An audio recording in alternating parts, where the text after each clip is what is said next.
Hello, hello. How are you doing? Good morning. Kevin, yes, sir. A little earlier than usual, I suppose, but not too early. It's our 10:15. Uh, had to get some ideas done for the day. Check out these hats, man. Hey, Brian, how you doing, Good my man? morning. I gotta get in touch with you. Your eyeballs stay better than mine do. My mom made these hats. So, so for Christmas Eve, we do we do like a dirty Dirty Santa. Santa and like a swappy Santa, we call it sometimes. But there was one White gift that elephant. my mom made one of the hats, and and we were like, oh man, that is so cool. I wish we had one. And so my mom asked me what Abby wanted for her birthday, and I said, Abby really wanted to get one of those hats. He's telling the story all wrong. What? I picked the hat, and then someone stole it from me because it's White Elephant slash Dirty Santa, and I was not happy that it got stolen from me, and neither was his mom, by the way.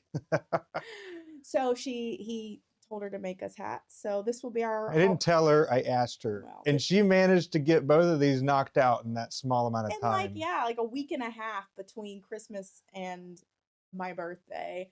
So this will Crazy. be our Halloween costumes probably for the next like 20 years or something. But I they're don't know. so neat. They're so neat. Your eyeballs stand up better than mine do. So this is actually kind of like a little eyeball unicorn horn thing because it's got some oomph to it, right? Yeah. And then these have like little metal rods, like hanger rods in there to keep them erect. And it's also got foam in the eyeballs as well. So really, really fun. Um, Yeah. yeah, I just figured that would be a fun way to start it off, huh? Yeah, don't want to get it all dusty. But anyway, good to see y'all this morning. Hope y'all are doing well. Abby's gonna go get back to finish her journaling stuff, and then oh, okay. The artistic runs deep. It's more like my mom ran out of things to do when she retired, and then she had to find something else to do. And so she initially started diamond painting, which she started, I guess, before she retired. But she started diamond painting, and then after that, then she started crocheting. She probably could, but I don't know how much you know about crocheting. I didn't know very much, but it takes quite a while. So getting the price that you would ask for, I think, would be pretty difficult. So, but yeah, probably. Um, let's see. Hey, Brian, I think one of the last times I talked to you, we were talking about the Turner's Expo that's in March. Well, at least this year it's in March. Is that accurate? Did we talk about that?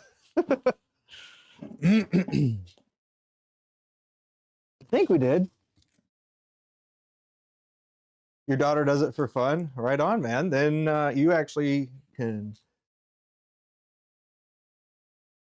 make those handles. Yeah. Well, my plan is I'm already going. I've already got everything. Um, I've already got everything booked. I had it booked quite a while ago, actually. But yeah, I'll be there, which will be pretty cool. Um, yes. And then, if I recall correctly, you are the fabricator of the bushings that you make. Is that also correct?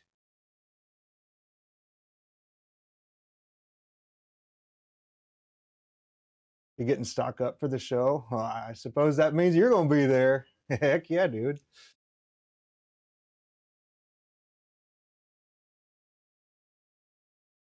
Um, but yeah. Okay, cool, cool. I was thinking about that.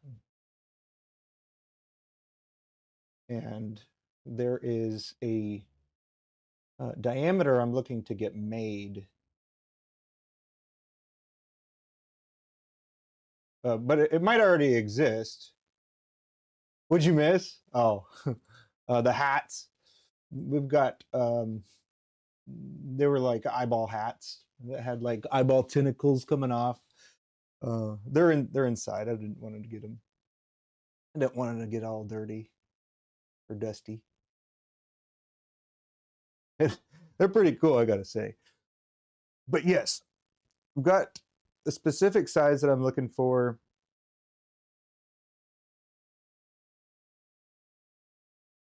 Yeah.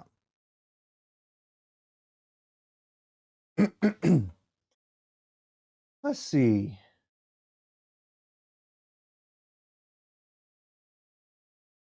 There you are. Okay. But yes, we are turning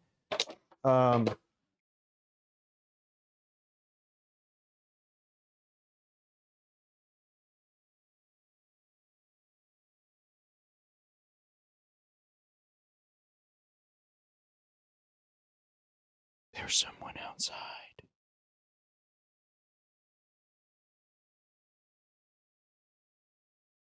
Oh well. You have a metal lathe, make them. See, that's the difference between me and a lot of people, man.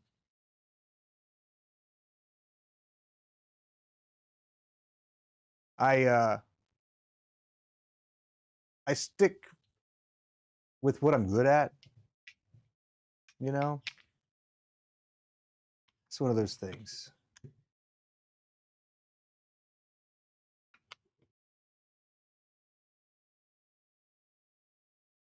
Yeah. I mean, I'm going to buy them. There's just things that I'm not good at, and I don't want to spend the time to get good at it right now. And not to mention someone already does it at a price that I am happy with. So all of those things combined, it makes it so it's like I don't really need to do that. Or I'm not going to do that. Because you know what? Good business helps everybody, you know? They call it currency because it's supposed to be moving. Anyway, you got one of those diesel car heaters for the garage. Nice. Uh-huh. You make them on a CNC. Yeah. Yeah, I don't have a CNC. I didn't think you were, Ben. It's all good, man. All good. But I can make, and I have made ones out of the resin before. I've made a variety of weird mandrels and other things like that. But at the end of the day, if you want something that's going to last a while, you know, you probably want to go ahead and. No, I don't want to. I don't want to. You already do it. You already do it. I got to vote with my dollars, you know? I was thinking about that. It's like you're voting for businesses to stay open with your dollars. Isn't that weird? Isn't that a weird way to think about that? I had that thought, and it's like, man, so many people are bummed about this or that. Well, stop it, and then it won't be around. Like, isn't that wild? I don't know. To me, it's wild. And you know, I guess it's one of those things that I try to think about other people as well and how they see certain things, and I want them to feel like they're valued, you know.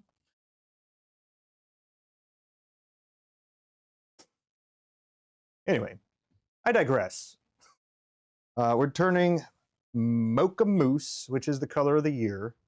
They're brown. Abby added a little shimmer into it, so they're looking pretty cool.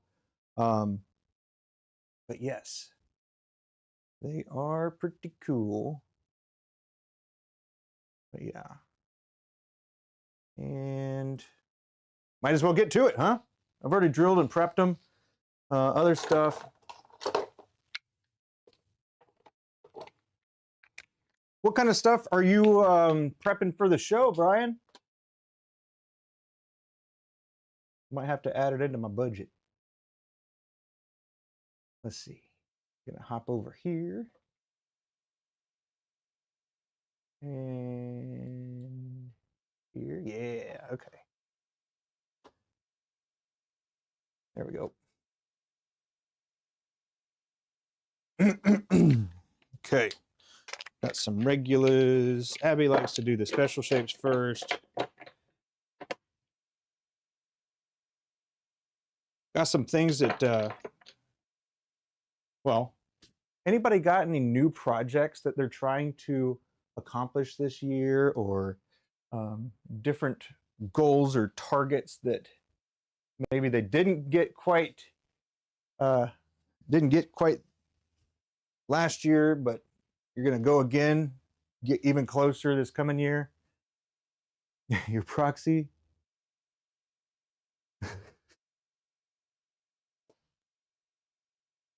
But yeah, I'm going to be looking for some stuff.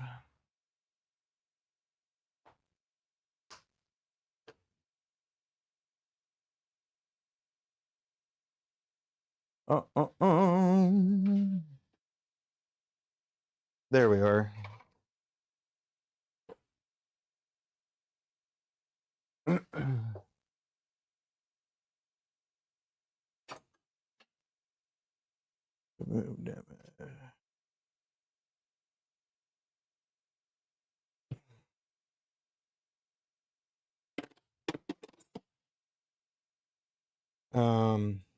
But yeah, gonna try to get a specific size made.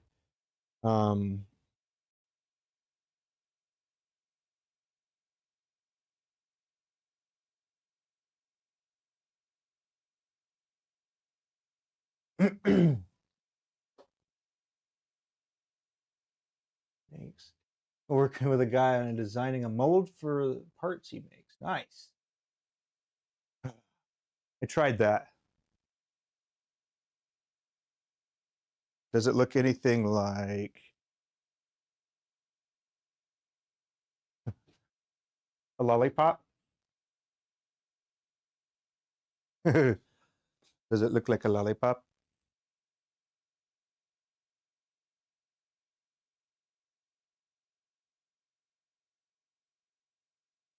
Because I've got a couple things too that I was working on that pretty cool, I gotta say.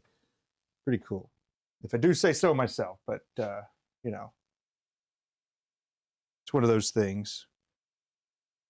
But yeah, hoping I can work with you on something like that, maybe. Be fun.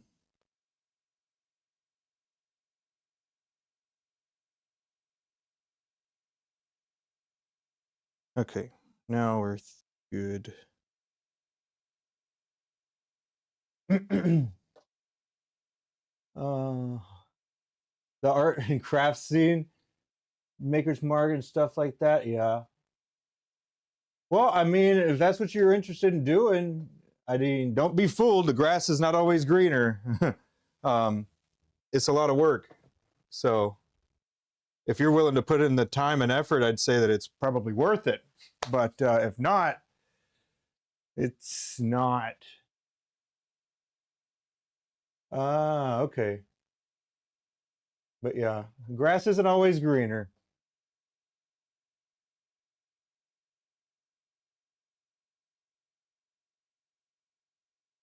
But yeah, what kind of availability have you got, and what times would be okay to talk to you? I think I've got your number as well. But yeah, texting wise, what would be an appropriate time, or I guess before or after?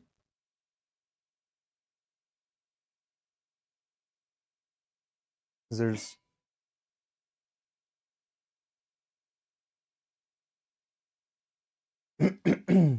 yeah.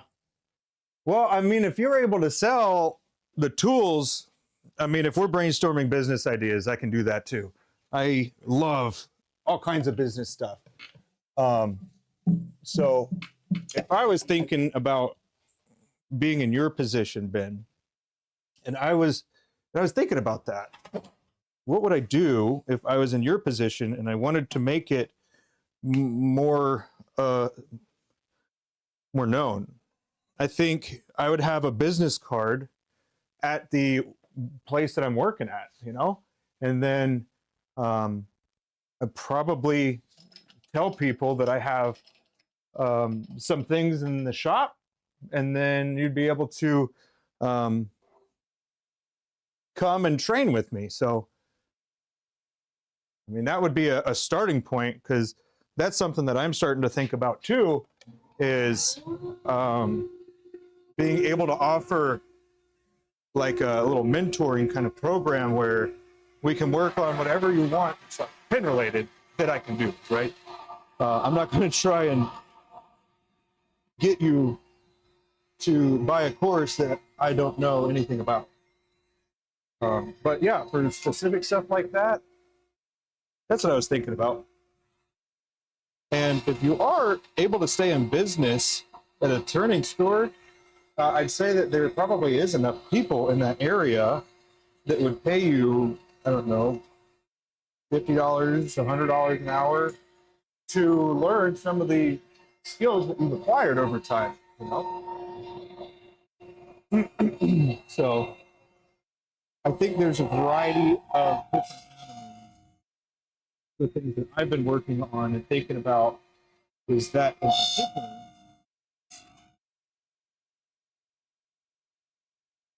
So it's nice to have a variety of people in the air in the same like wheelhouse of interests, and I want to make sure that some of these things that I'm like guessing or having the ideas about is actually worth pursuing, you know? Like, you have to do a little bit of market testing, but because you are the product, you have to kind of do it in a very different way, if that makes sense. But that doesn't mean that you couldn't put yourself on a shelf. You know what I mean?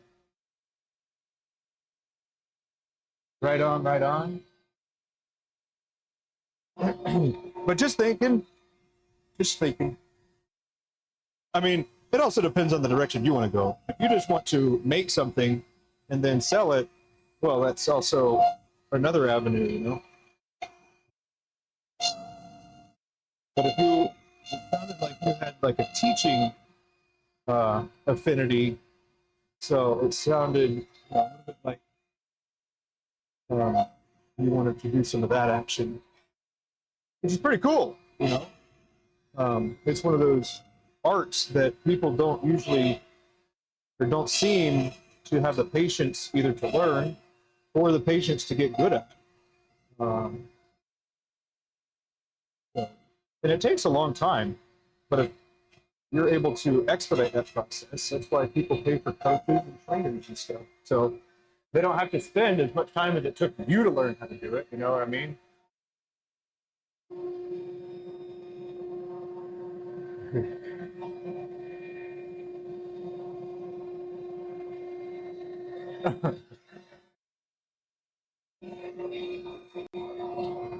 Anyways, it just thoughts.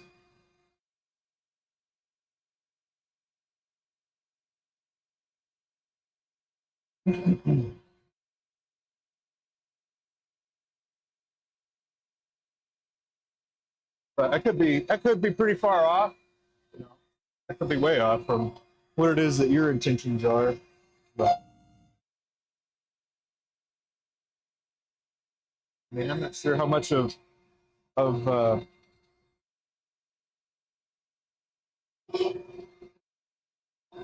know if you've heard, I guess, kind of how I got into this. Um, but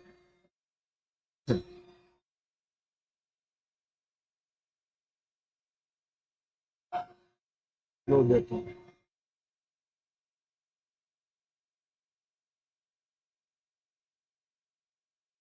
Why is that so dark?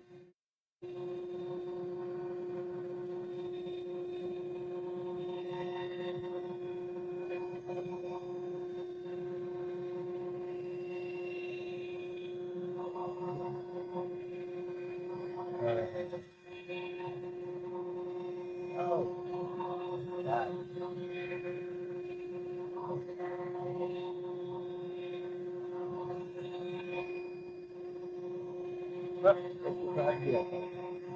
Yeah. He was talking to you. Me? Might have been.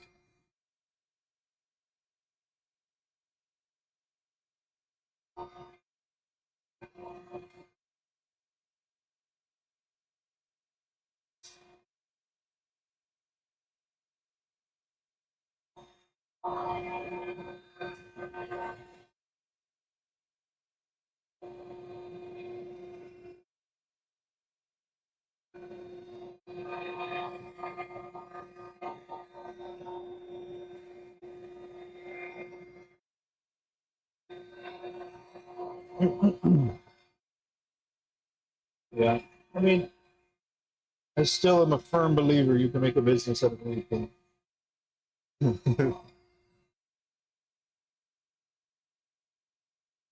But I'd say a big part of it is you have to think it's worth it too.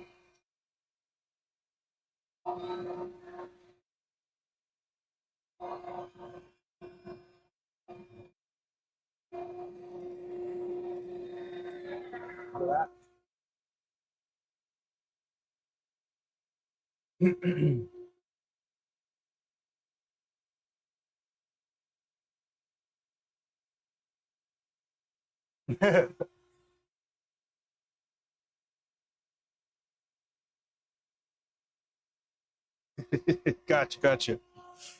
Pick it up, picking it up. And that, I mean, that's all right. It's not a big deal. I turn my phone off, or not off, but it's on sleep, so it wouldn't be that big of a deal, really.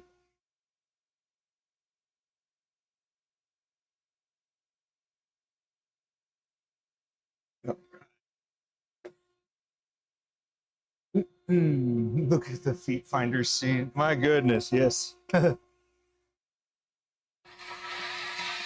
Ooh. Actually gonna pop this one over to the other side. That's how I turn my asymmetrical ones here. But you can replace it with a different one. Hey, this one.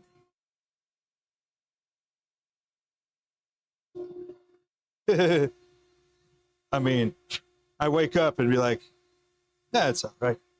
No problem.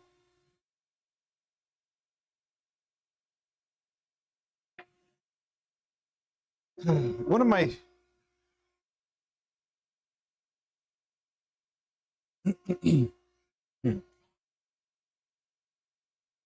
one of my hesitations, Brian, with working with people that have the skill set that I would be looking for is sharing that particular idea and worrying about the idea gaining traction without me.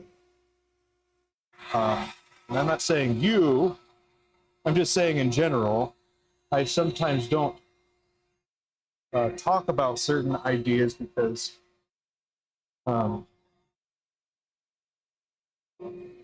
because in some cases they're not refined, and then in other cases, I think somebody would make a move on them faster than I would. But I think that's also partially in my head, and I think that would be the case. But I only partially believe that because, well, I won't elaborate, but some people that are doing well have people in the same area that like doing the same thing, yes. It's fine. Cool with that.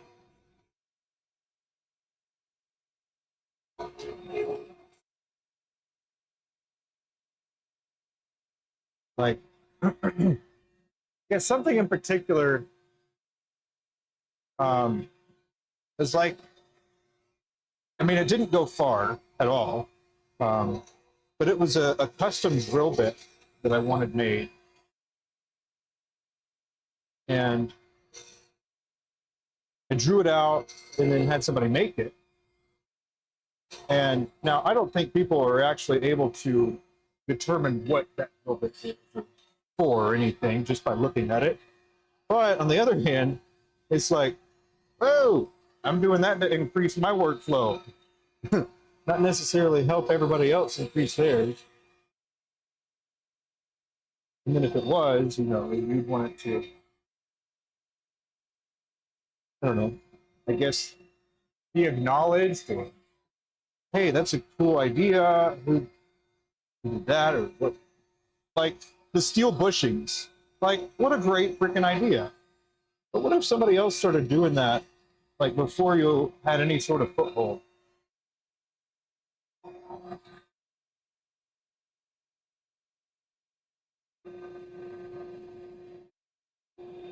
I don't know. Those are things that I probably just worry about too much.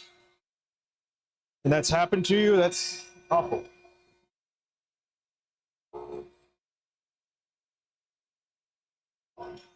Sorry to hear that.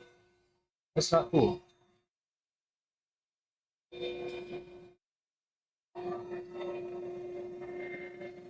Uh, yeah, I think about things like that sometimes. And how to, part of it's just built up in my head. But the other thing about it is sometimes, you know, it's kind of like that whole thing about cars. You know how when you're driving around and you didn't notice like any Toyota 4Runners, for example. Like you didn't notice them at all. You're not like, oh, there's a Toyota 4Runner.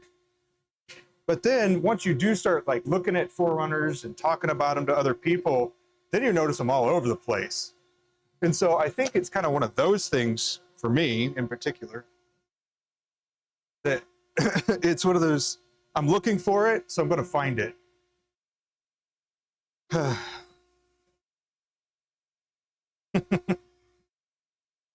Anyway. But I've got some pretty interesting ideas that will be pretty cool.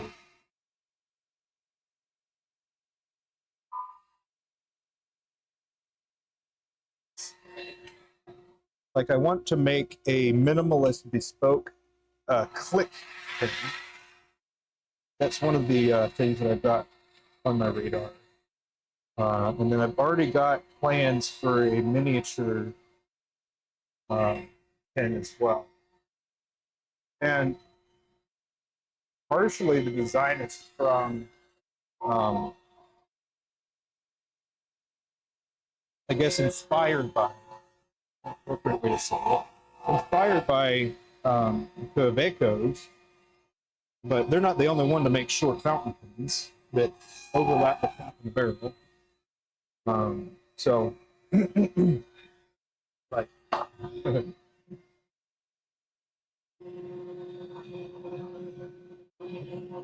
oh no. Was it a good idea? Or were you able to execute on it and do it better or anything like that?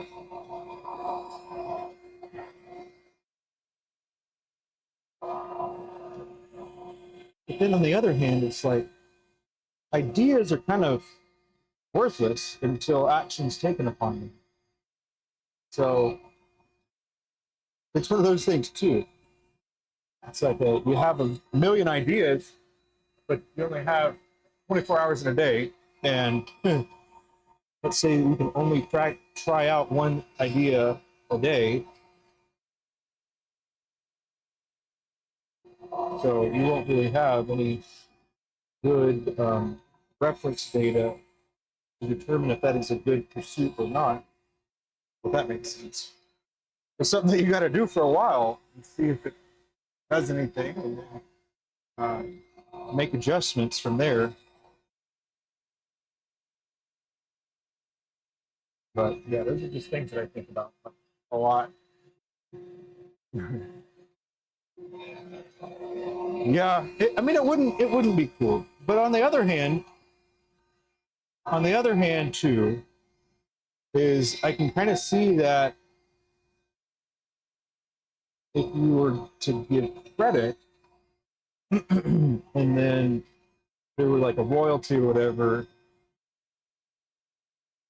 then maybe it would be fine. You know. Um, but I think that's more specifically with like a business owner, business minded person, because the consumer, I would imagine, is just like, yes, give me, I would really like that. I'd also like it at a cheaper price. And there's some like that, and there's some that aren't like that. They're like, oh no. This is particularly common, I would say, in fountain pens when it comes to like Mont Blanc versus like the Jinhao. Some people don't care, and some people are like, I will not do that. I don't care how good it is. You're just gonna choose whatever it is that you want.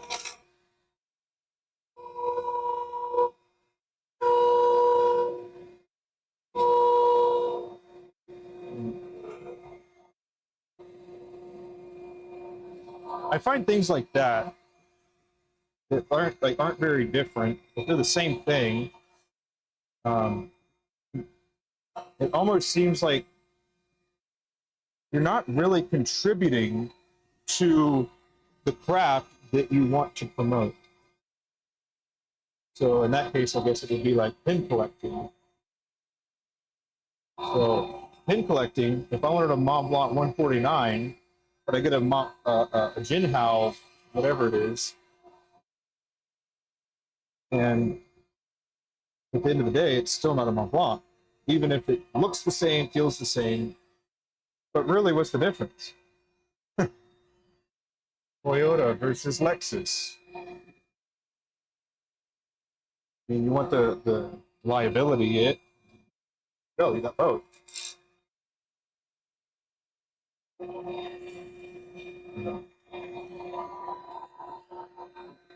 Things that I think about, things that keep me up at night.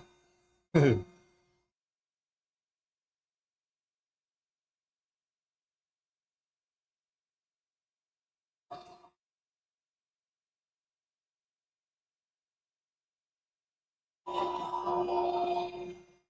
guess for the longest time, I wasn't even going to talk about making diamond painting things.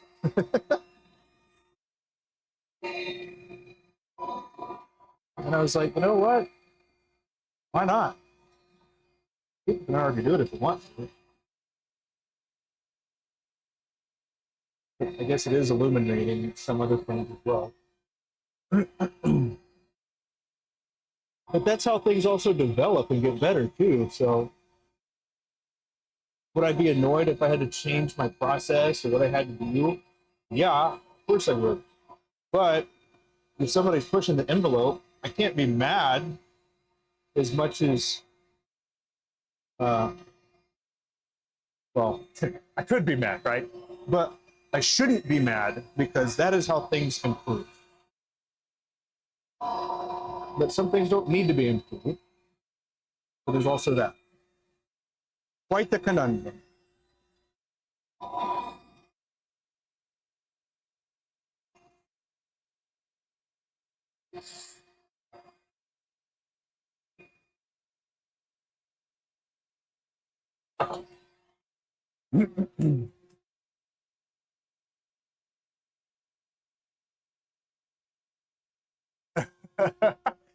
Man, there's only so many ways you can make a pin. So a lot of things are like that. And so I guess that's the other thing too, is like, you're not going to create something brand new. You are more likely to combine an idea from over here and then put it with this idea over here and then make something better. So you're not necessarily reinventing things, you are mixing in a different recipe. It's more of what I think about. But no, I wouldn't get mad. I mean, I suppose if you were like trying to do everything exactly, that would be a little weird, but I still wouldn't be mad. It's like if there's somebody that can show you what to do and they're doing it successfully, I think you would be kind of foolish not to, if that was what you wanted to do, you know? It's like you don't need to recreate something necessarily if somebody's already cracked the code on it. Now, that's probably an unpopular thing to say. However, it doesn't make me think it. I think that's true.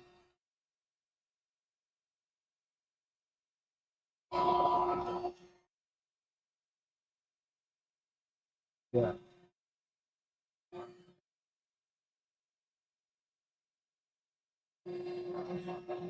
I'm probably going to copy someone on accident.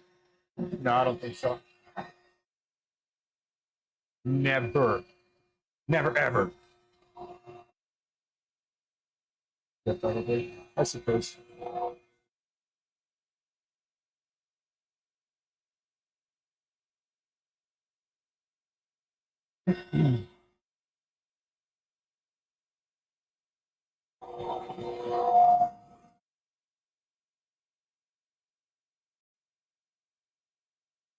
Yeah. Lots of stuff. Yeah. Gotta get some of the bushings.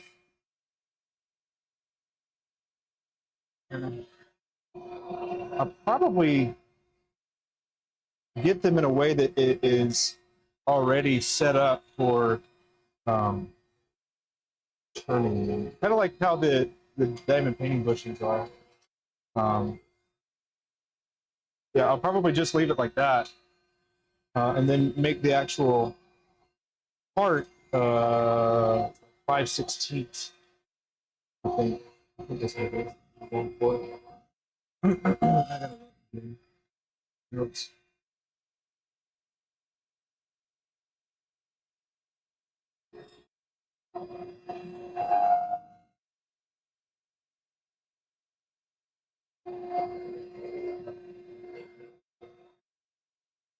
And then, are you able to make mandates?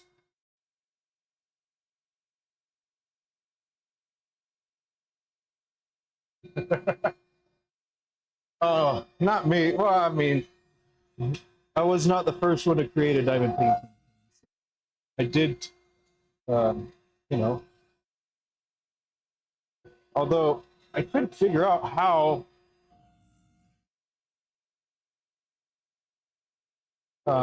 to do them without boring out the holes. So that took quite a bit of fine tuning. And I didn't know about TDC bushings at this point, and I started that. But I had some thread finders that I taped over that were smaller than the 7/32, and that is what I was doing before, and it worked, but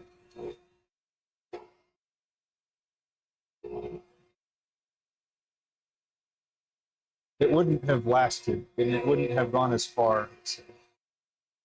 Because I've gone through quite a bit of bushings. Well, I guess Abby goes through. I don't. When she needs another set of bushings, I give her mine, and I get a new one. But some of hers are so sharp because of how she sings. And I think normal wear and tear is not what caused it. Production is what caused it. The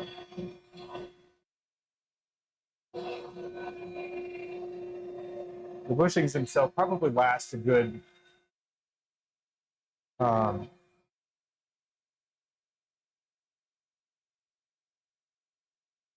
few months and 50 a week. So, I mean, probably 500, at least 500.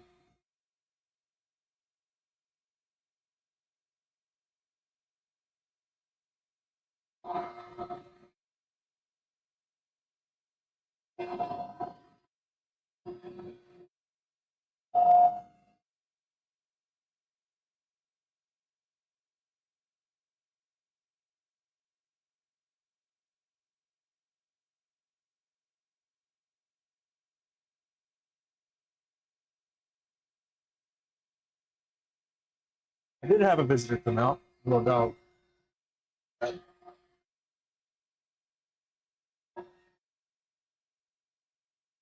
Hey, will you grab me a caffeinated beverage in there? Anything. Something. I gotta get my morning jitters, you know? Just kidding. And I took a picture of that time window, Bride, so don't worry. But yes, I'm looking forward to meeting you in person. Cool.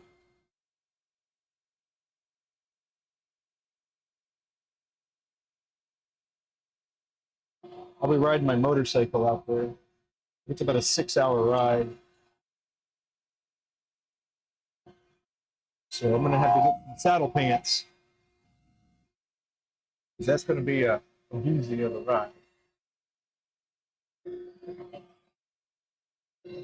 Thank you.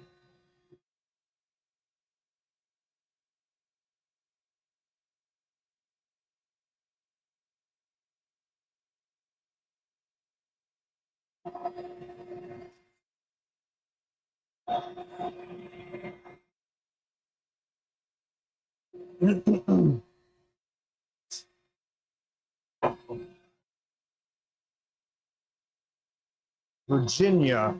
He's from Virginia. Let's see. And what big thing I'm gonna be making? Oh, come on, Kevin. Woodworkers? Ah, cool. How you doing? Sorry, you're new. How you doing, woodworkers? DIY lemma. Love it. How long is it able to stay sharp or rotate? Okay, I see what you're asking. Carbide, yeah. These are carbide, and I'd say it probably lasts. It depends on which ones I'm turning, but I'd say that they last close to 50 pins, 60, 100. I'd say between 60 and 100. Yeah. What's your name? I'm John. Got Kevin. Got Brian. Got some other cool people that hang out in here too. It's a good spot. Got Benjamin. Some people from other countries. Turning is pretty universal. A lot of people. So that's pretty awesome. But yeah, and so I'd say one carbide tip gets me like 100 to 120-ish. Well, I can turn 100 to 120-ish, something like that. Right on. Just ordered some carbides and never used them. Well, welcome, Joe. Welcome, Joe. What kind of carbides did you order? I'll get snuffed by some brands because I don't I don't actually use the carbide tips that come with, like the EasyWood, for example. I also don't buy those. I mean, obviously I bought the tool, right? I got the tool, EasyWood tools, and I've got a whole collection of them up here. But I don't usually use them, or use the EasyWood tools carbide. And I will say this too, that EasyWood tools carbide are sharper. They're sharper than the ones that I get. But if you've been a follower of my channel for any time, you also know that I don't like them super sharp.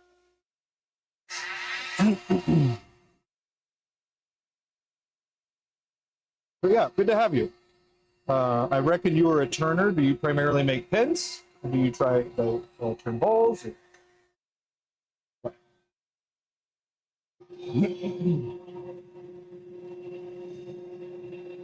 Oh, that's awesome.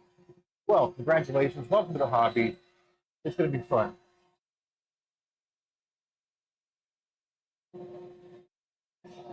No named one from China? Well, if they look like this, if they look anything like that, I'd say you're good to go. If you have the, I guess the same tool. Those, believe it or not, are more for, I'm pretty sure they're for planers. At least that's why they started making them. And then they just started making the round ones too. Pretty sure they started with a square. But I don't know if you're clear.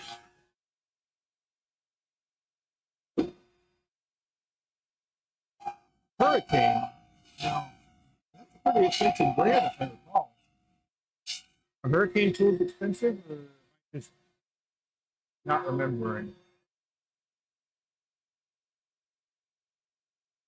Really, just learning. Right on. That's a part of it. And in my mind, it's about the journey. It's about the journey.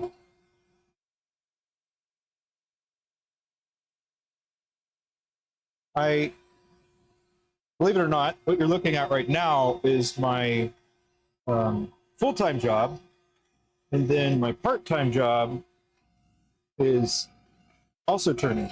I turn all the time, but I don't usually make bowls.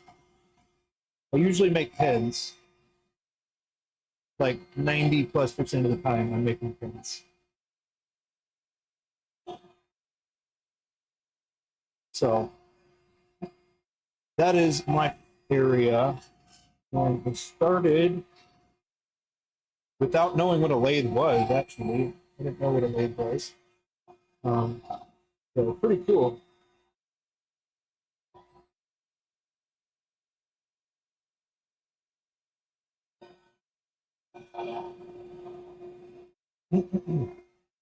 It's great to see turning in real time.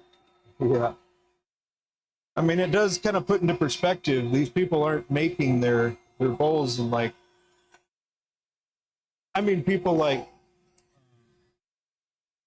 Jack Mack or Andy Phillips, and they do some incredible work with their bowls and hollow forms and other projects and stuff like that. But, you know, it probably takes them all day to do one.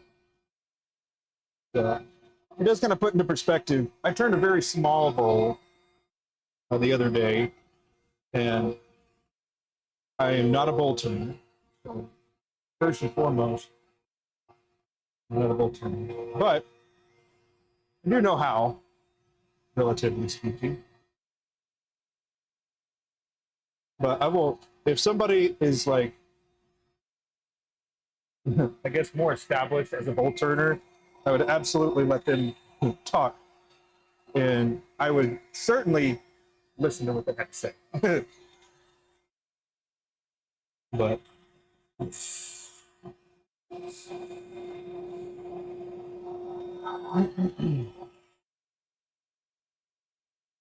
The labor evolved into perspective, yeah. I mean, this is my therapy. Welcome to my therapy session. I turn and I chat, talk about business and about learning and tools.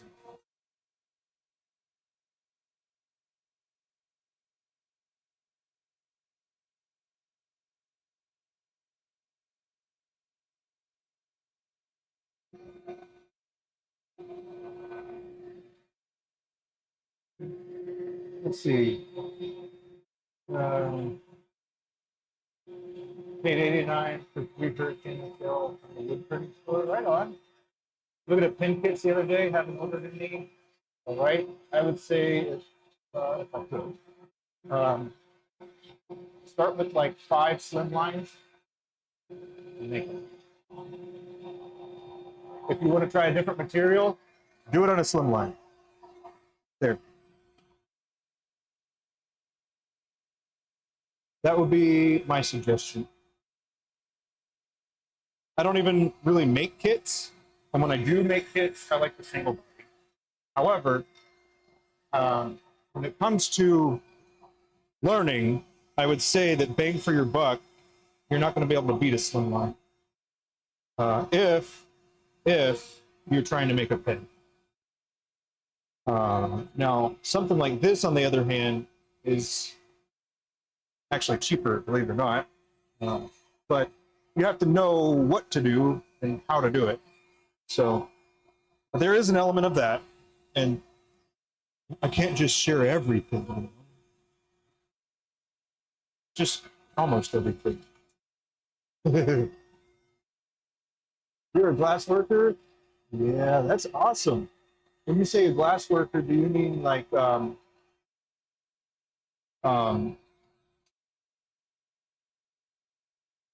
like sheets of glass or glass designs where you're mixing like the different metals to get the different colors, or what?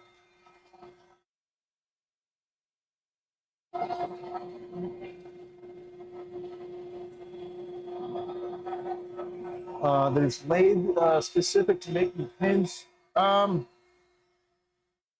exactly. I would say that typically smaller lathes are more used for making smaller things like pins. But I don't think that they're specifically like this one. I've turned bowls on this lathe. It's a 1221 and jet 1221.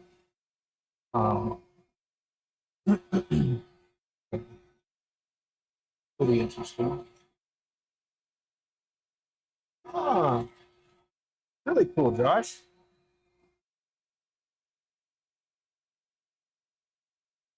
Seen glass worker several times. That's awesome. The closest I have come to making glass was watching somebody at the Renaissance Festival make a cup. Being in front of the furnace as you zen, I can imagine that being the case, especially on cold days. But it sounds toasty.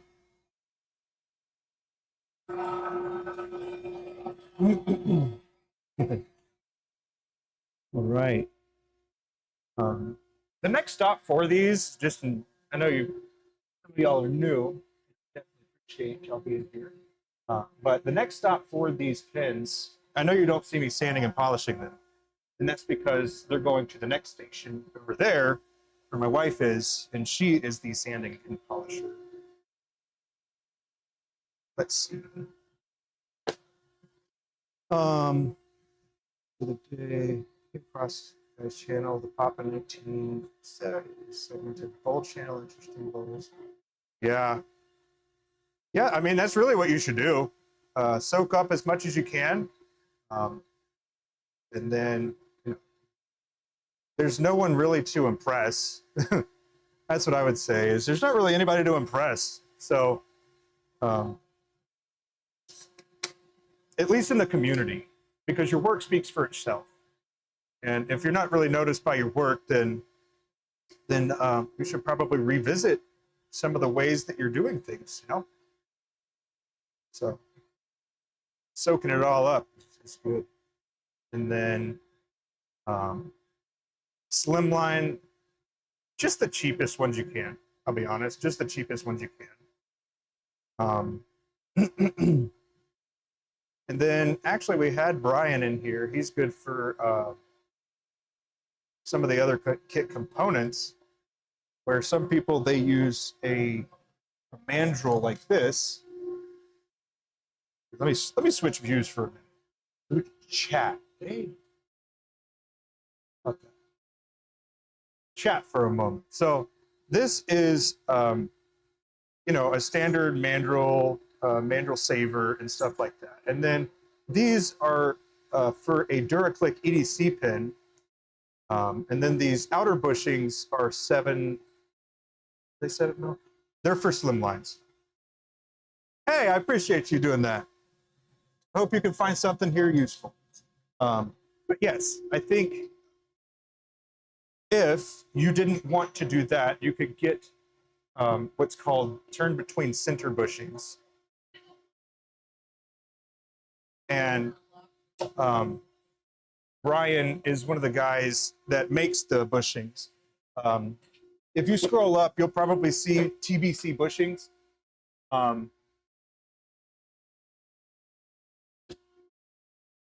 Sorry, turning my heater down a little bit.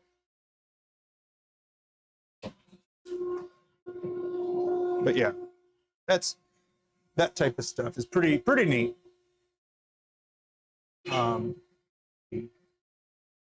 Oh, righty, Josh, EDC everyday carry. Everyday carry. So some people say, like, here's my knife, this is my everyday carry, or here's my pen, and this is my everyday carry, or my notebook, or my journal, or whatever it is. That's a everyday carry. But some people think of them, well, you know, acronyms. Acronyms, they got different names sometimes, or some different meanings. But usually it's for everyday carry. Glock 19, right on.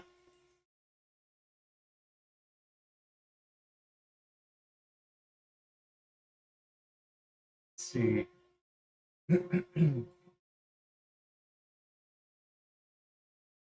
But yeah, Joe, thinking about it, like,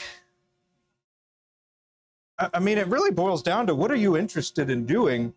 That would help me kind of guide. Like, if I had to suggest something, I would suggest trying everything and find out what it is that you like doing, and then tailor your kit or your setup for that.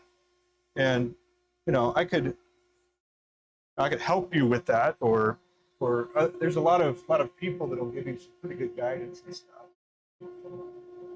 Sorry about that, Brian. I'll leave you alone. I'm just giving you trying to help you out. Yeah, Brian's good dude. I'll be able to meet him March. That's pretty cool. Hop back over here.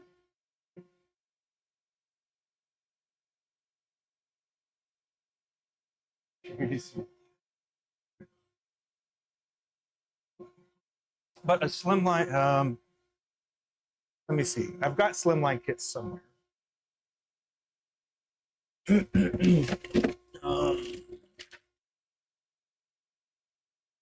Broke that. Well, it doesn't have to be a slimline necessarily. I say that because they're the cheapest, and you want to make mistakes. You want to make a lot of mistakes. The more you can make, the more you're going to learn. Let's see. I don't think he does any streaming. It's just his YouTube name.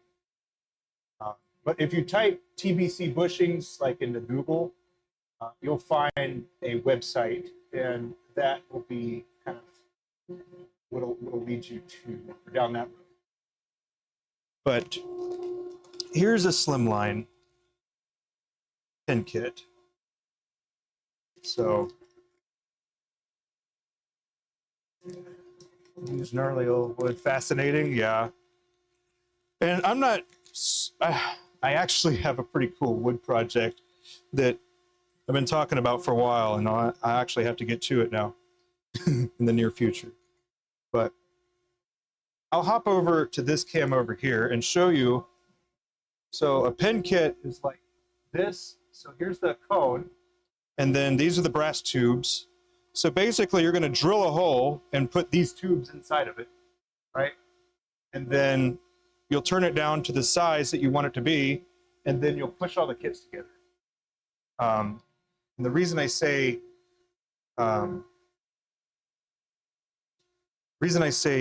the slim lines is because you're getting more repetitions, and you're forcing yourself to practice consistency, because if your pins aren't consistent, the pin parts are going to look drastically different, and then you'll see that when it comes to a full-size pin. So whatever you want to make a fat one, go for it. Doesn't matter. If you want to make a skinny mini one, go for it. It doesn't matter. The point is to get consistent with whatever it is that you're trying to do. And I think these are like $1. And so $1 per rep, I'm for that. Oh, nice. Your jet's bigger than my jet. Can't be having that. Just kidding. You've always found projects where they use gnarly old wood and epoxy fascinating. Yeah, I've done that a few times. In some of my other videos, I've got those where I did, well, turning a pretty crazy bowl. That took me way longer than that.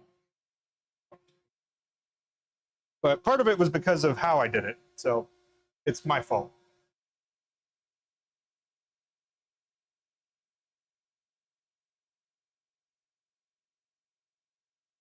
Hashtag not sponsored.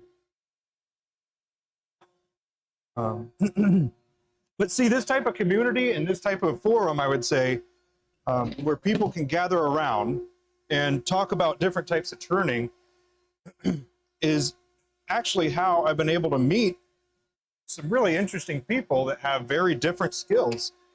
And it's so awesome. It's very awesome because just like I was talking about before, if you have different ideas, so like an existing idea that you want to alter a little bit, you just add a different variation. And when you have people with different backgrounds, it can spark that thought and makes it so maybe we can even build a project relationship or a working relationship type of thing. So anyway, I digress. I get worked up because I'm excited, you know?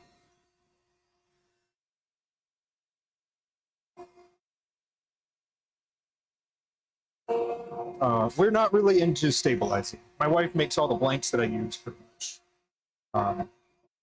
And we, let's see. Yeah. I did make a cool pin the other day.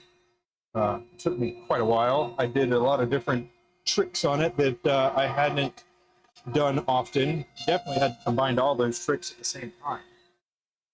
But it turned out really, really cool. And also keeping an eye out for some more of the bow tight material. I think they also call it like green cordite or something like that. Like, because it was used for boats, right? And this is one of the blanks right here. So it kind of has a spectrify look to it, but it's paint. It's layers and layers of paint, just like cordite is. Really cool stuff. Made a get into that.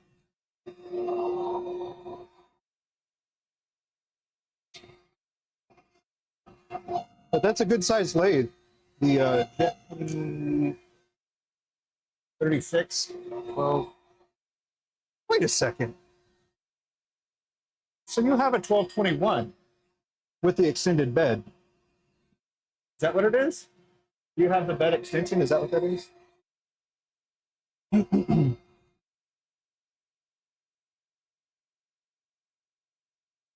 Make some baseball bats. Oh, white oak, red oak. Probably white oak. And then make some make some bats or pool cues. That was another cool one. I thought about making a pool stick, but not right now. Maybe on down the road. Way on down the road.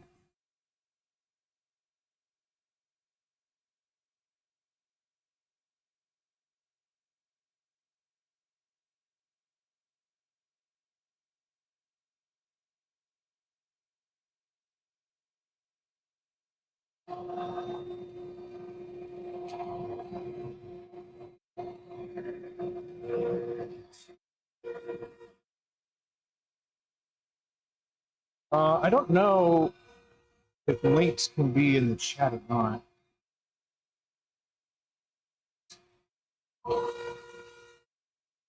But I'll try here in just a minute.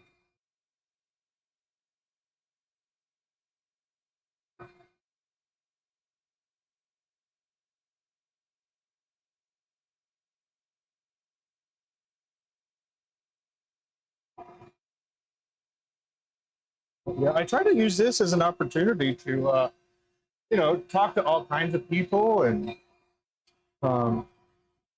answer questions. And, well, just hang out, really. Sometimes I'll do more like, I guess, educational type of videos where I'm talking about what I'm doing and explaining it and everything.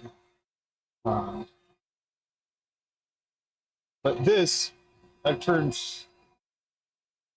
close to, I probably turned over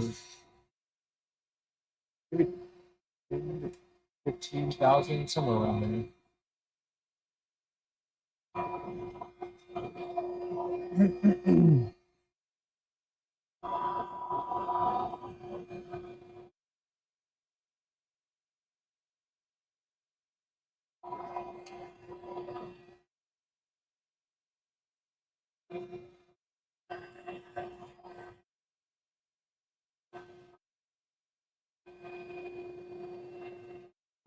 But I haven't even turned 10 molds, so maybe right around 10. A bit of a bed on the backside. Right on. 15-year-old model. Hey, if it still works, it works. It's probably even better than the one I got.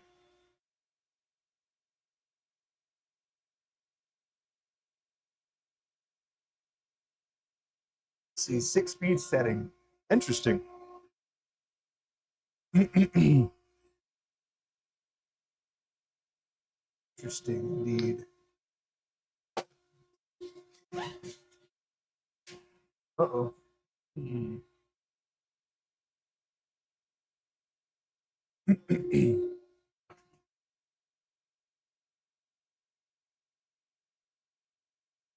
into swag mode. It's getting hot. I am a big fan of my variable speed. We'll say that. If you are going to get a lathe, I would absolutely go for a variable speed. Even if you use it like hardly ever. I'd still do it.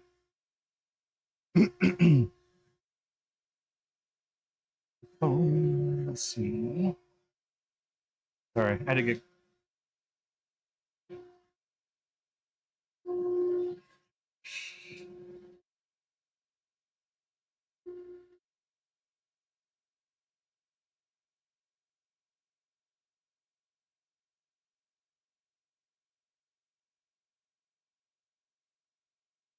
Okay.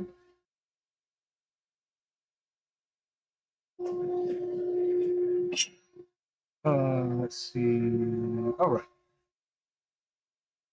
Let's take a look right quick. See if.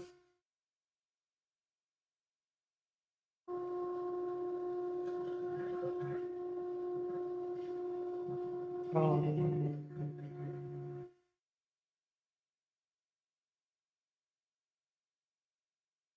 okay. Here we go.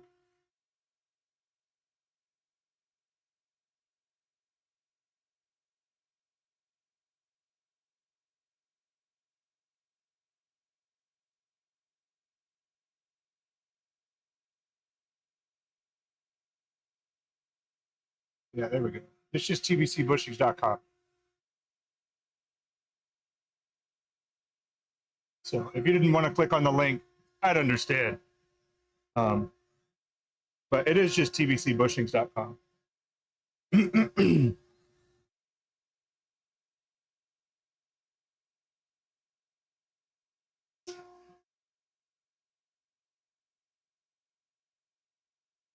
Yeah, you got the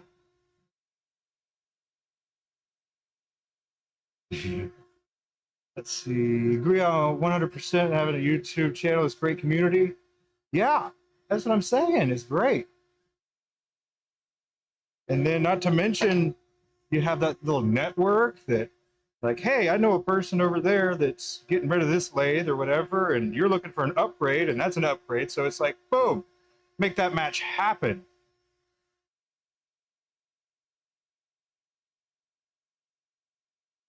That's just one of the many examples. You tried to put it in chat, but it wouldn't let you. Yeah, sorry. I don't know what those settings are. Let's see.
Yes, today is pretty much a production focus, so I won't be doing much else other than chatting, and then turning these. So it's gonna. This is that's kind of the rundown of what's happening. Doing this. Um, yeah.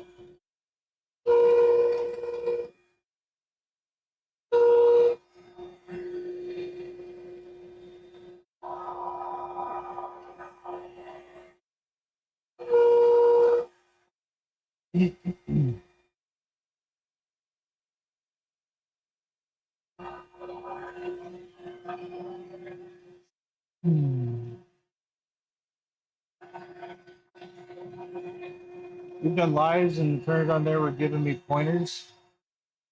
Right on. Uh, have I seen those step down drill bits? I have some. Raise the best, no speed. The V-shaped here ones. No, not like this. I mean, this is, you know, kind of like that, I suppose. But no. Let's see.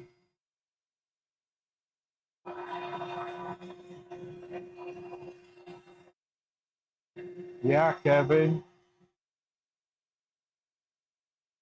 Kevin.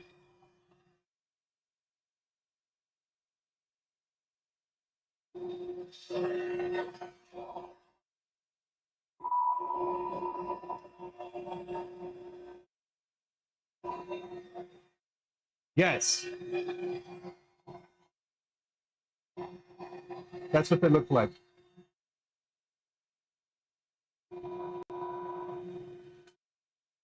What speed?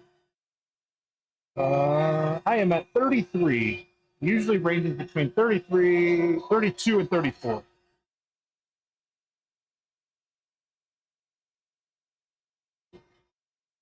But yeah.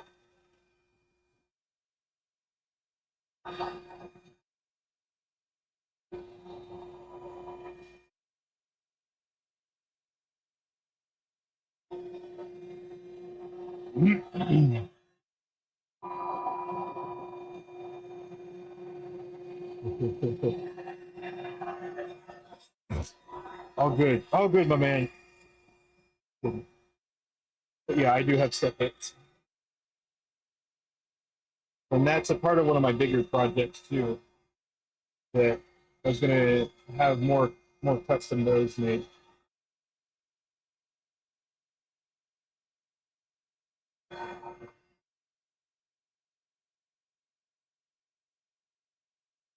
It took me a few times to figure out how to use it effectively. But got it dialed in.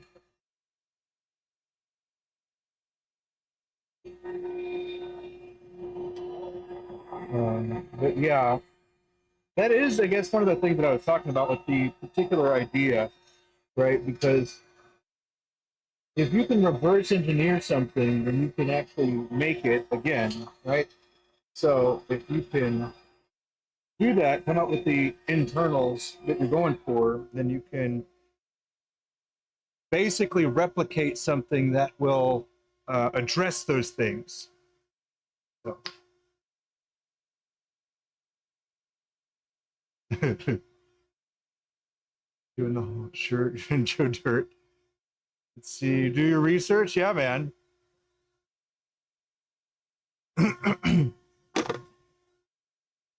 Yeah, we'll talk later. We'll talk offline about that. No, I don't think there's any harm in it. It's just one of those little cheat codes that, you know, gives you an advantage by knowing. And but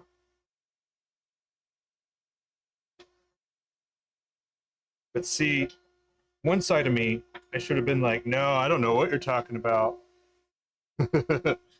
But then on the other hand, it's not me, man.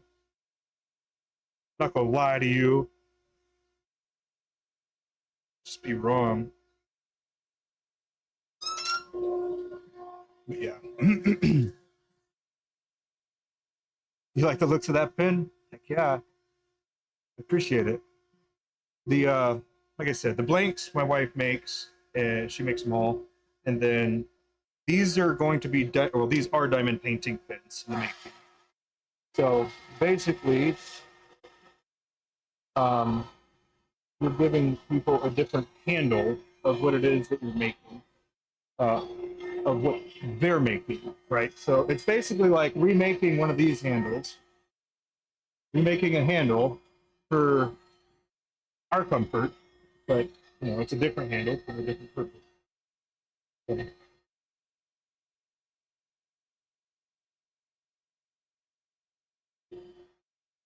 So, let's see.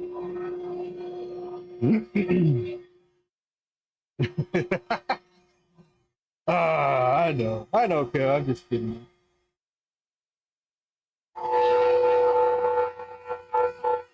But yeah, I have a custom drill bit already. And the person you're talking about probably is Rick Harrell, off of Pin Turner, the IAP, right?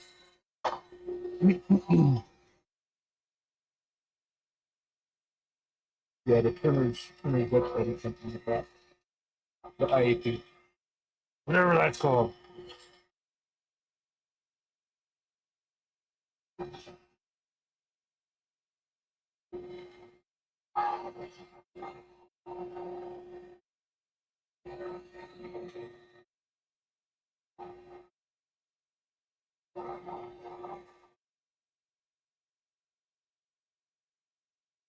Yeah,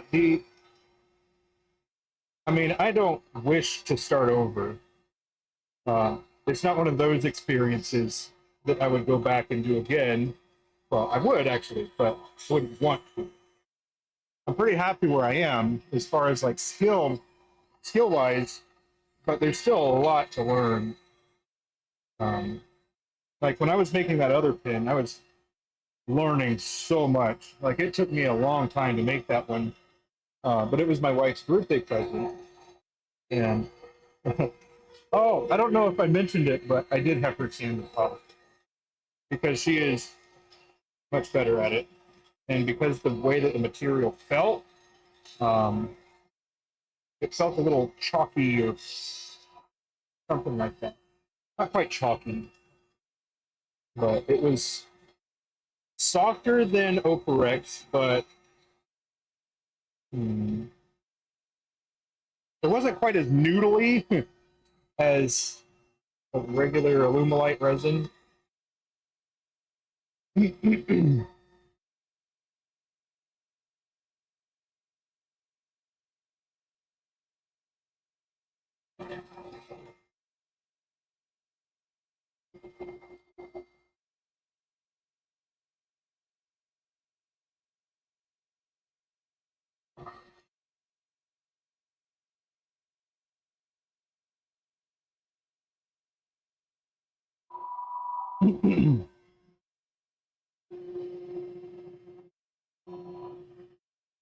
Yes, I do.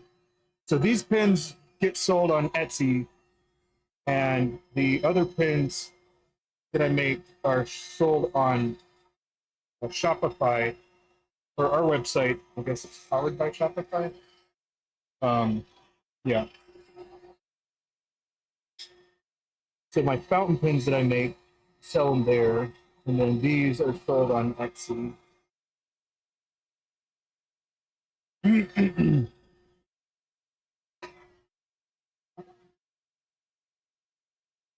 But I don't know exactly where you were at as far as like the whole business element of it.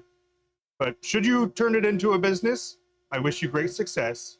However, I will say, if you are learning, be patient. Don't be so eager to make your money back.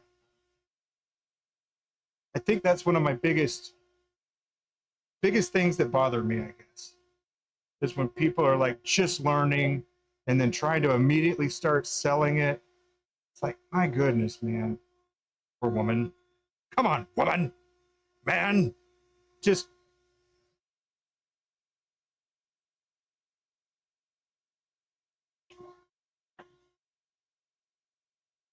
let's see. I don't have a oh, you don't want these shirts. Or the hat. The hat. The logo is too small. I'm gonna make it bigger. I used to have I used to have a video up that was when all of that stuff came. It was before the Orlando show.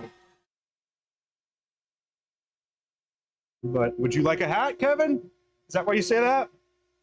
Want a hat? I mean, the shirt's also really nice. It's pretty stretchy and it's pretty soft. I do have a bit of a beer belly, but so it doesn't show that as much. But yeah, I gotta figure that one out with Abby, Ashley. Ashley's her sister. The name of my Etsy store. Yeah, it's a different one. But if you go to Maverick Pens, you'll see where I sell my pens.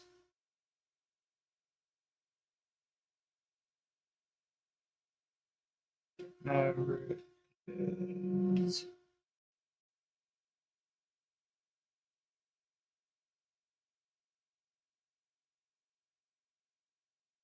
Go. Boom. Here we go. Here we go. I took the video down. That's probably.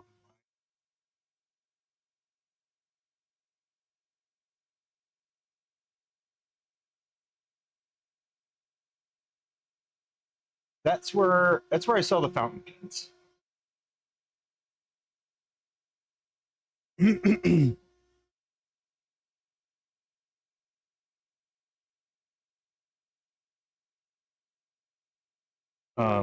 But yeah, we have. Well,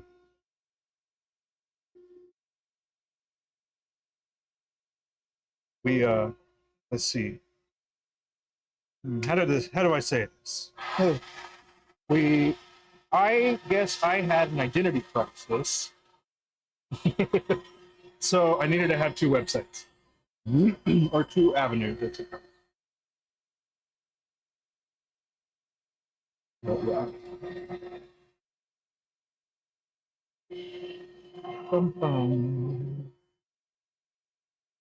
Hey, I appreciate it. Appreciate you taking a look. And that is pretty much what I make on the latter part of the week. Like usually actually today and tomorrow I'll be working on fountain pens. But it was Abby's birthday, so that put me a day behind. And I was working on a different thing too.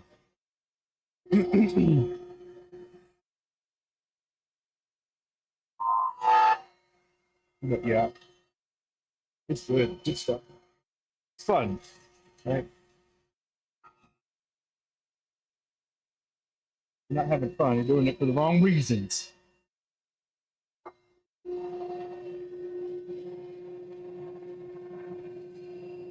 Yeah.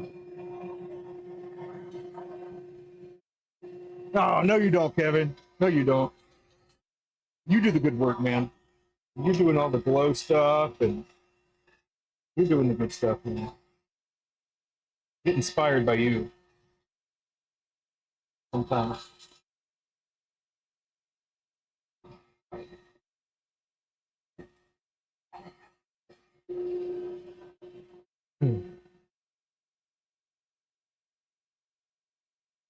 Um,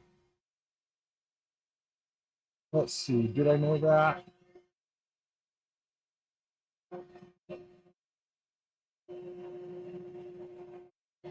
Um,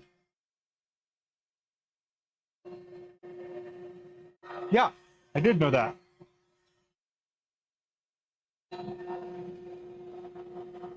There you go.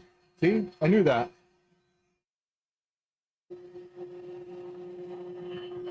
Steel trap, man.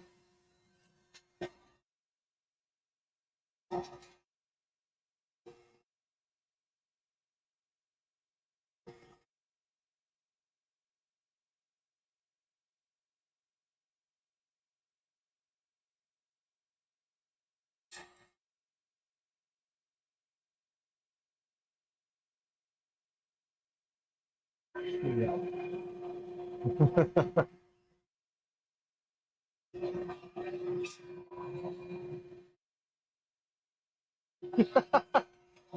Sure you are. Here you are. I'd say that you're closer to it than not.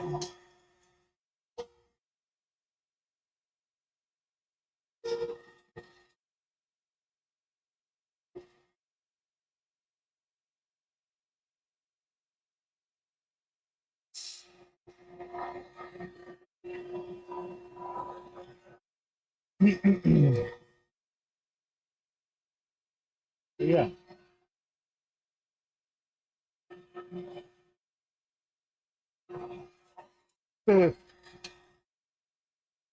Well, I'll go ahead and dispel this. It's not stalker, okay? I didn't stalk or anything. You did say it.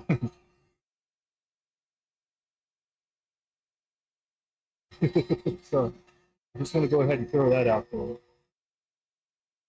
It was when you were talking to Abby, and then we talked about the different birth dates that were coming up at the beginning of the year and stuff like that. And then that is when you mentioned it as well, and that is the point in which I wrote it down.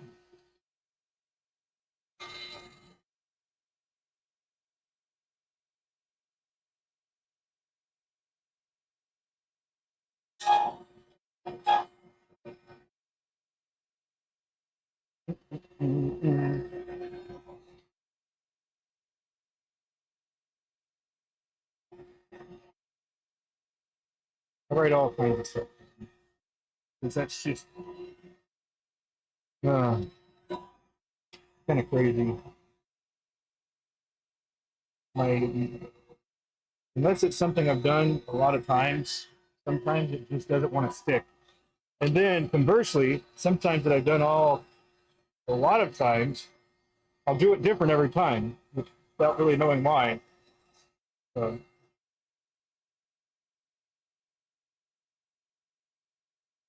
just I suppose one of the perks of being me. Yes. Oh, would you like to talk to her right now? Might be able to get her to take a seat and chat for a moment.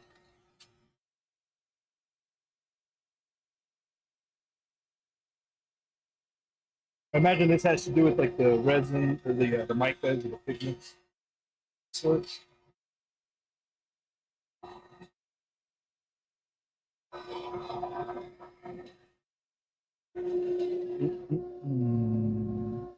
These are really neat. So the other ones that Abby has done that were similar to these were called pumpkin spice, and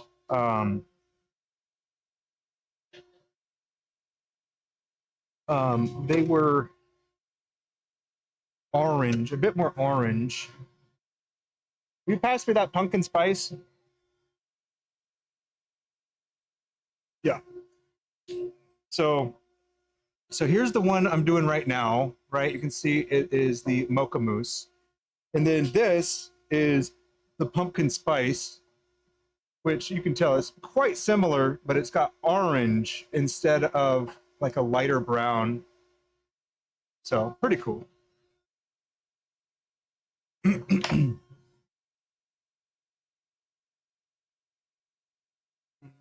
see. Hey, come here for a minute.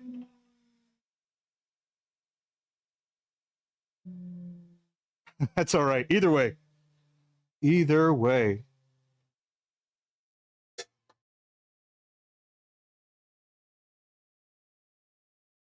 Here you go. What's up? I'll adjust this. Sorry. All right. This is my wife, Abby, the blank maker. Hello, everyone. So we've got Joe, Right. and Brian was here. He was driving. I So we saw got, Brian come in at the beginning. and then let's see, Joe, and then we had Josh over here, Nice. and obviously Kevin. We got Kevin. He's here. Yeah, and other people hopping in and out. Are you going somewhere, or was there a question for me? Well, they were talking about my shirts. One of my shirts. Oh. Maybe a hat. And I was like, I don't know where to do that. Did we put them up somewhere? We did, but then we didn't talk about it. And then that video that we made of like unboxing all the swag or whatever, we took it down. I don't even remember where I put those. What? The shirts. We had them in an Etsy. I think that was Ragbag. Mm, Or Maverick Designs? maybe. Maybe. birthdays.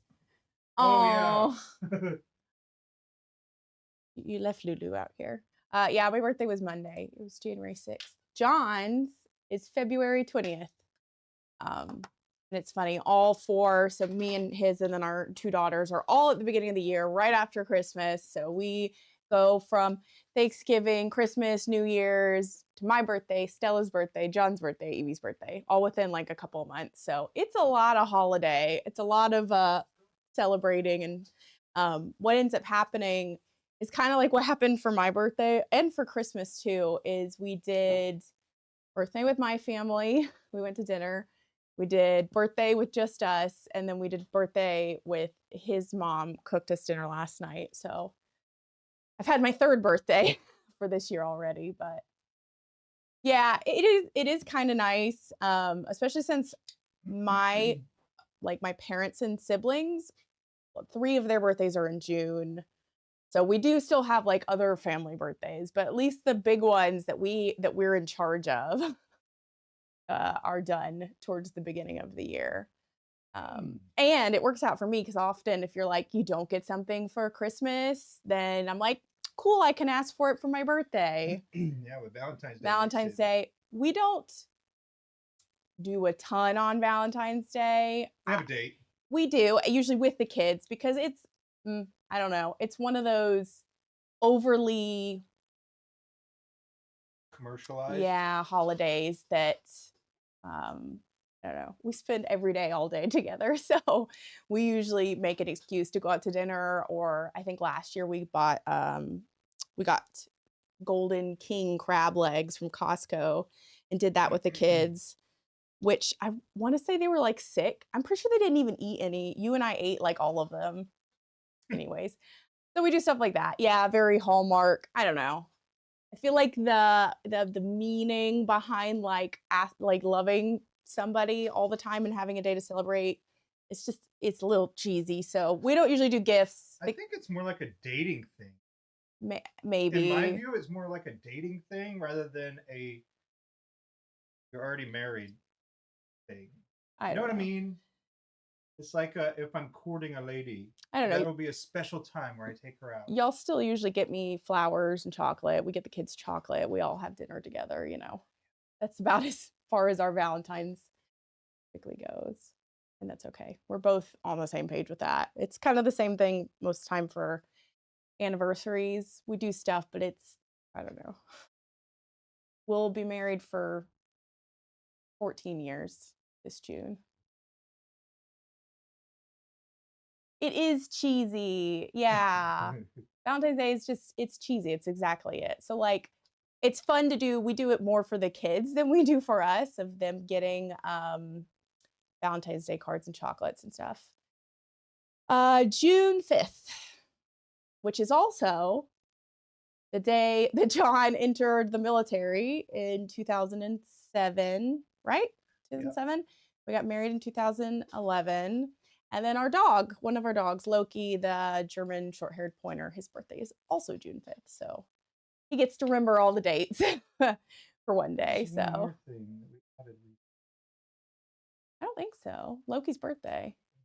There's something more recent than that. I don't remember what. I don't either. Of course. Yeah, he's how many years has he been out now? Oh man. My date of separation was like, July 4th. It's been like 7 years, hasn't it?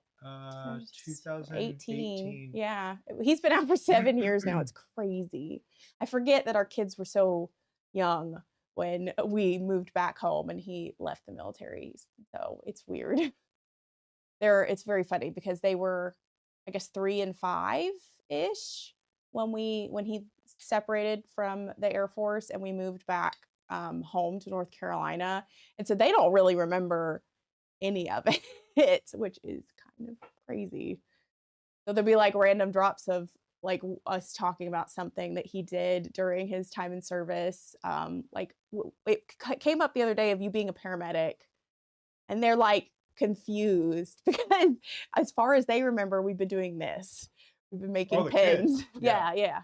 the kids were confused because, You jumped out of an airplane? yeah, You flew in a helicopter? you went scuba diving, You went scuba diving? all kinds of stuff, and they're very funny. Yeah. And I was it's like that was literally his life for 11 years. So, but it was mostly, you know, the babies. They were babies when we were, yeah, I guess we were all babies at that point.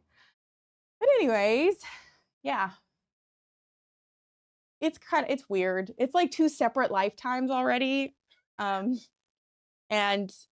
John's about now to I'm a pin nerd. yeah. John's gonna be Like- 36. Like making this year. pins and turning pins, talking about pins. That heater is turning me bright red.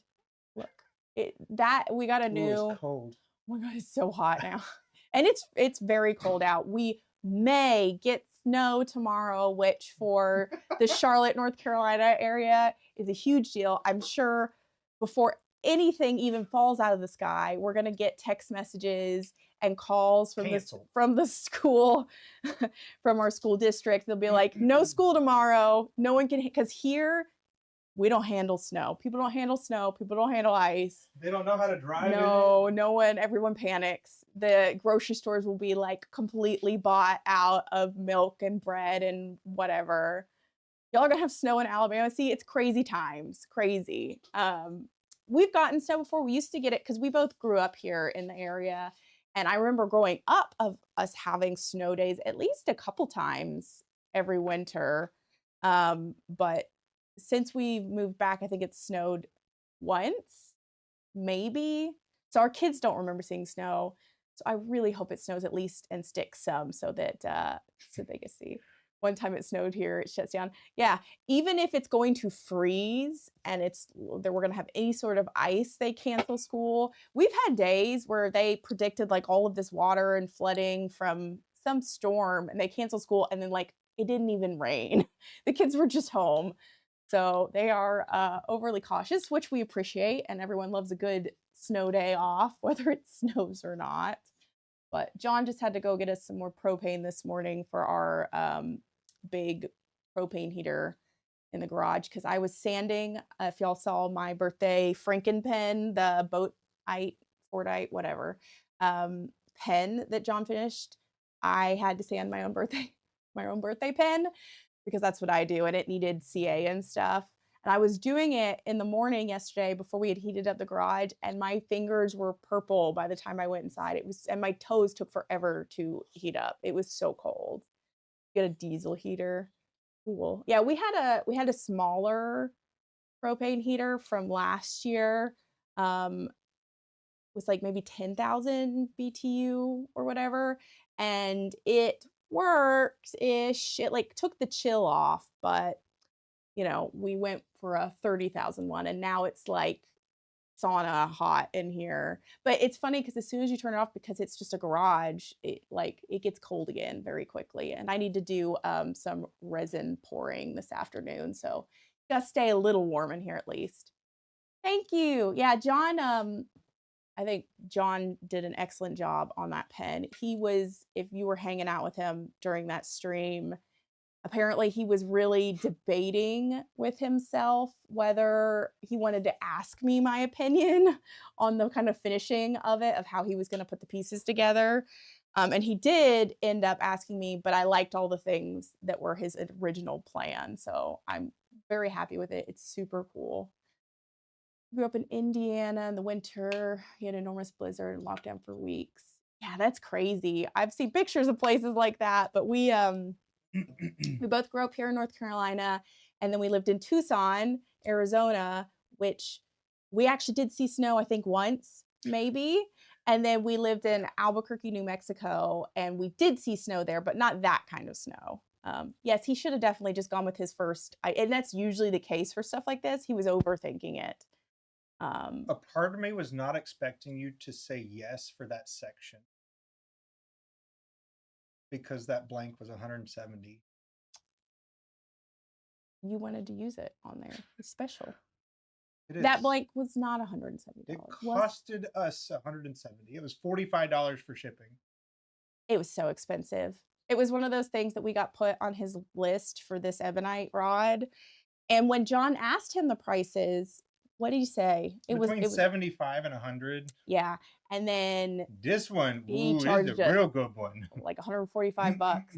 No, he didn't charge Or us 120 bucks. 125. It was expensive. Whatever. Shipping was 45. It was the most ridiculously expensive ebonite. So it's still going to make for a very, very cool pen. It's a neat material. I will never buy any of that again. Well, never say never. Probably not. Oh, it's cold. It feels nice. For this blank, yes. That one. Yeah. Well, because and no one else does what it's Anton. Wait. I don't know his last name, but he makes his own vulcanized rubber, so ebonite blanks, and they're incredibly intricate. Yeah, where did he ship it from? I don't even remember. It's like India. Yes, for one blank, and $45 for shipping. And international shipping. shipping. He did like a courier type of thing. It got here really quick. It feels nice. Do you have a block of something else cold? Correct. It is ebonite rubber, not epoxy. So this is not something that we could work. His stuff is incredibly beautiful, very impressive, and there's nothing else like it on the market. So it was also partially just like a, yeah, we want to try it out kind of thing. That's how most materials go for us, even if we Garage doors closed. They're cold. Oh, yeah, I'm gonna step. Yeah, I should just go outside for a minute. It's so hot. But anyways, yeah, he's very talented, and I'm not saying that his stuff isn't worth that. I just know that we would pay that much money for a single blank again. At least not for ebonite. Not unless we had a specific purpose. Well, or if it's some other material that we really want to try. Because this falls under the category of research and development budget. We like to try all the things at least. Like, yeah. Like to try all the materials. Yeah, which was kind of the point of the pen that he made for my birthday. So, the garage door. I get the reference. I don't know. Is it a movie? Get Him to the Greek is the movie. I forget. Jonah Hill and Russell Brand. Weird. That seems like a weird combo. It is. Russell Brand is a rock star, and Jonah Hill is a like a producer, label producer or something. Okay. And he has to go to England or London somewhere I don't really like to bring Jonah him back. Hill. I don't really like Jonah Hill. He's pretty funny. I'm very picky with movies. Rockstar comedian. Yeah. Testing the market. Who knows? People want $400 pens. We do sell $400 pens already. So that's will you grab me a stratified? A blank or pin? One of the block slices. So we absolutely have worked with. Do we have any Operex too? Yeah. We have absolutely worked with other incredibly expensive materials, and some of them. Would you say that this is less expensive than Operex still, isn't it, or is it more? Is this one more? If you factor the shipping in, it is less. So, for our $400 pens, it uses a material that we make ourselves that we have since named stratified material. It takes me over a month, usually now several months, to make a block with all of the layers. They're usually 30 plus layers, and they're very finicky, and we make some really cool striped pens out of them that have to be have a special finish and some other stuff, so they take us quite a long time. So we do charge $400 for those. And then Operex, I don't know if it's, there we go. So Operex is synthetic opal. It is created using resin and silica in a matrix. It's done in a lab. It is very expensive for the material. I think that was 70. And it's also, with most of these expensive materials, they're kind of like finicky. I don't know. They can be a pain, but when you're doing detail work, like threads, for example, Gotta change the dimensions a little bit because it will chip out the teeth. I don't know if you've tried to create threads. How many dollars per like amount to make a pen did we for the material alone? It's about $50 a blank. So it's about $100. So I guess you're right. The ebonite was more expensive, but the material for the Operex on its own is about $100 just for the material, and that's not accounting for any sort of like breaking or issues. But those are a couple like the special materials that we work with. We mostly work with my Alumilite resin blanks that I make. So the whole thing with my birthday pen that he made was that it's not materials that I made. It has no material in it that I made, which is fun for me. So it turned out really cool. And we were even looking of where we could get, or if we could even buy more of that boatite material, this very cool stuff that pen was made out of. And I can't find it anywhere. And I think John reached out to the guy that we got it from. So we'll see if we could even get any more of it, but it turned out really cool. And I know John sleeved it and worked on that. Yeah, some materials they're pretty expensive. For typical, so we use, it's a polyurethane resin. So not epoxy, because a polyurethane is better for just urethane. I don't know. Urethane resin is better for turning. It's not as hard. It's, I don't know. It's a little more difficult to sand because the material is softer, but it's a lot better for turning. And when we have sold blanks in the past, we sold them for about $15 a blank. Some people charge up to like $25 for a fountain pen sized rod. Yeah. Which are a little under 9 inches, I think, or around 9 inches. So this is a typical bespoke fountain pen rod made out of our resin. So that's what our typical price is for materials if we're not doing crazy stuff. And then John went in and grabbed my 8.5.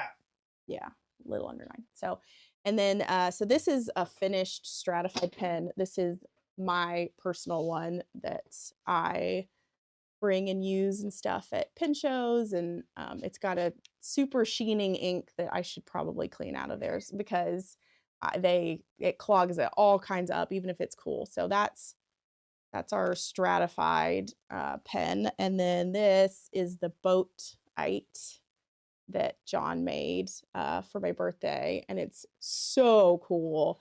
And then the top here is, zoom in, I suppose. No, too much. There. So this is a Juma. It's Laguna Dragon Juma. So it's got this almost like scaled look and chatoyance to it. And then he sleeved it with ebonite. I think there's black and like a blue-black ebonite. Isn't that what you said? Sorry, I was looking at it. And then the section is from that Anton's special ebonite. And then this is a tiny little sliver of that Operex. So it turned out really cool. I put my favorite ink in it. Okay, please zoom back out now. So I put my favorite ink, which is Wayfarer by Waringal. That one. It's my favorite. It's like a teal with purpley shimmer. So, and John also put one of our black nibs that we only have a few of in there. For show, pretty much. Because it's cool. It does look cool with the black nib. Probably leave it in there. But anyhow. He wants slimline pins. Evan? No. Joe. Like, well, I recommended slimline. Slimlines are great kits to start with. They're pretty easy. Even though I don't turn, it's not my thing. I have made slimlines. It's one of the few things that I actually made. They're a good kit to start with. Oh, thank you, Kevin. It's taken years to get to this point because we went from when he was in the military and us our first 10 years of being together, long distance dated. And then for half of our marriage, while he was in the military, he was gone half the year between deployments and training. So I got used to him, you know, being gone often. And with that, it's like, I don't know, you almost get that honeymoon period every time he came back. It was like exciting. Everything was exciting and great. And you never get to like the normal. Now it's not exciting. It's more of we had a total adjustment that had to happen with being together 24/7. Break it? It's already broken. So the first year to 2 years of us running a business together, there were a lot of growing pains. We're a well-oiled machine now. We've got John's things that or his part and my part, and it works a lot better. I don't want to cross the streams. I don't want him to mess with my stuff, and I'm not going to do his part. So complete manufacturing process. Yes, that kind of was the idea of, because he got into the pin making and turning prior to me deciding that I wanted to make blanks for us. And that was just because there weren't blanks that were available in the colors that I wanted or kind of what I wanted. So we were able to kind of build from there. And the kids, they get a lot of entrepreneurial knowledge and have been to shows with us and they've learned all kinds of different stuff. So we'll see what they do with it. They're only Stell's about to turn 10 and Evie will be 12 this year. So I have them do a lot of different type of math problems. You were gone for 1-2 weeks and only home for a weekend here and there. Honeymoons. Yes, it's the same thing. So because for training, they'd be gone for a week or two, sometimes more. And so it was exciting when he came back, and stupid things like, I don't know, errands or whatever. It was like a novelty that he was there. It was fun. And then you go to like everything being like normal every day and being together all the time. For the record, we just kind of coexist when we're working.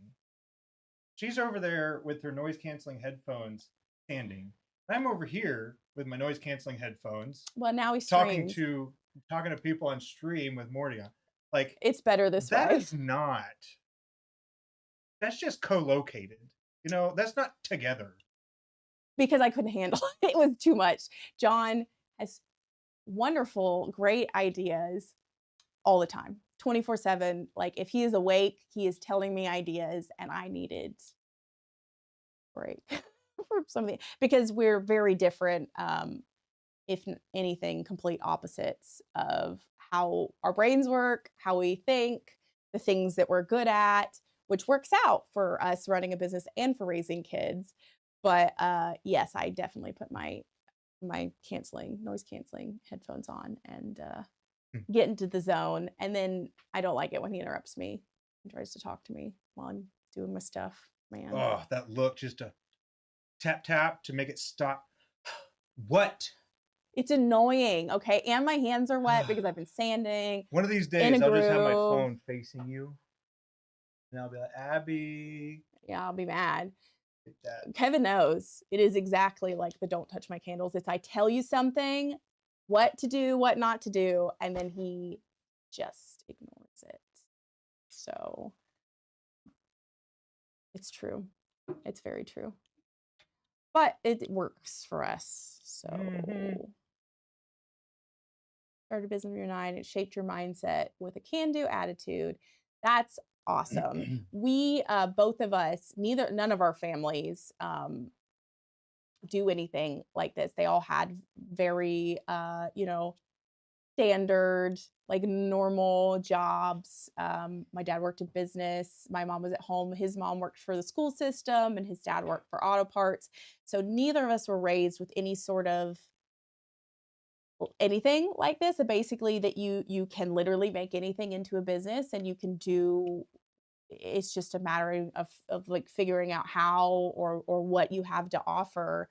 And because growing up, for sure, I mean, he went into the military because he knew that more school at the time was not right for him.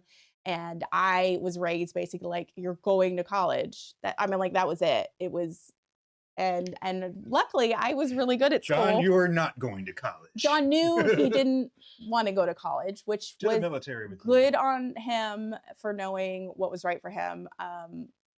Because I did go to college for a year, anyways. And then was like, okay, mom and dad, I'm gonna move across the country and live with my boyfriend in another state, and then left. So I'm pretty lucky that my parents were as supportive as they were about all of that. Because I don't remember them being like resistant. No, they were just like, are you sure? And I'm like, yeah, I'm sure. And I was. See, I was sure. So yeah, but our kids are definitely have a completely different mindset. For now, I think both of them want to be zookeepers. That has been the most recent thing that They both of them want to vets do. before. And then like, but they're like, no, that's a lot of school. I don't want to do that. I just want to be a keeper. I want to own a zoo. They just zoo. Well, do you want to own the zoo or do you want to be a zookeeper? That's not the same. No. So there's still a lot of things we're still ironing out some of the kinks. We had to rein Stella in Orlando when we went to the pen show because we brought the kids for the last 2 years to the Orlando pen show with us. And she was trying to, she was hard selling people. They'd come past and she'd be like, do you want this pen? You want this pen? Let me show you how pretty this pen is. And we're like, okay, Stella, because we don't do that. We don't hard sell anything. We let our stuff speak for itself and just sharing our kind of enthusiasm with what we do. But instead, after we kind of kicked her off the table of hard selling to people, she went around the whole room at the Orlando Pen Show, literally just asking people questions about what they were selling and talking to them and complimenting them. She loves to compliment people. And she means it too. But she came back to our table with like a pile of stuff that all the other vendors had given her just because she talked her way into a bunch of goodies. It was hilarious.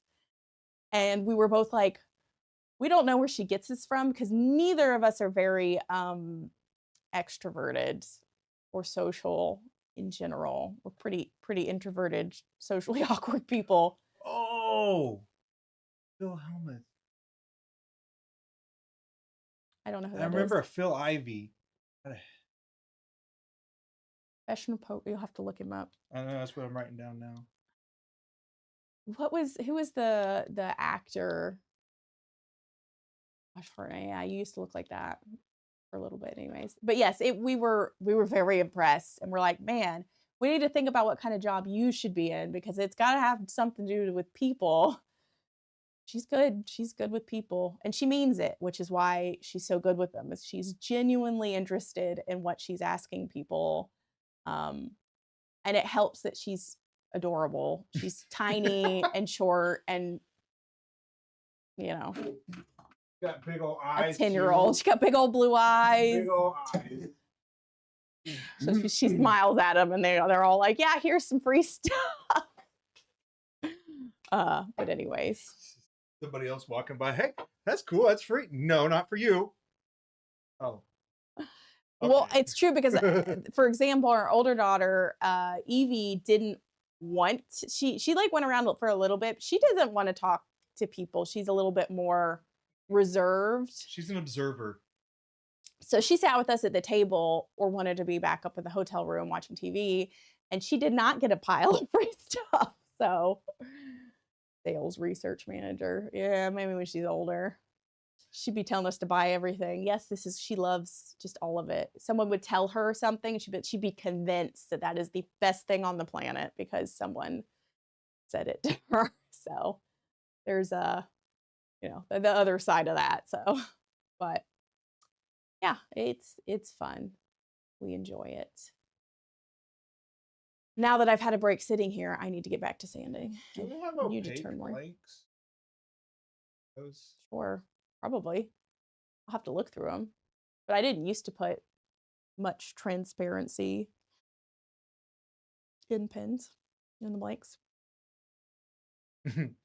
Awesome. Good to hear. Oh, I it was nice- appreciate that. It's nice good to meet you meeting as well, you. Joe. Thanks for hopping in. Just trying to figure out some of the logistics for those slimline kits that I don't really need in my shop. And then maybe working something out like that where we can send blanks with them per kit. Oh, sorry. Anyway, just thinking about that, Joe. All right, well, see you guys later. So put my pins back and get back to sanding. Get back to work. Yeah, good chatting with you. I appreciate you hitting all the notifications and whatnot. Just a pin maker here, doing my thing.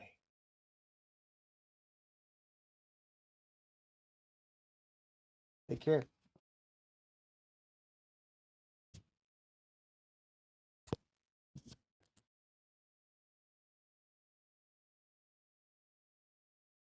And I'm going to get back to turning because they're not going to turn themselves, you know. Oh, Abby never did that. Hmm.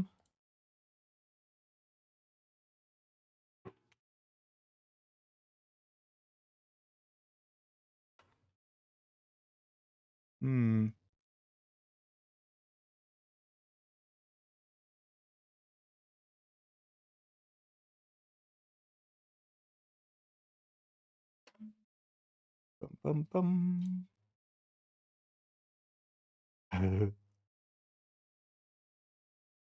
There we go. Well, I don't have anything up there. So it is. Oh, these are from Crooked Mill. But whatever's cheapest. Like another tip that I would suggest is don't be afraid to break blanks. That was one of my biggest problems, and that slowed me down a lot. It's just the cost of tuition, you know, is one way to think about it. Is that if you're so worried about breaking the blank, you won't find out your capabilities. So, but yeah, you just get them on Amazon, or if you're not an Amazon person, then there's a lot of, well, I don't know if they have slimlines or not, but Turner's Warehouse or stuff like that.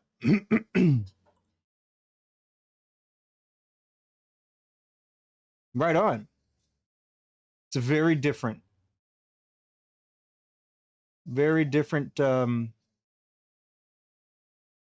material to work with, I'll say. The dogs is barking. Abby. Abby, Are you talking to me? did you let the dogs outside? Yeah. Back in? Well, yeah, they're barking. Being annoying. Have a mountain of black walnut. That's cool. I don't think I have any. Maybe. I don't know. I don't think I have any black walnut. Might be one of the ones that I need for my upcoming pin project. But yeah. I'm going to hop back over here. It has been a pleasure getting to meet you. Don't be a stranger around here, you know? All right. There we go. Good to go. Switch this one. Switch that one. Good. Okay. This one. Will you turn on Morty, please?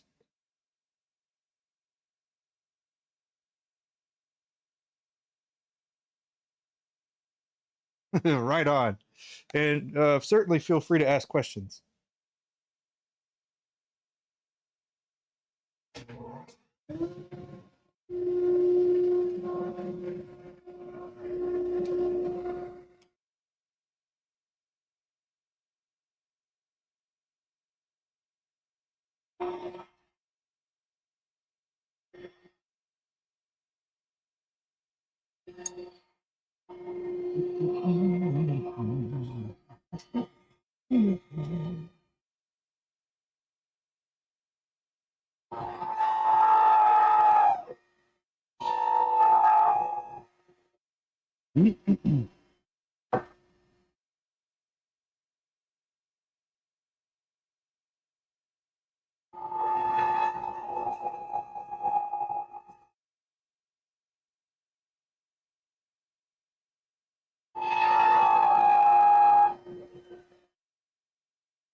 So somebody had messaged me or commented rather on one of the posts that I did on that pin yesterday when I did it in the community tab.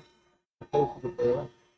And somebody's like, "Do you have the link to the video where you did the sleeving?" I said, "It's in there." It's in there. But yeah, it'll be a yeah, quite the watch. If that's all you were looking for. But yeah, probably we'll find out for a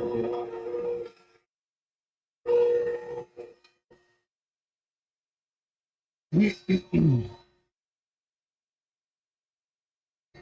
That's probably what I'll work on this weekend, because I think that's going to be a pretty cool video. But it won't have, probably won't talk. It'll probably just be a watch it kind of thing.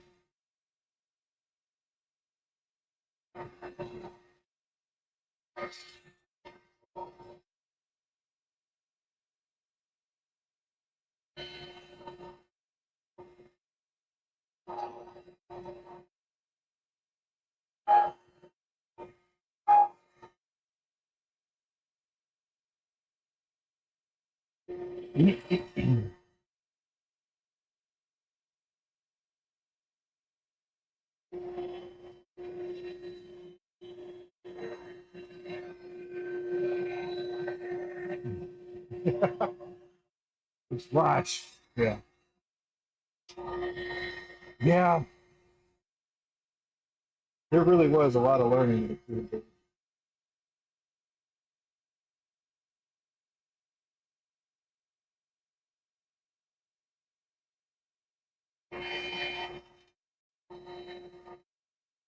We've taken some of these things that were just ideas that I had practiced in a very different on a very different thing, but then applying it to uh, applying it differently.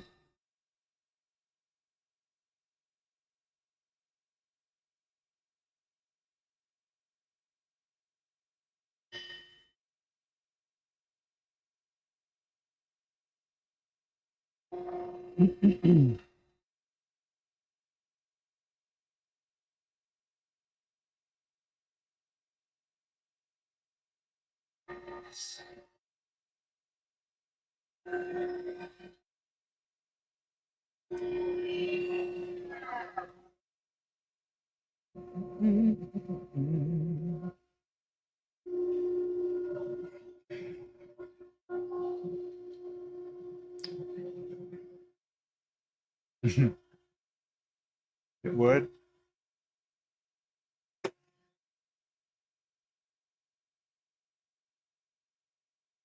Uh,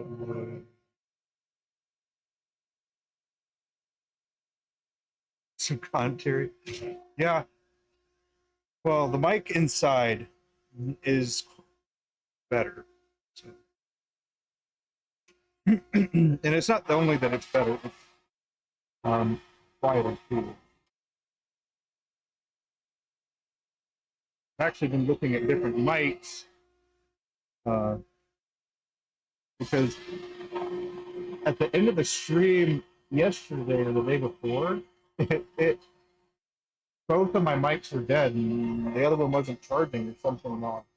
Now this one is in. That's a real bummer. I can't be. And I tried to switch over the cam to the microphone on the camera, but for some reason OBS wouldn't let me do that. So, a little annoying.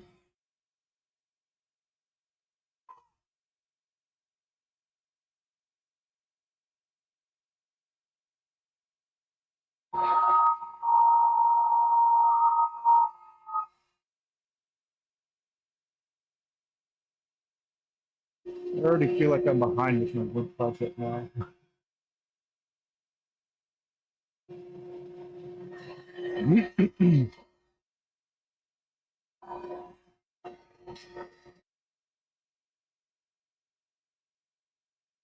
But on the other hand, I was actually using that as a practice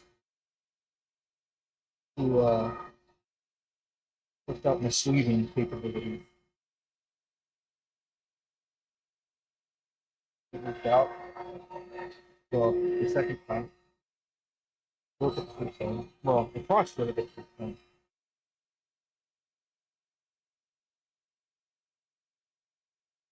I was chasing them, and I guess I had a bad start. And then it also feels different when you're threading ebonite versus resin. When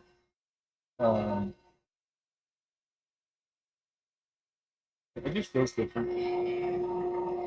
So there was more resistance, but then I guess later I found out that using the it's cross-threaded. And I thought it was because it's just rubber gripping. So that's a learning, I reckon.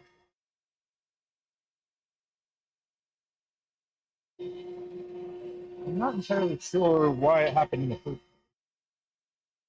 that.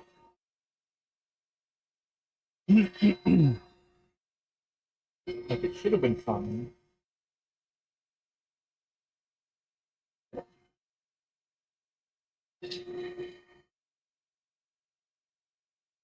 Now I have a little template for all the way through.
Did I ask you if you got any tools or anything like that for Christmas?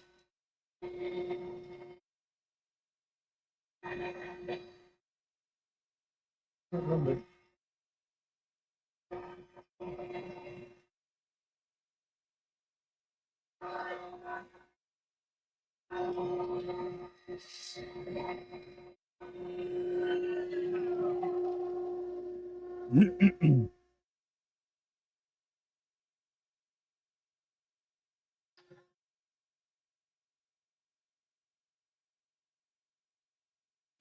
Any tools, like different any equipment or anything like that? We've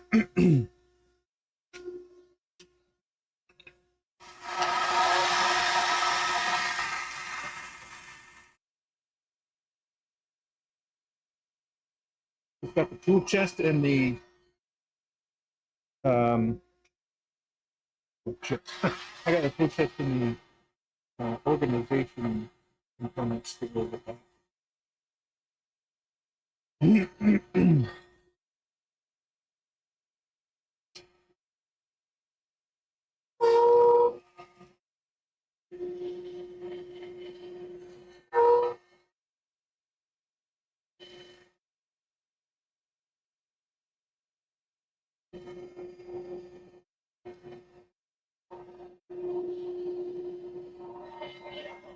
Also, I just looked, and the shop itself is not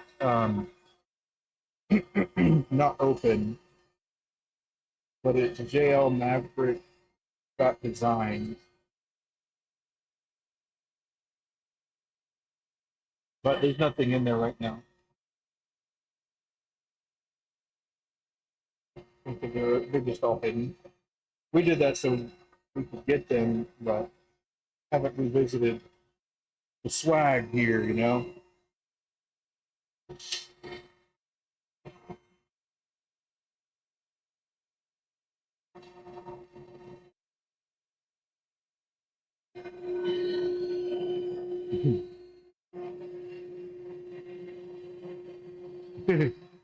You and Allie just try what you need. Right on.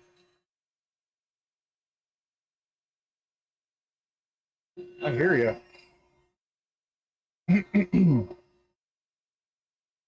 Yes. It's kind of what we do as well. But over time, I've been trying to be better. Like, if there's, I actually have a running list on Abby's phone that are like gift ideas. So when I think about something, I tell her, and she puts it on the list. And then sometimes it'll just get just completely knocked off the list, or it'll end up being something as a gift later on. I don't know. We just, I guess, for example, the Baker Lily put. We both wanted to make the lily puts, and they're copper. We didn't have the opportunity to hold a lily put, but it's pretty cool. So this is the Quebecer lily put in copper. Really, really quite small. So it's pretty cool. This is just a little one here. Let's see. It is 3.5 inches uncapped. Then not even 4 cap. Like 3 3/4.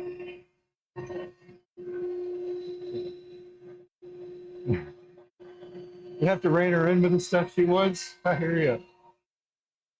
It is really small. Really small. It's a great little pocket thing. Now, if you're wearing white pants, I don't know if I would press that quite yet, but he wears white pants.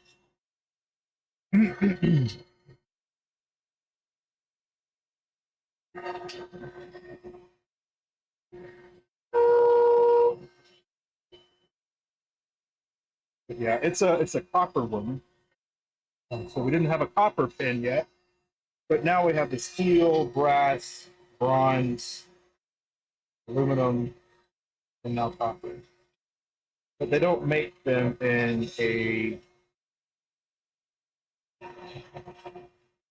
sport. So the other pin that I used to carry from Quebec was called a Quebec Sport.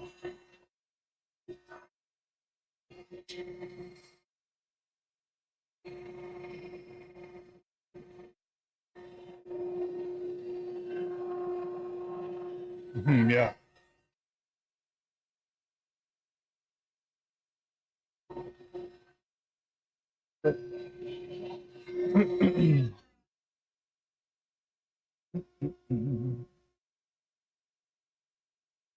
Yeah.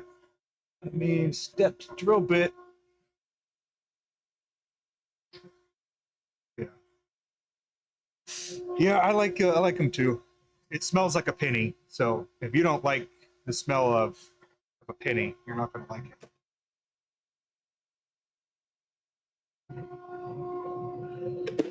I know. Let's see. I think it was Jonathan Brooks.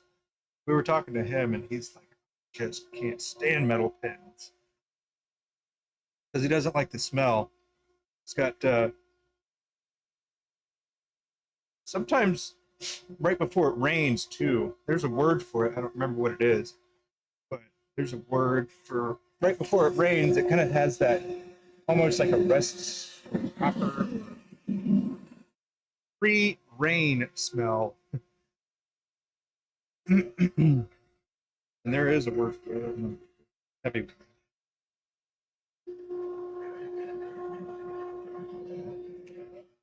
It would be pretty cool to build a pin around some precious metal. Um, and that was one of the other things I was thinking.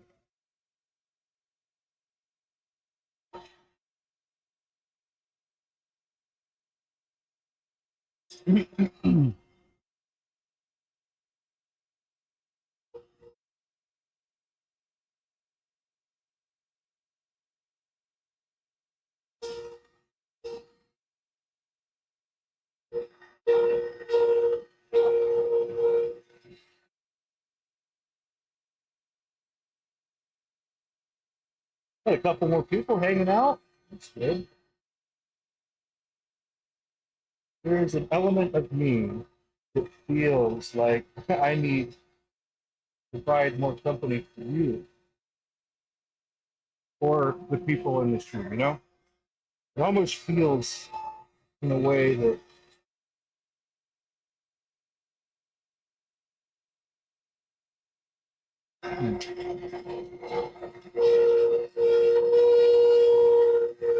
not that I know anything, but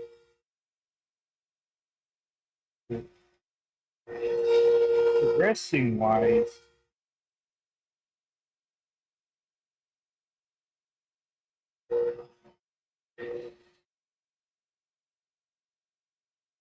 that would just be kind of the next thing.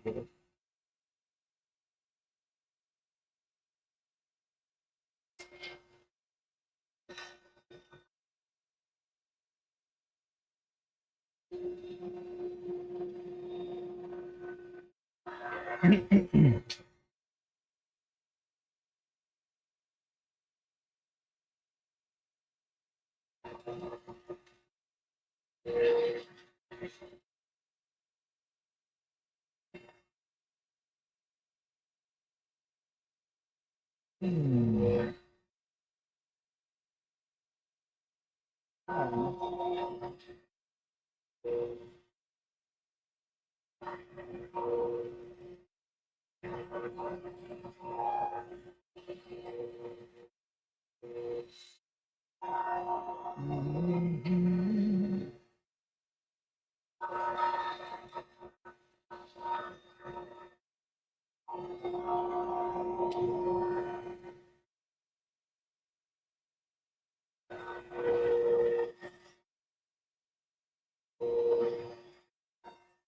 Are you going to be going?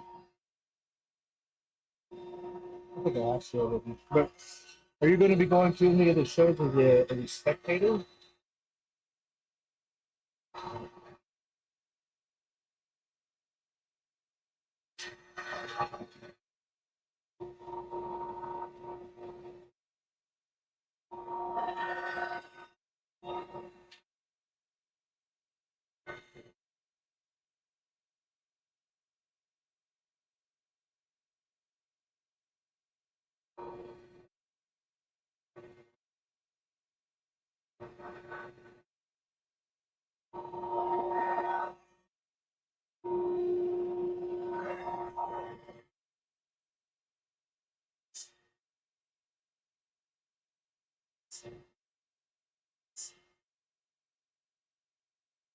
Let's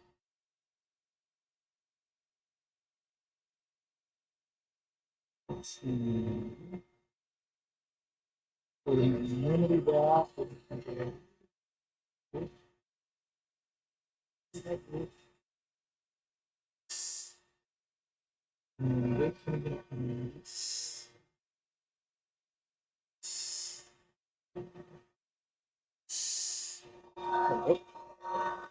Crisis averted.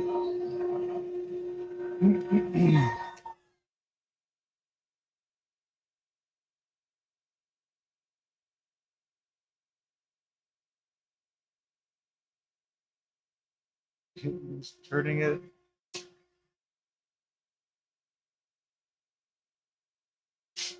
Yeah, I did that a little bit. Did it on my wood lathe. My M15. It's over here. My M15 thing that I was working on. Now that I got everything organized, I lost it. But anyway, my M15, I trimmed that down just a little bit. Yeah, it's not too bad. It's not too bad.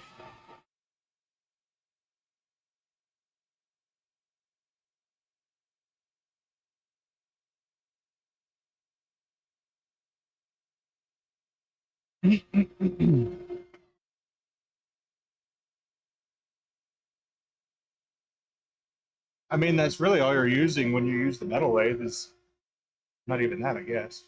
Um, but like use carbide on the metal lathe.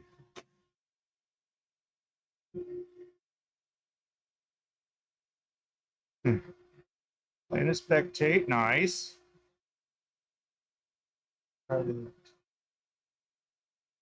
DC one's gonna be big.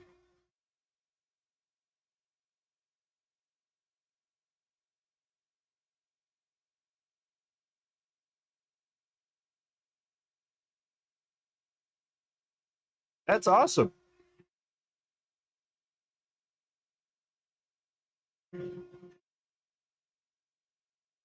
July. I've got my notebook and my pin show calendar is in my other. So I'm not sure. Yeah.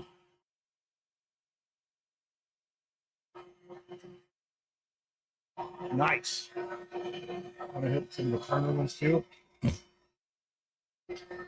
I haven't hit corner ones. This is my first time. Pretty cool. Pretty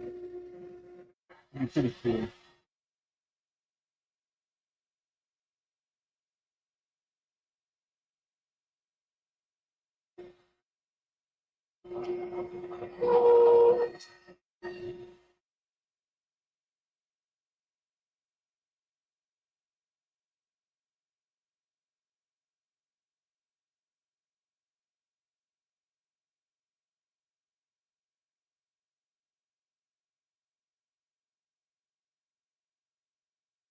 But yeah, I didn't even know that was a thing until Brian came on. He's like, "Are you gonna go to the mate?" And I was like, "What?" The the show. And I was like, "I don't know what that is." So when I found out what it was, and when I found out the date, I booked it. There we go. So I've been booked for a long time. That sounds like a pretty reasonable um, goal. A pretty reasonable timeline.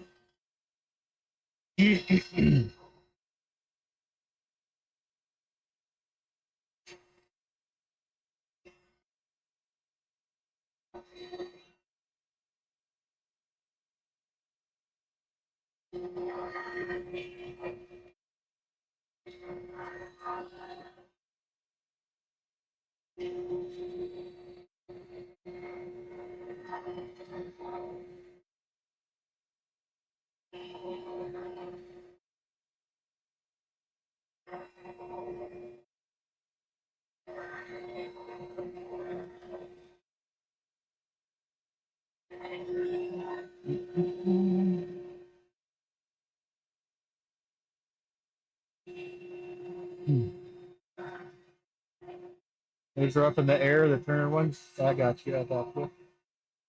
Didn't tell you your local wood turning chapter is called. Ah,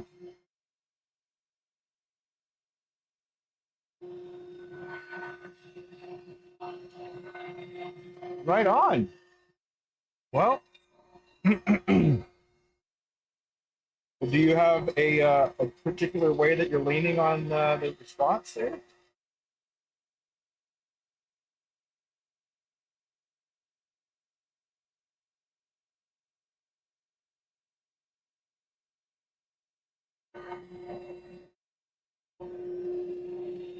That's pretty interesting.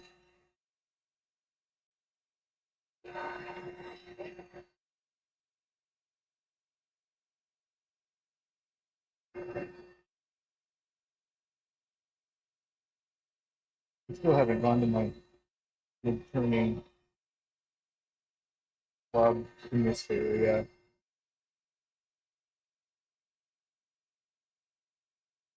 But I do know that it exists.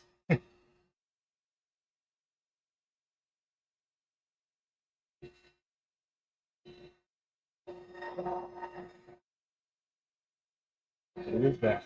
What is that for?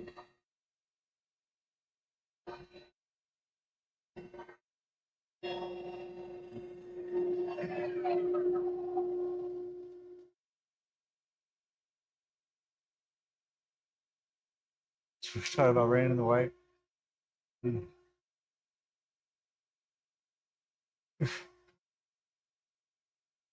Oh man, that's exciting.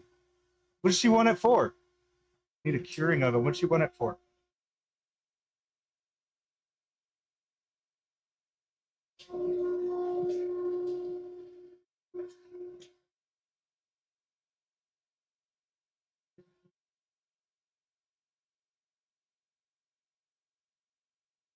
I hear you on that. I mean, it is a pretty significant responsibility, even if it is only once a month. Um, you know, depending on how involved that particular crew is, be tough sometimes to source people that as presenters and handling the logistics and stuff like that. I mean, it could be good experience. Could be good experience. It will definitely put you around people that are interested in the same stuff. Let's see.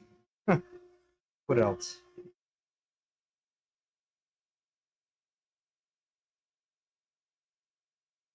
Ah, I hear you. She has a teacher. Right on.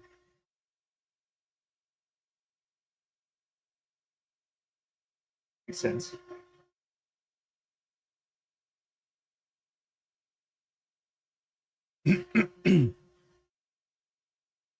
So for blanks, I assume, or just curing resin in general.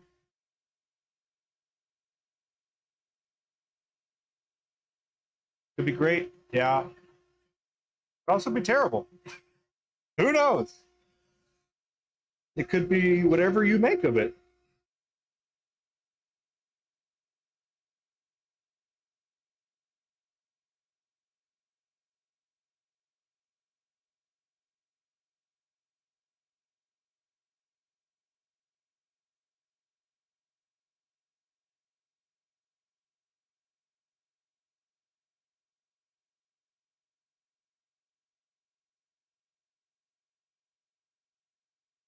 I mean, I gotta say, it would potentially be I'm thinking about it more. And think about it.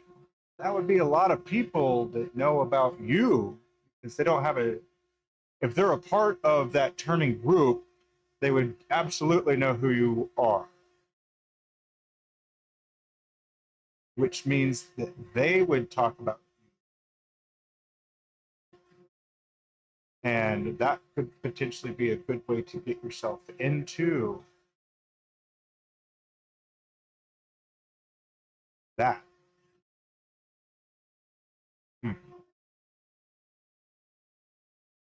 It's interesting. It's a very interesting position, my friend.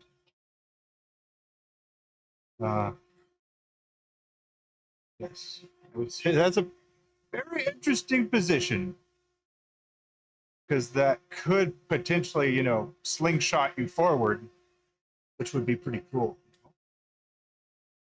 But you, yeah, it could, you know, it could. You know, maybe it couldn't.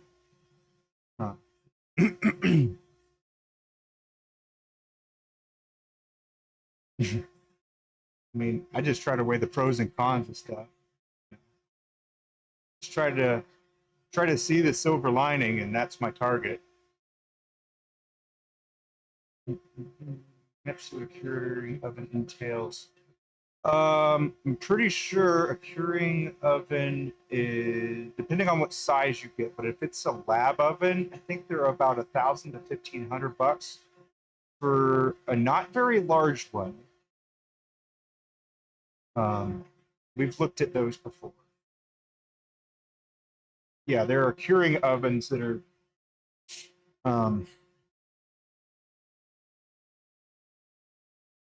pretty expensive if you're doing the lab one. However, if you get a cheap one and it burns down your house, then that cheap one would have been more expensive. Yeah, networking. I mean, not just networking.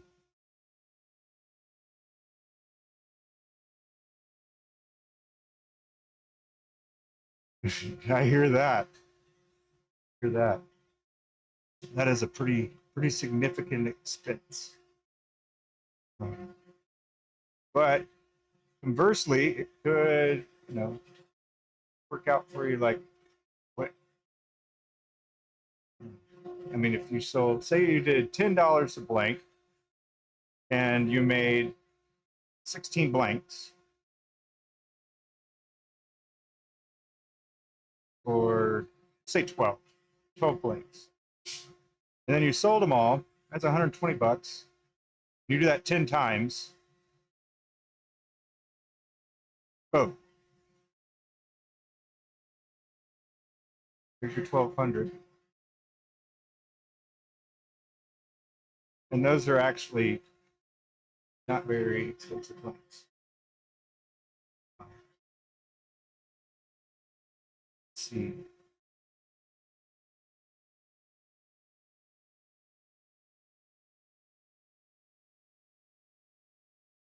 Oh, let's see. I haven't heard of that. Um,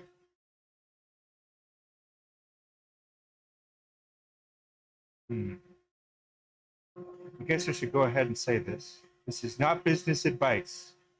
I am not your legal counsel or whatever. I can't tell you what to do with your business and all that jazz. But if you were to buy one, you would be able to expense it. And let's see, do I want to take this the joking route? Well, anyway, you can expense it, and then that is taxed differently, right? So, I'm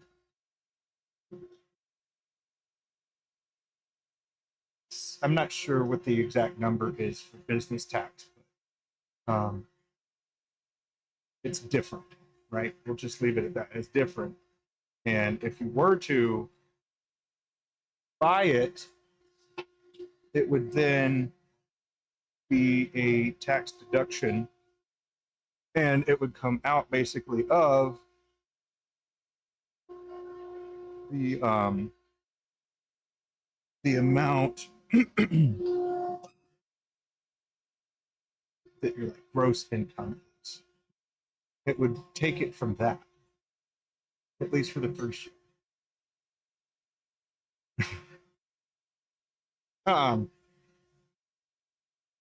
Just thinking out loud. Yeah. I think it's really cool. And I think it's like a whole different yeah. Well, I don't know. It really is just a different game. There. There. It's good enough. It's a different game where you learn there's a different set of rules for the different game.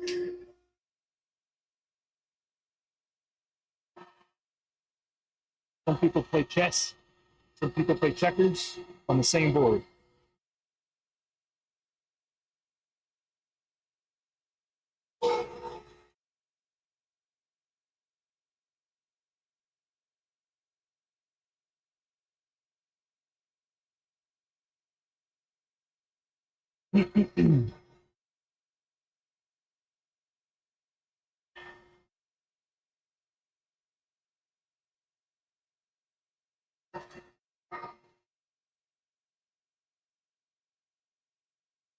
Anyway, I guess the funny route that I was thinking was some people are like, oh yeah, just write it off. I'm like, what do you mean write it off? What do you think happens when you write it off? It's not like it goes away. It just goes to a different place, which is still dealt with, but differently. So it's amusing to me sometimes when I hear people say that. It always reminds me of that meme of people being like, yeah, just write it off as a business expense. Yes. Okay. But you're still buying. Your business is buying. It's still happening.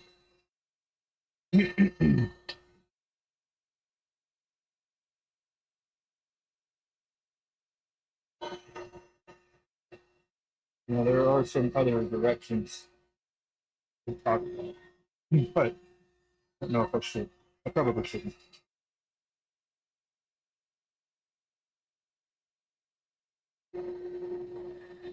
But yeah.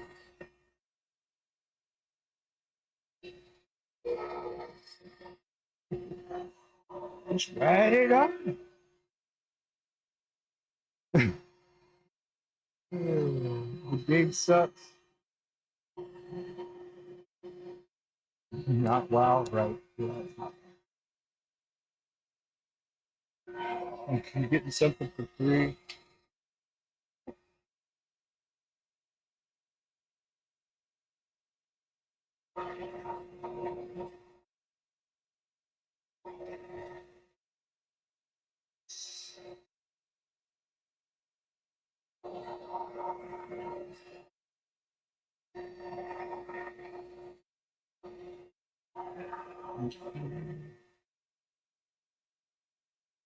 Yeah. I mean, it's useful to have a person that you can ask those questions to.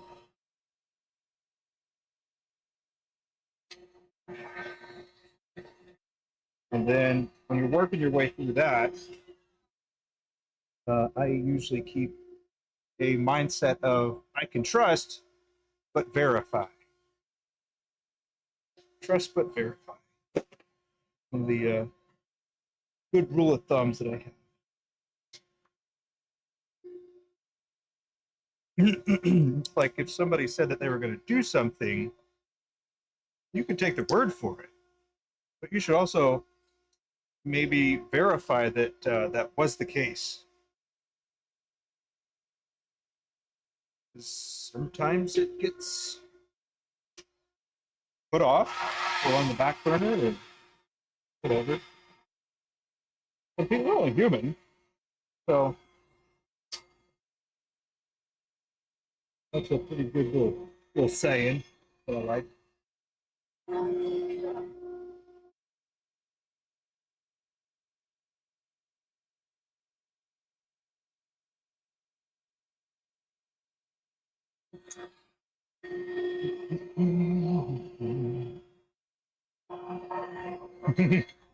Yeah, you too? Good.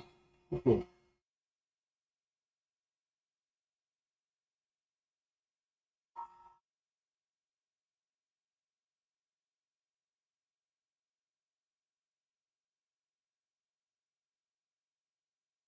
But yeah, the oven could be used.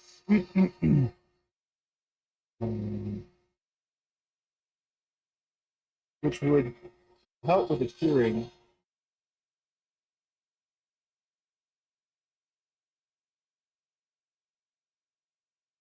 We use a curing as well.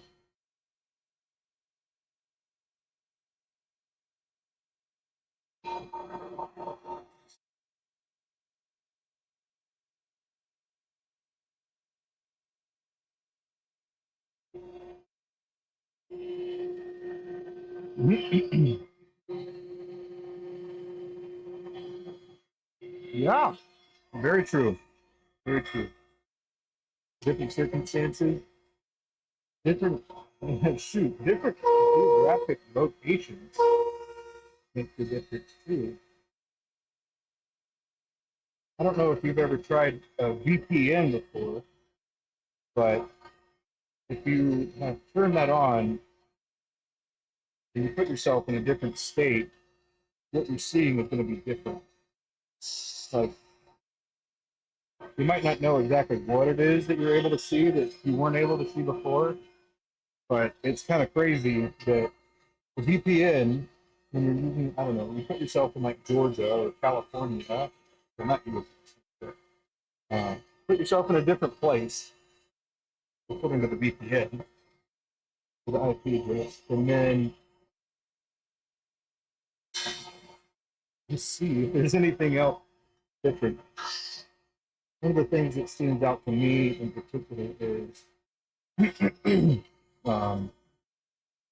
Netflix. If you have Netflix and then you put a VPN on and you go to like a different country, the Netflix content is going to be different. It's kind of wild. But it is a way to see if there's other things. Although they might be watching that, and whether they do something or not about that, I'm not sure.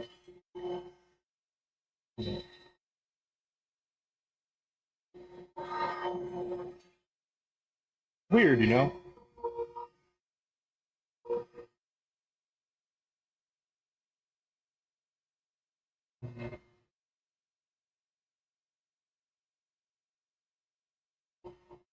No.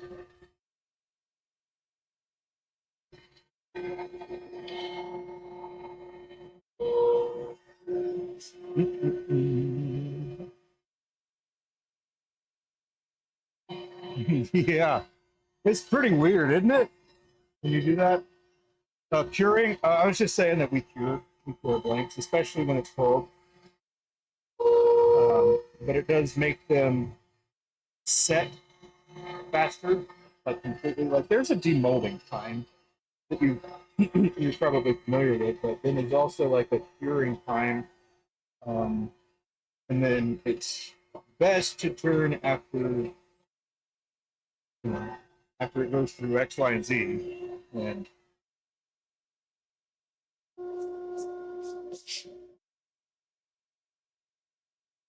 But we cure them as well, and it makes them a little harder. Makes the material more solid. So.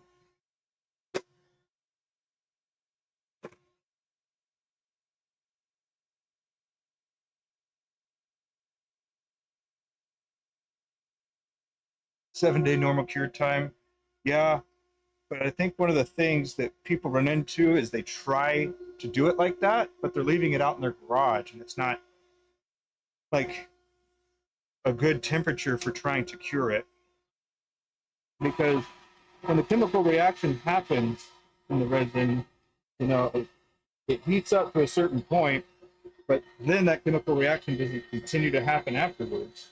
So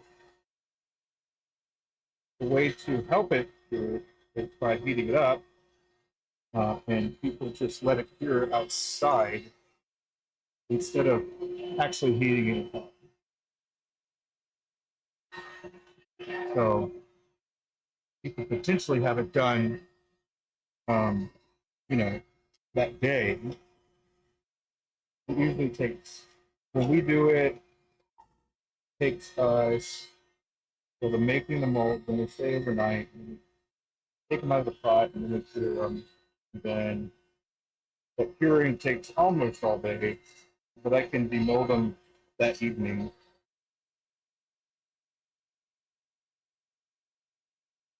But that's just us, you know. Uh, we've had to adapt and overcome and adjust and tailor and all that stuff. What works for me might not work for you, but that is not the most consistent answer.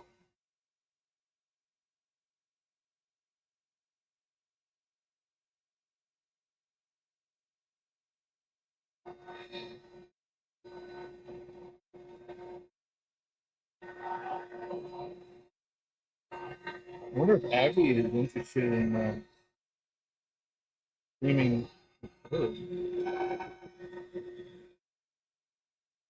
I'm not sure that. Not sure if she's interested in that. Nope.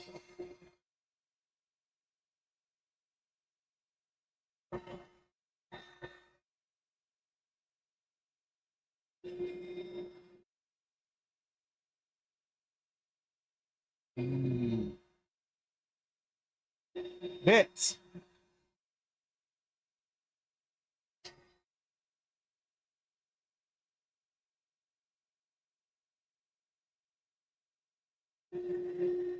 Seems she's um, interested in.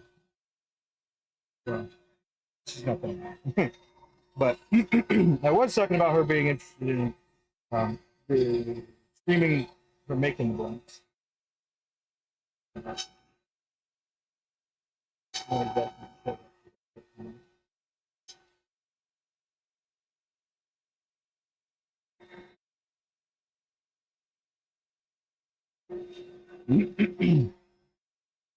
Heat and blank 5. No. No.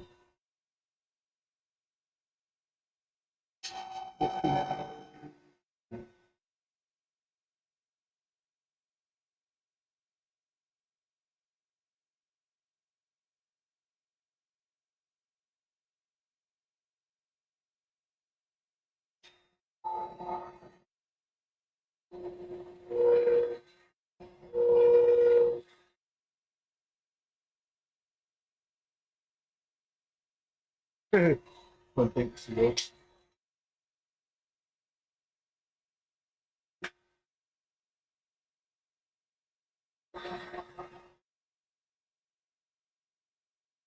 I mean, it's just like the making of pins.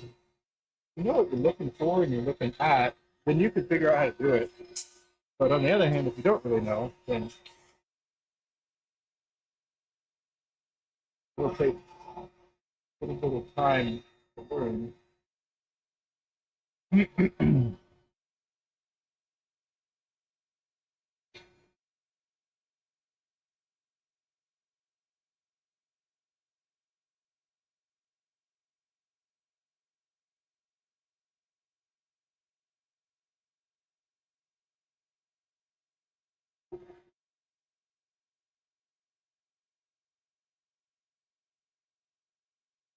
Hmm.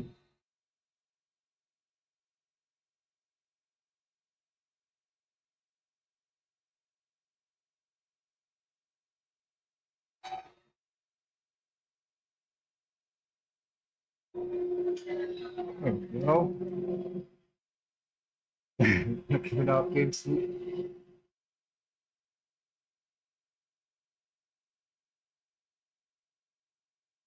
think about this a minute. What? What you got? What is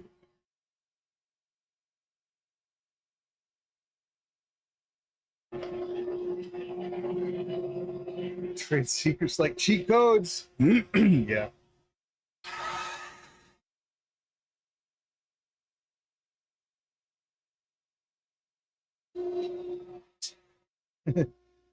I think about that a lot.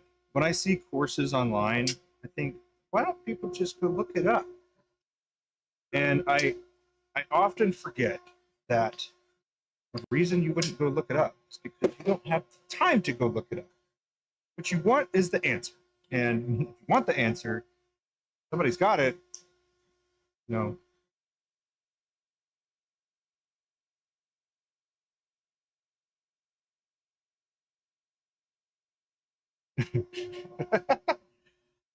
Ahead of the game. Not all the time. Not all the time. But it'll only work to a certain point.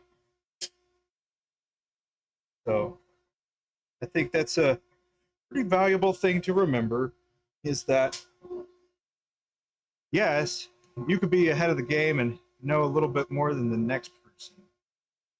But at the end of the day, you're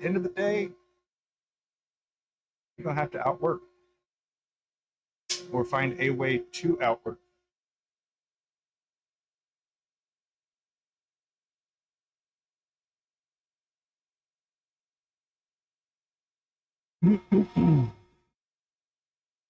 Like thinking about it, like I've thought about it quite a few times in a variety of different ways.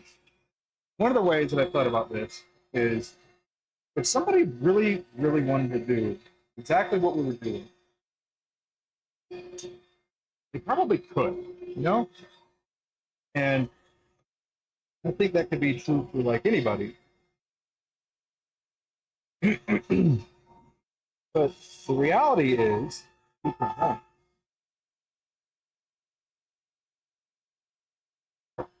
because you have to do something for quite a while, and you can't just pretend that you want to do that for a long, long time. So I find it interesting that that is the case. For example, if somebody watched me do this, they're like, oh man, I think I could do what he's doing, and I think I could do it better. So they open up a store, they start selling diamond painting pins, and they start making a lot of money. Right? They're selling, business is booming. But they don't actually like making the diamond painting pins. They like making the money. So it's one of those things where that's not where I would want to be.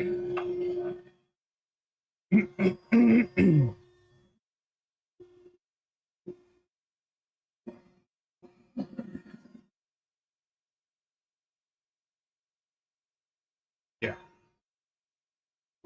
it's just not where I'd want to be.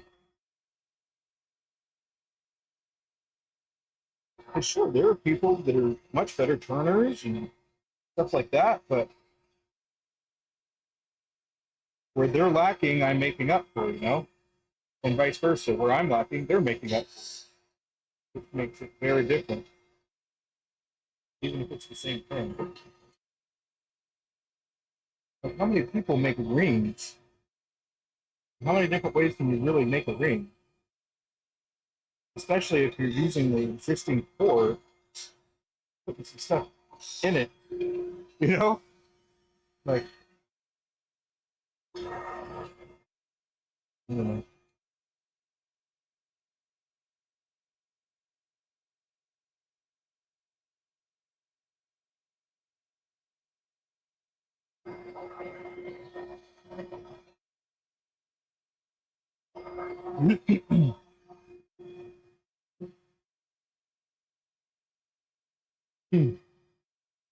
That's where they might fail, thinking they can do it better than the next.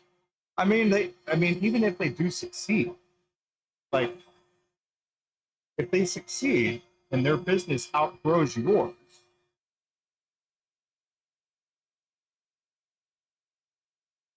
um, it's interesting because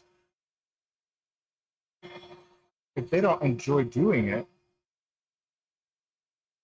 what's going to keep them doing it?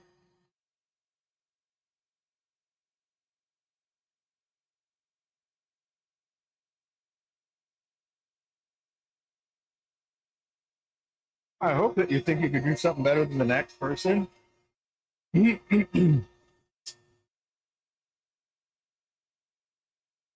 Like, if you think about it, you put more time into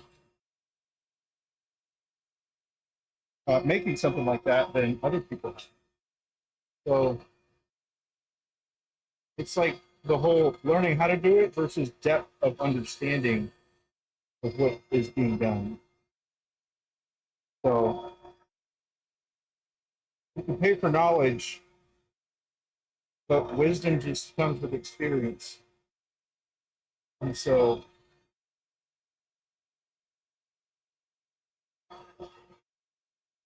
you just got to be patient and learn it as you go.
Thank you. What I'm talking about. I need to get the thing. Now, I gotta make sure it's charging. And the reason I have to make sure it's charging because before it didn't want to um, charge the other one.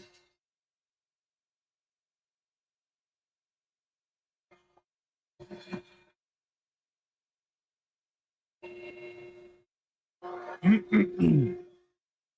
you for letting me know, sir. We looked at some of the Orlando pens.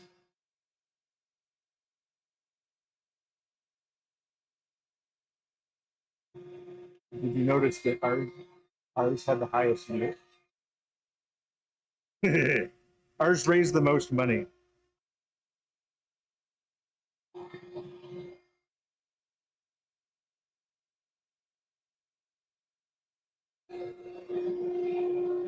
I lost my pen. Sold. Sold.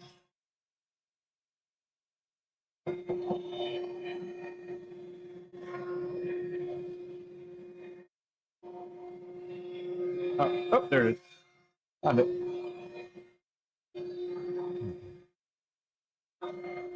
Good.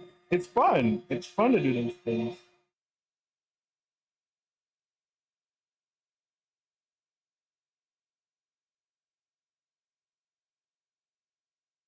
It's like one of the few times that I actually get competitive. I don't I don't really care necessarily about the outcome, right? The outcome is just bragging rights. But I want to know that I put in my best effort with some of the cool ideas that I've been toying with and and see how it goes. You know, I want to see how it's received. So, I mean, I could have gotten no votes and I still would have been happy about the one that I made. It just makes you a little happier, if that makes sense. But yeah, it's like a little claim to fame. And in the Orlando show, not last year, but the year before, we did really well.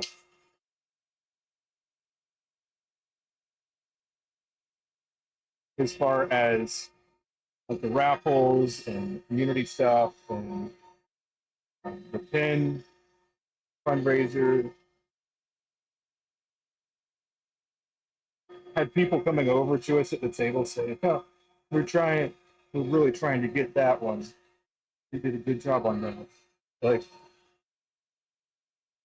but then on the other hand, so um, this is actually, I guess, a caveat to that I will say, um, because the way that they were talking about the pins on display there, they're like, yeah, if you want to see more, go check out the vendor over at this spot, right? So when people were looking for more pins like that, that's not the standard type that I make. So um, it is one of those things too, I guess, where it wasn't the standard that I made. So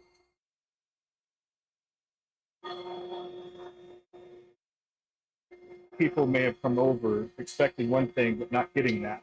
So it is another way to test ideas, really, to see what people think of the particular ideas, and if you should pursue any further. Um, Maybe a certain thing that you were trying or working on, whatever.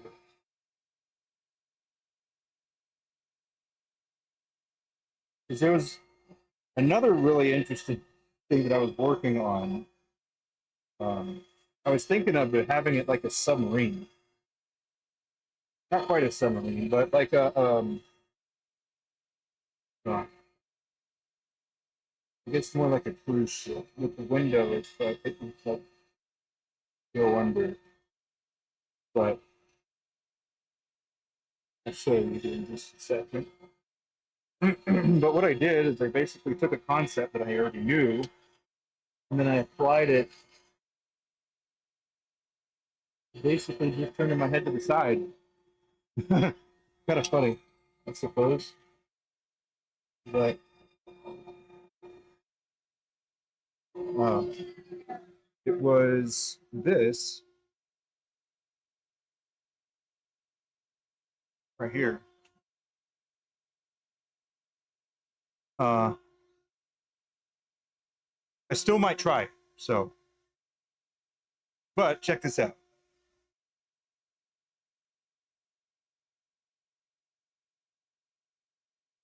So what I did is I cut it, right?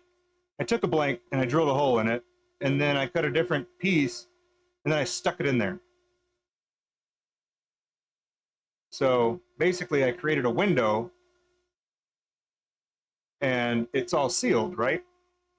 So if I drilled it again this way, I would be able to see what's in there with that translucent spot. So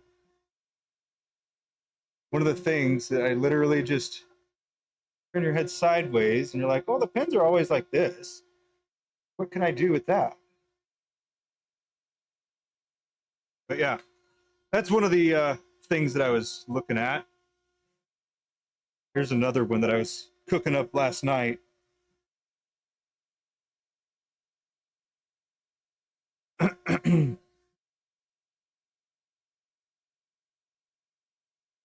had to check it out. But yeah, that one worked really well, actually. I was pretty excited how well that went. So I'm looking forward to getting some playtime so I can try some of these things out.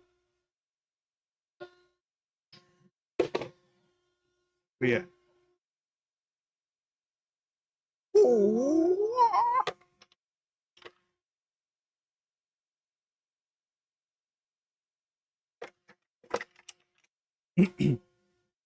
Hey. What is this? An undrilled blank. You have any idea what that was that I just showed you?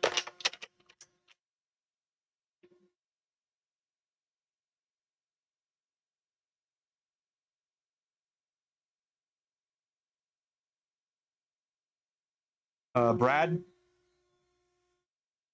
Brad is as the pin turns. But yes. So that is actually a trial. It was a trial for an ink window. So that is what that was. Didn't even see you were typing.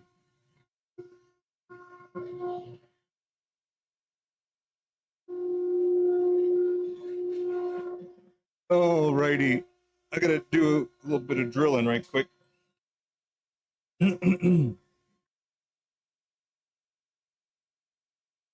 I am moving the carriage. It appears that my hands are out of frame.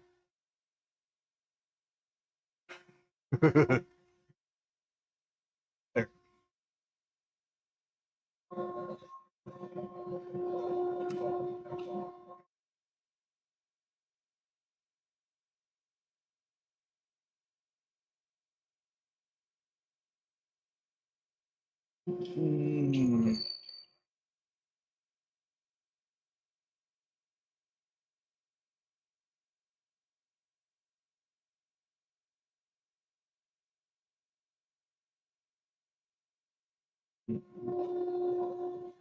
Oops.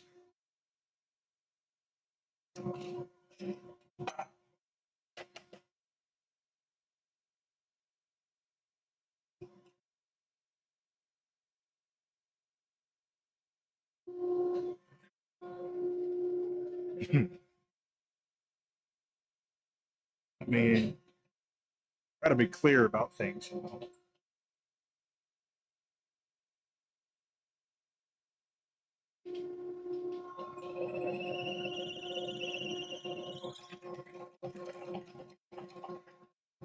Mm-hmm.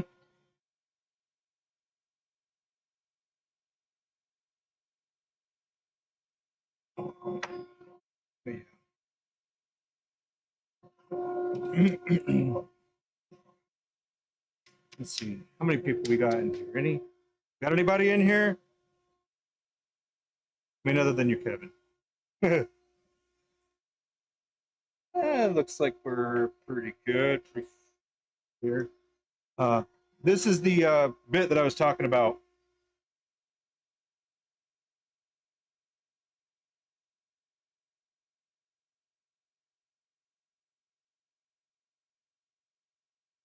Anyway, that was another step drill that I had custom made. You're somebody, sir.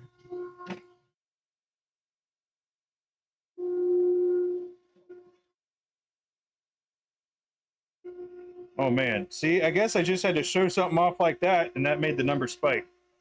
Just kidding. Only a little bit though, because the number did go up.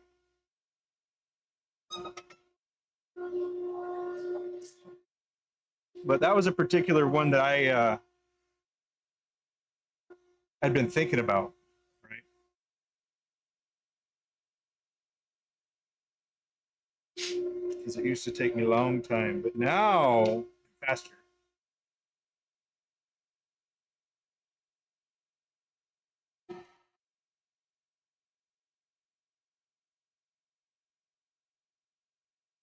Now I'm going to have to make this one not viewable.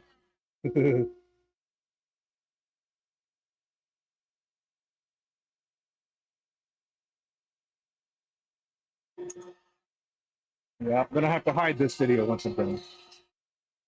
And make it private again.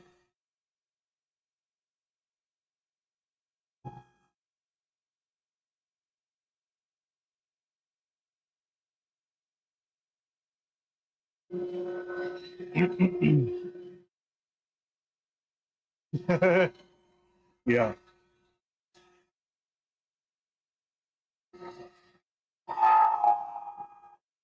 Yeah. I mean, just add a couple ideas together and then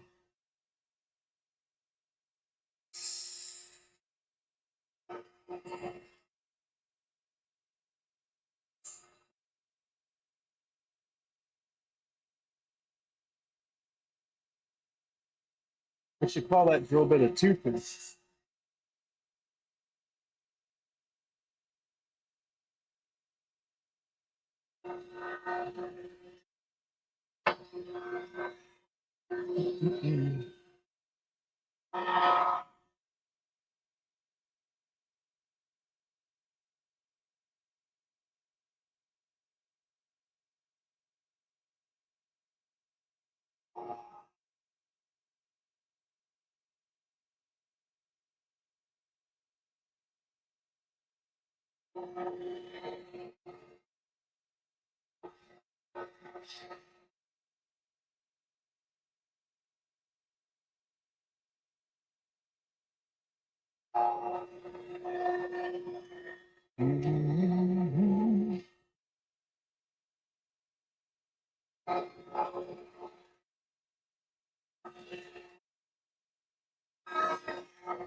Ah, got you. You did? You talked to him this morning?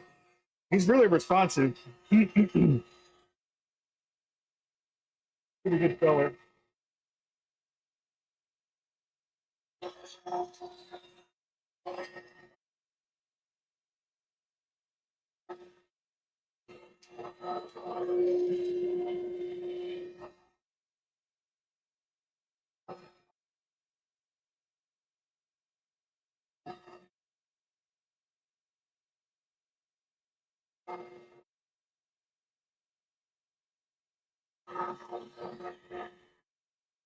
But yeah, I've been putting some things together, and I'm going to end up doing a pretty decent order.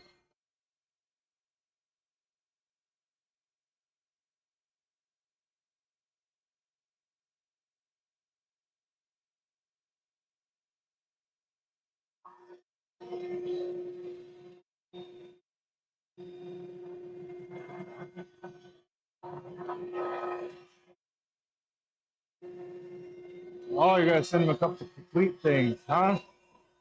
Oh, man.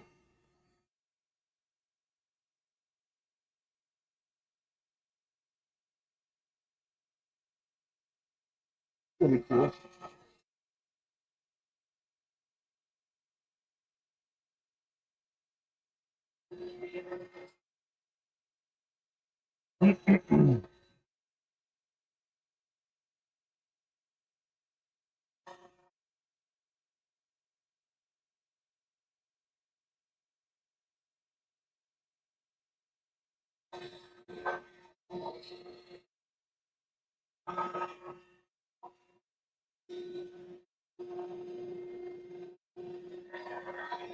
Are you going to send them an M13?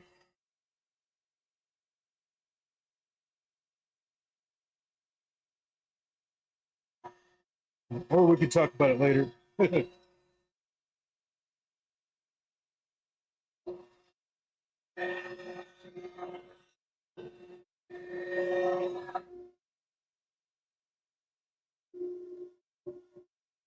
Maybe.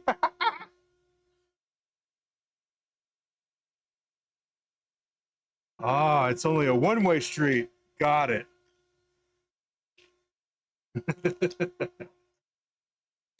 Cool, man.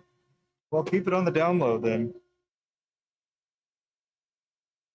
Keep it on the Delta Lima. Hmm.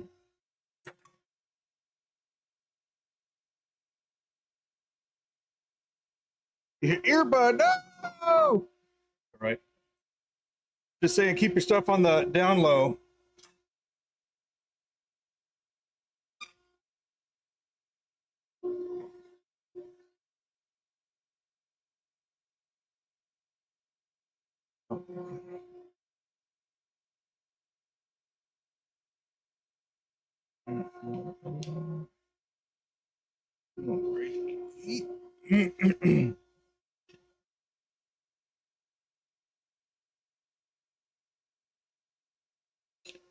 Gotta switch over to the other tool wrist. Here.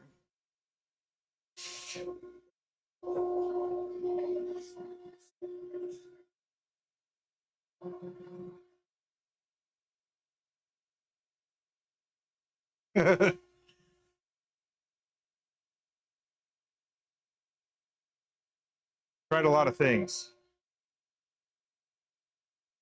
Definitely not everything.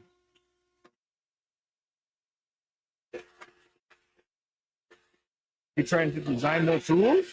Components? The components is what I think is huge. But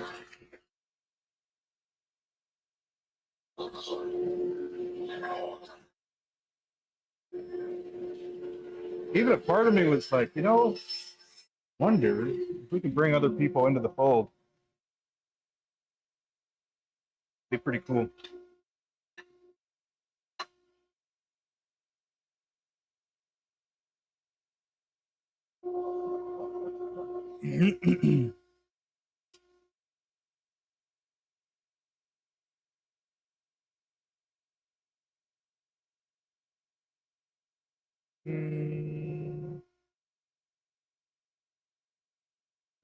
Bum, bum, bum.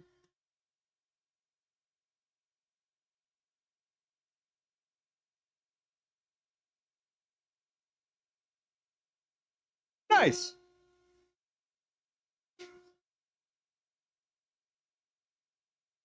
Pretty cool. Let me just write that down right quick. Just...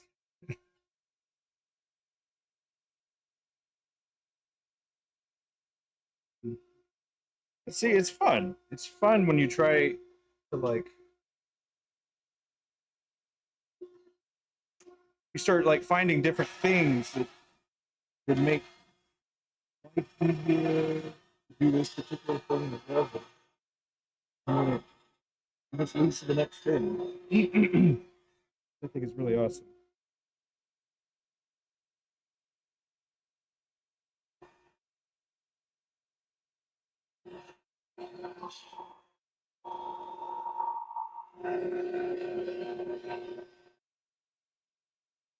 Mm.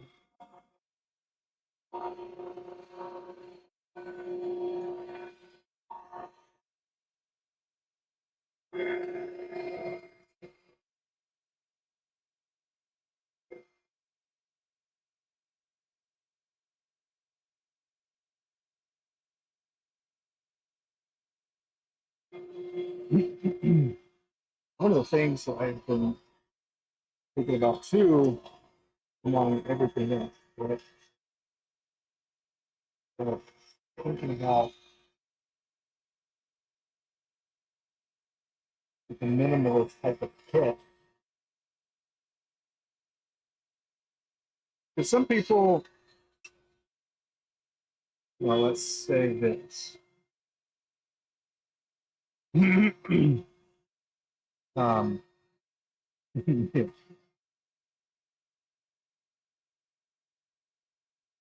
uh, just thinking about a bridge between the spoke and pit, and that's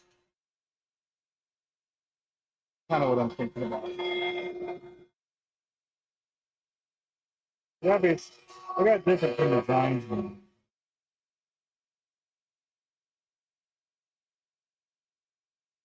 That's just one of the things that kind of bridge the gap.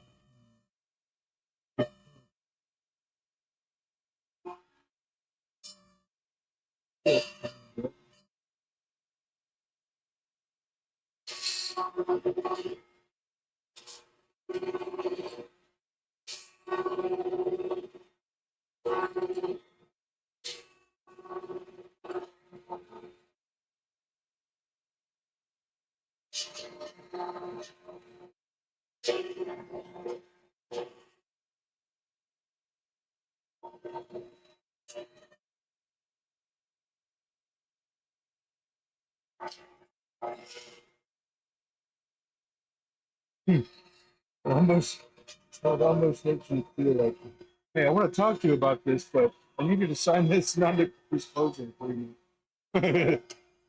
until I got to this point.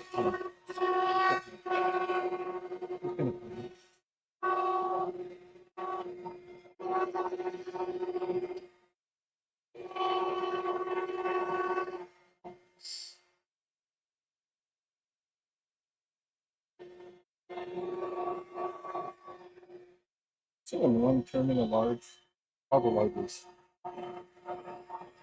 Not my favorite thing.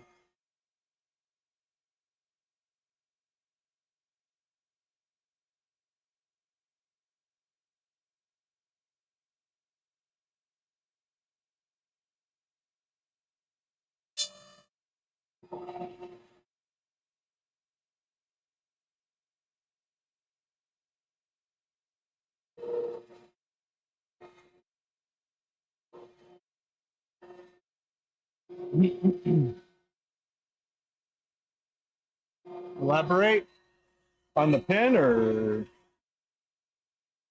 on the bridge.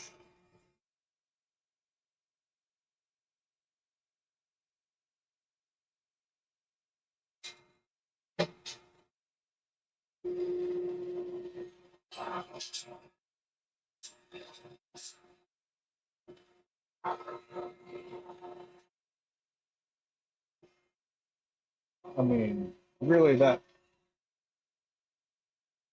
probably not going to be like an immediate project.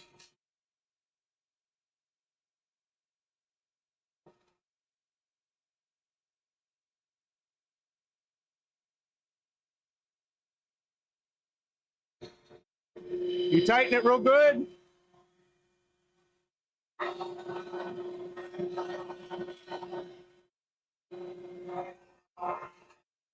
Need help? Okay.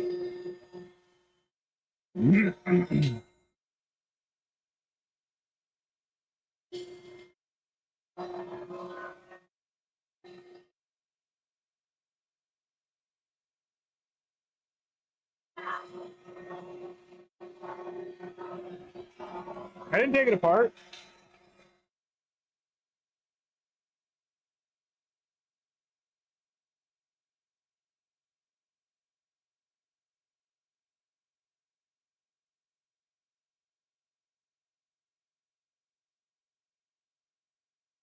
Yeah.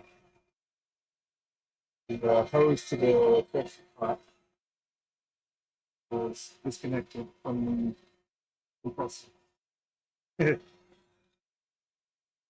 It's that critical time, you know, when you're getting the blanks in. Ain't got time to spare like that.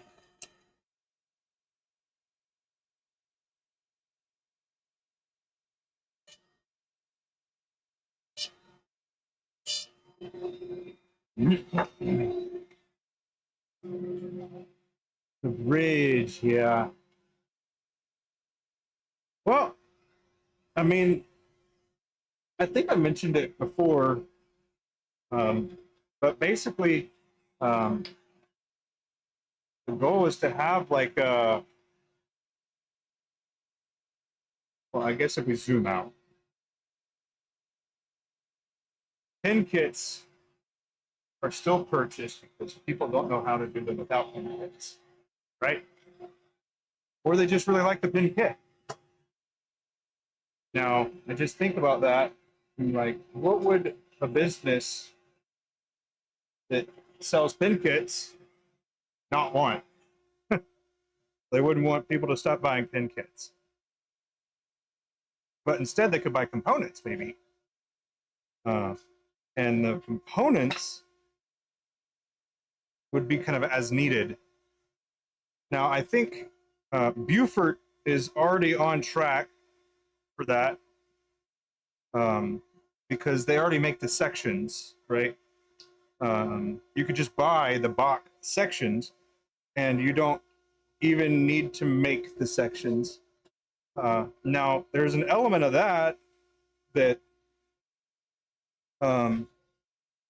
people care, but then there's also another where people don't care. So it's an interesting thing. But I was thinking for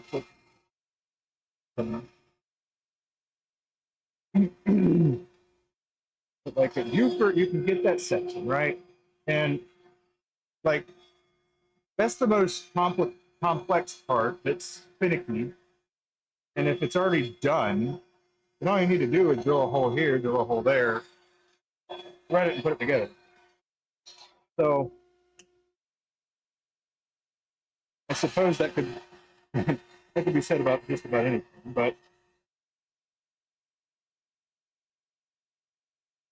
that is one of the existing things that I think is pretty interesting. Same thing with like the Apollo kit. I think about that too. And it's pretty cool, pretty simple.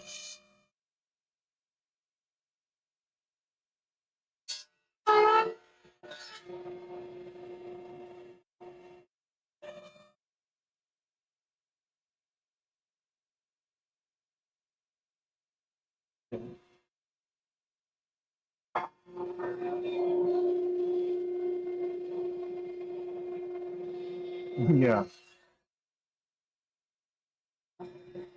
I haven't made one, but if I was in a different position, I guess I would consider it. Like if I was more new, I was like, how can I make a nice thing? Or how can I do it a different way? And then you come across something like that, and you're like, that's that. Let's try that. But you got to grease the wheels, you know. When you want certain ideas to be more popular, then you kind of got to illuminate it.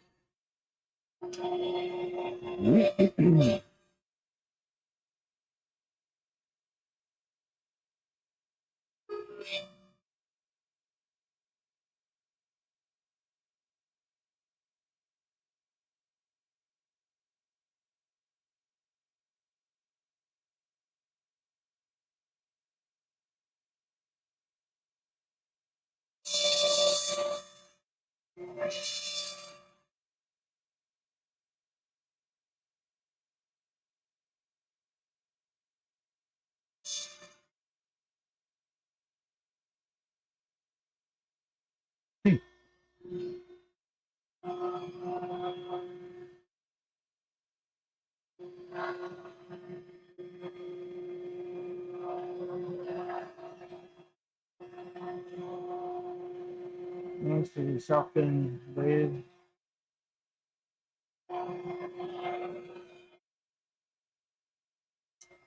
Hmm.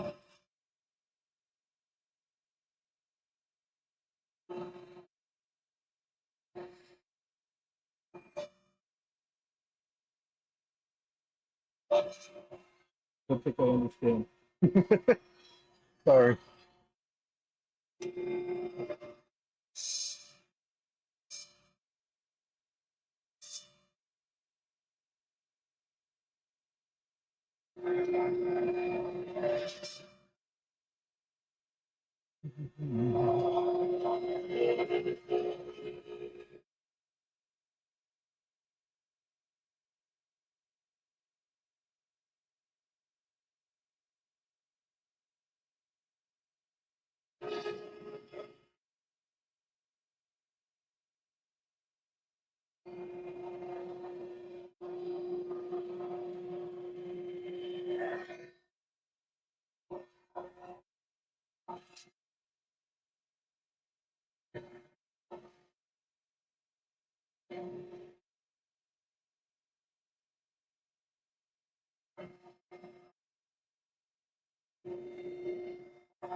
Nice. Get out of here.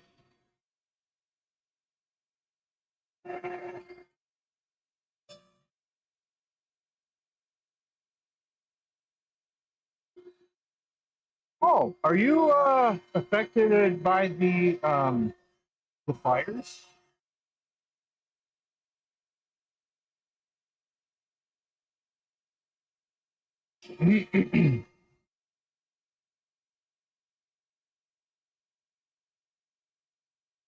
Nope, not.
Oh, good. That's good. You're far away from that. I'm not affected.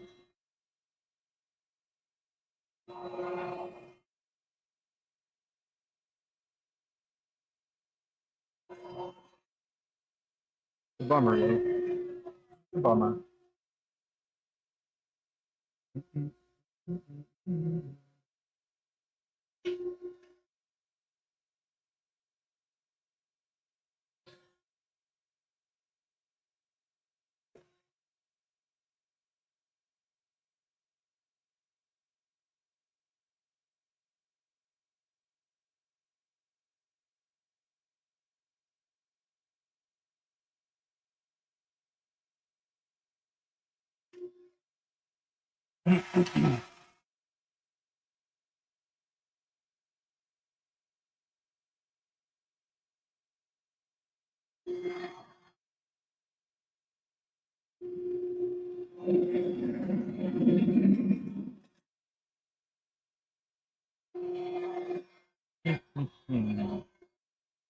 1.5 hours.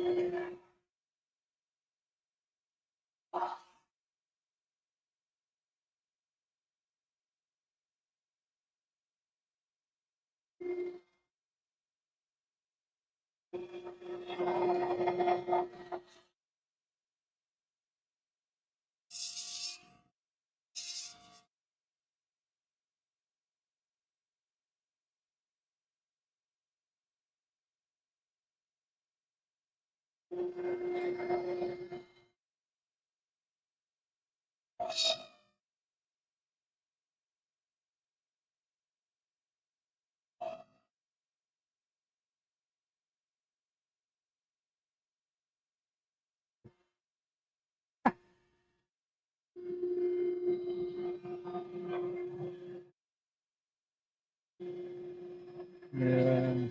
Yeah.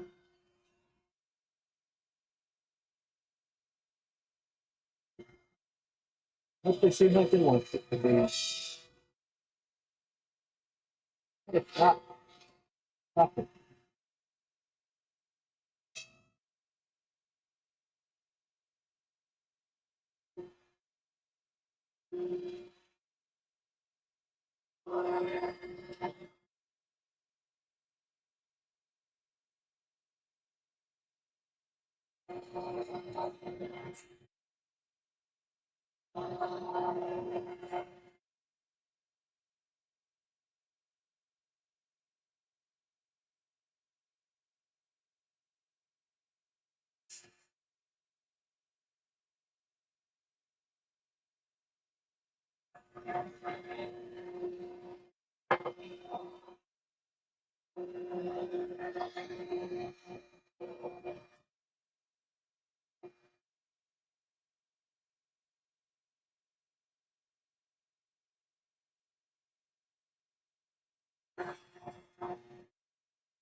Yeah.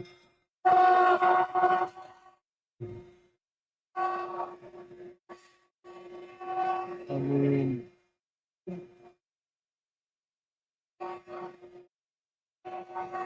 I've gotten basically away from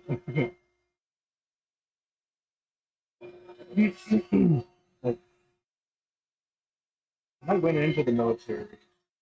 I didn't pay any attention to that, anything. And then I just existed in the military. And one of my team leaders, he's like, you see the news? It's like, don't watch the news.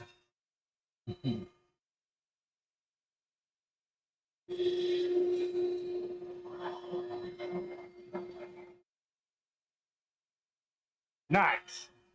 Nice. Apparently, he was canceled tonight. Took these kids to work.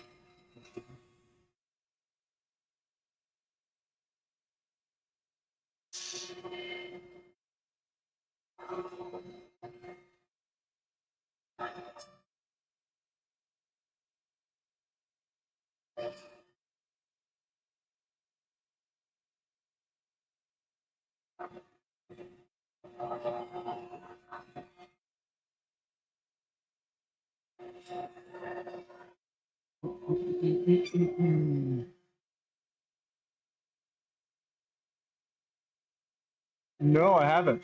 I have not. Oh yeah, mid story. The I really just don't pay attention to it. Um, like I think I think one of the things that I saw, there's a Denzel Washington um, clip that goes around, and it's like if you don't read the or if you don't watch the news, you're not informed. If you watch the news, then you're misinformed. Yeah.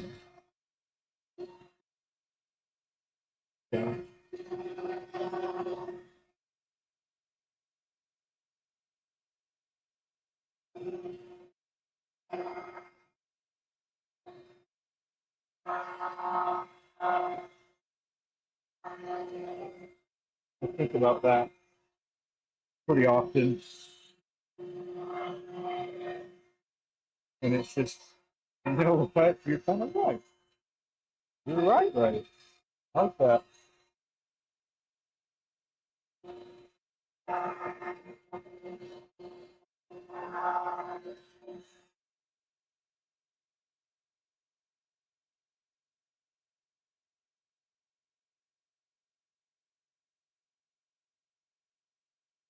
But yeah, so many people are all about that, and I've seen different content creators as well, like pivoting, and like that's their main subject or topic of conversation now, which I I find to be very unfortunate. But I also don't really watch sports, and I think that was kind of what it was in some cases. I think it's just a matter of this team versus that team, and that's not a real good way to look at it either. So,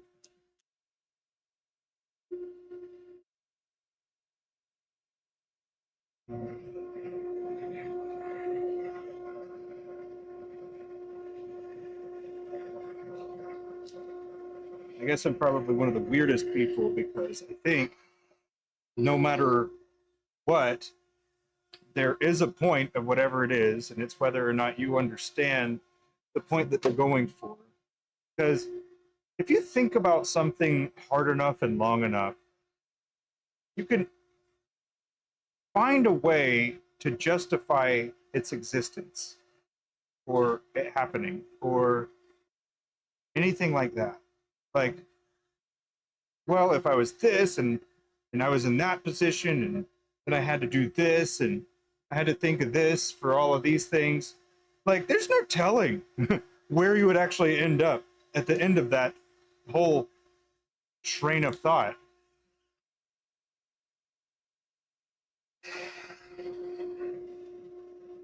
It's weird.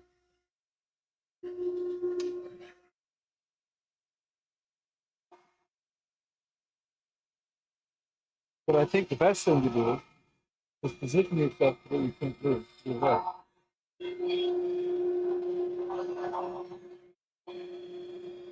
So no matter any outcomes, you will put yourself in a position that you can overcome no matter what. No, I don't want.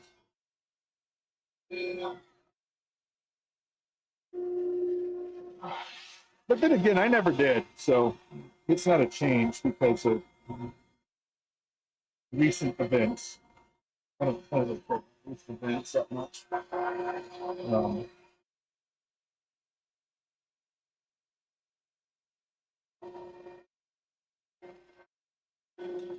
I don't know.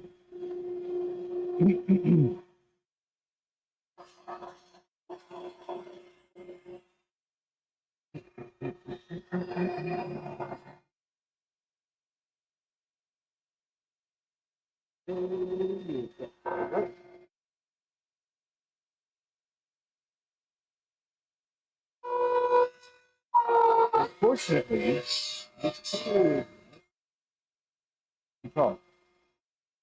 by just a smudge. It needs to be like an eighth of an.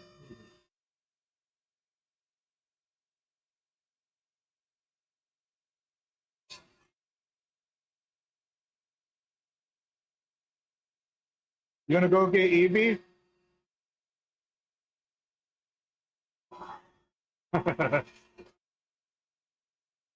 Let's see. Let me finish this one.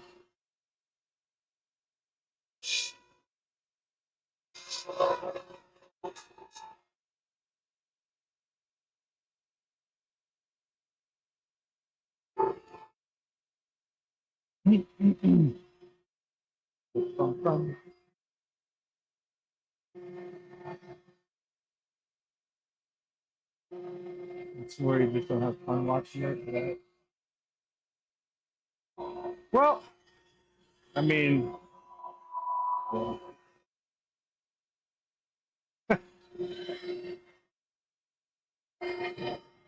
I mean, I probably have, if I thought about it, I probably would have time if I wanted to. I don't want to make time.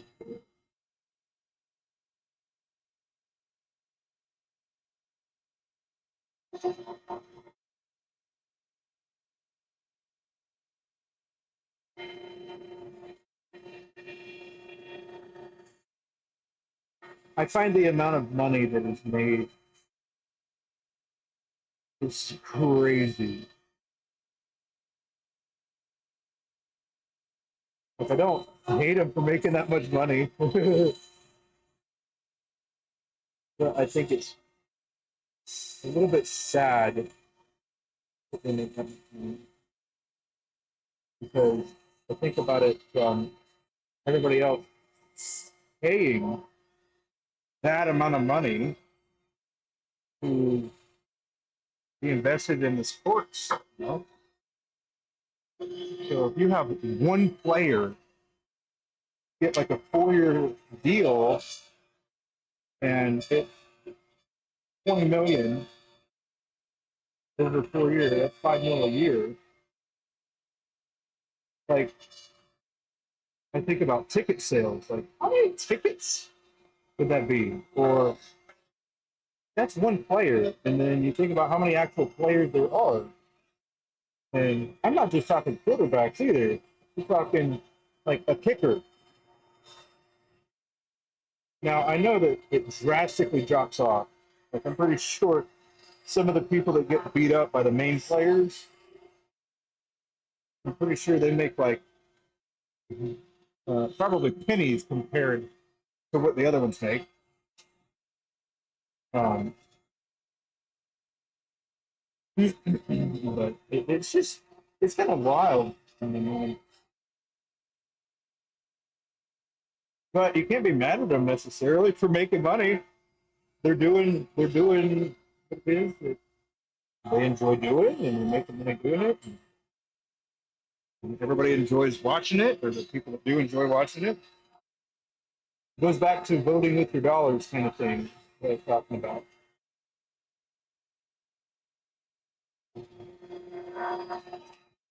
So I think about that. Think about things like that.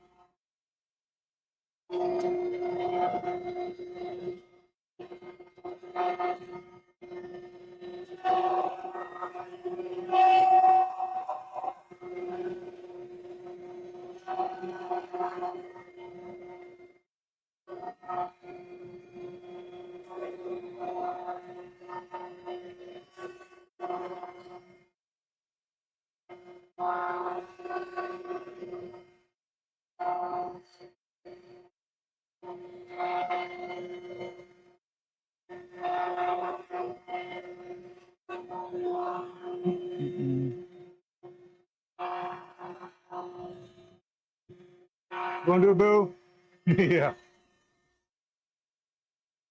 Yeah.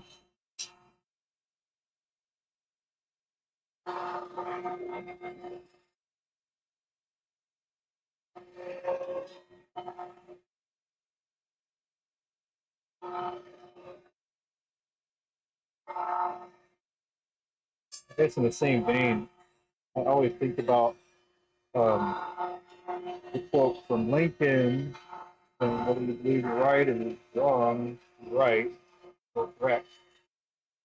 Um, whether you believe you're right or you believe you're wrong, you're correct. Like, how do you argue with that?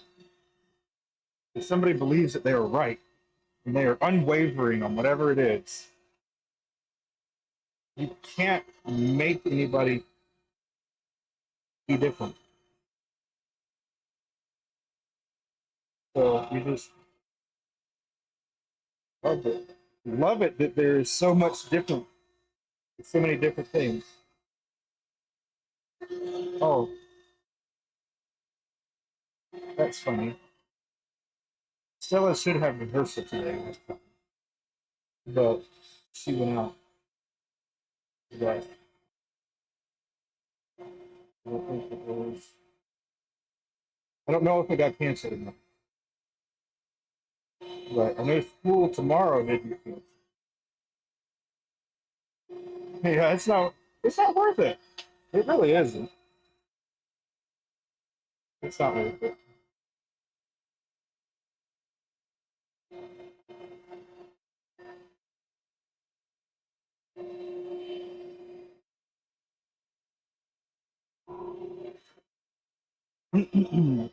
Check the she's in rehearsal. Um,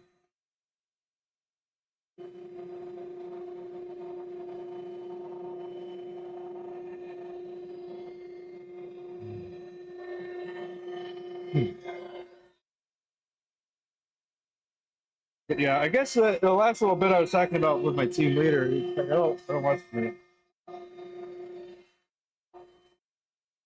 He's like, oh, weird. How do you know when things are happening? Like, I don't know. If it's something that I really needed to know about, I probably will.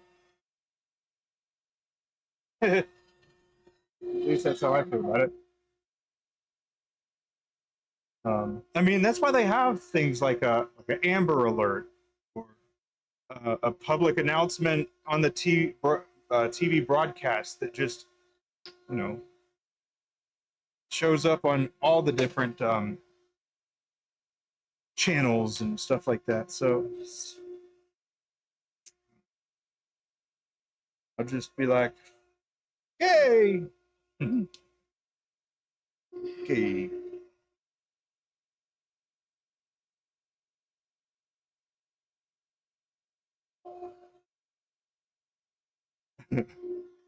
Been seeing a lot of React videos.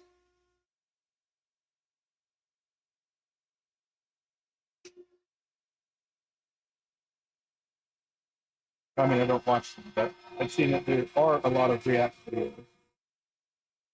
Um,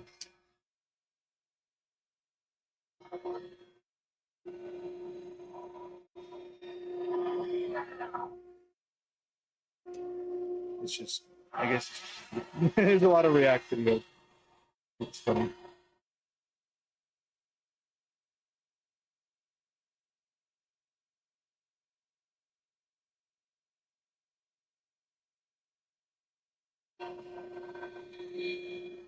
Welcome back. Welcome back.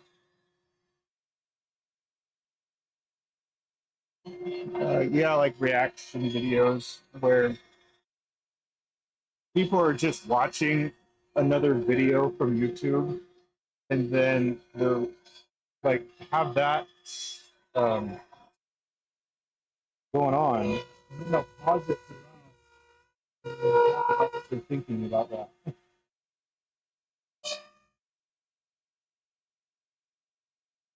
But they'll take a popular topic and then they will apply it to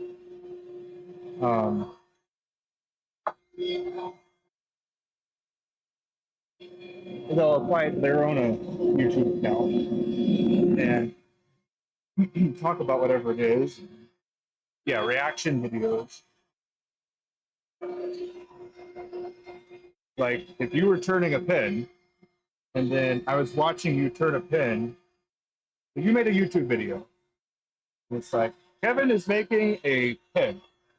And I am like, all right, here's the reaction. Here's John's reaction of Kevin making a pin. And he's just gonna he's gonna let it go. You let it play, and you're like, oh, right there. Okay, well, maybe instead of doing that, Kevin Bro could have done this. Or man, I really like what he did with that trick right there. That was crazy. But yeah, it's like people trying to be armchair quarterback, and I think that would be cool as heck. All right, well, make yourself a video And then I'll do a reaction video, your video. And then you'll just generate content that way. No need for streaming. Just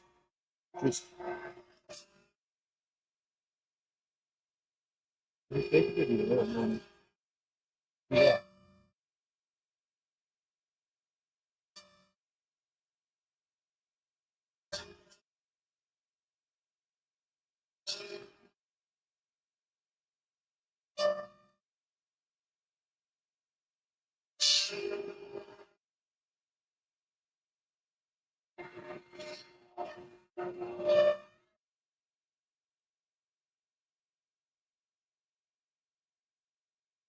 But one of the problems, I guess, with that type of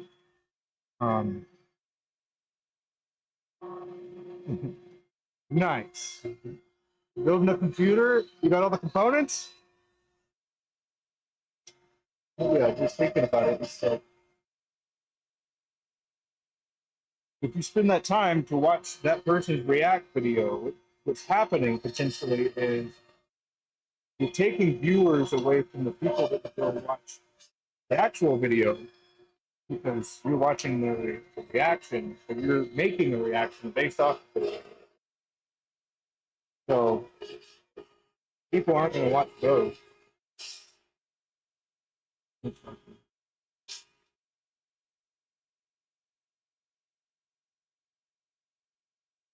on the other hand, it should gain exposure. So I think it would depend on context, permission, and stuff like that.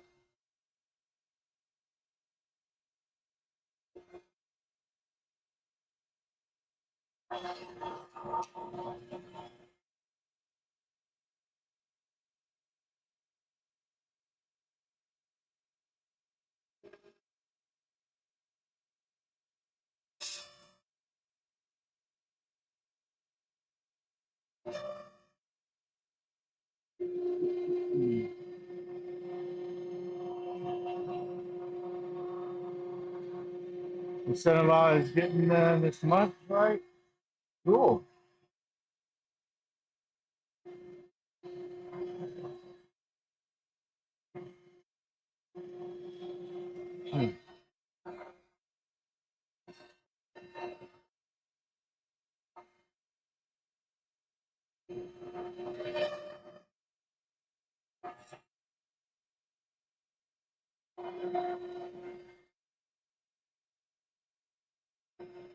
The optimist in me says that people really want to do content, but the realist in me says people don't really care. They'll watch it, get the value, and then not think about it again.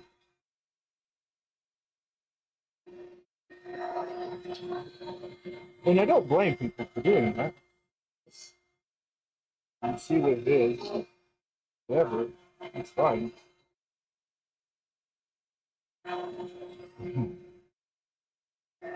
People hear the story and they're like, okay, well, whatever.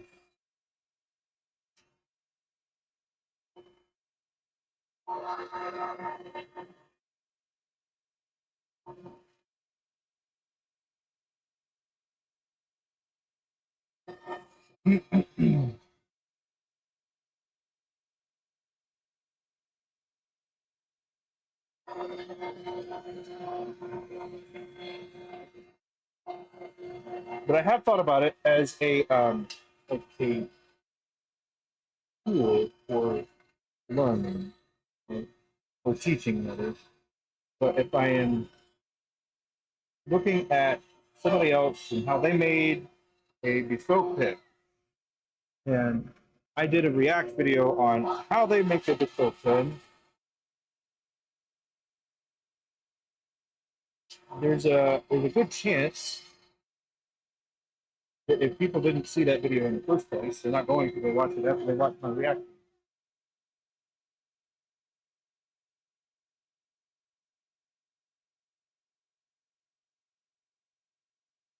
Yeah. It's good. See, now we have an upward spiral.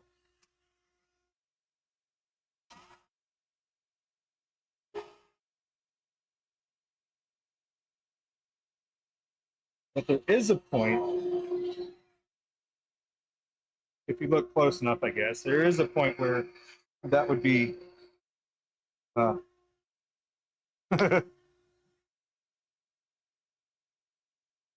conflicting, I guess.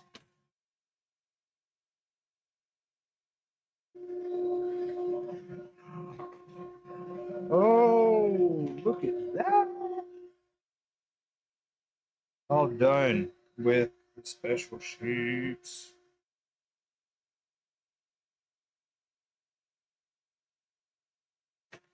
But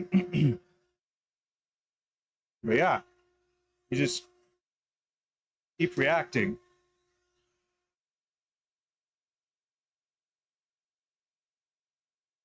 But see, if it's like a mutually understood thing, then I'm for it. I don't know.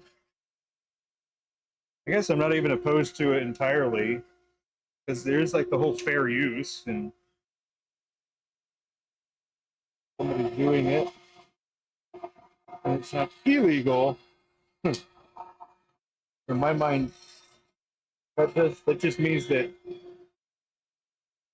it hasn't caught up with the person.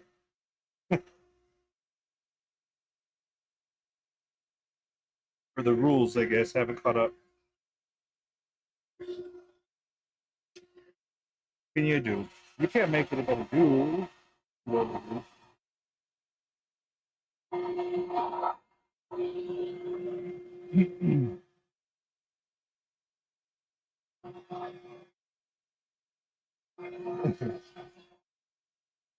Yeah.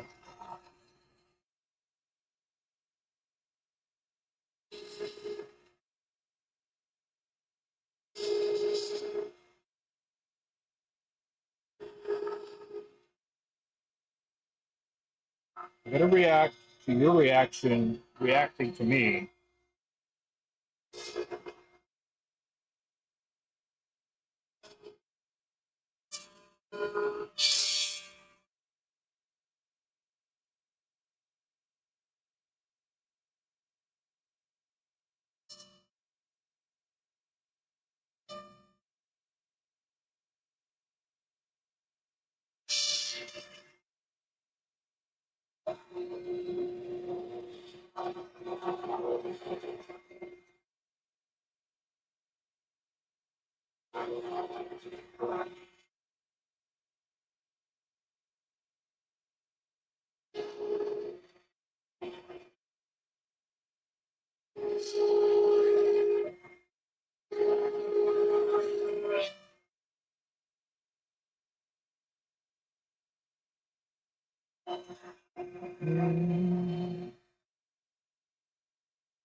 Don't touch that.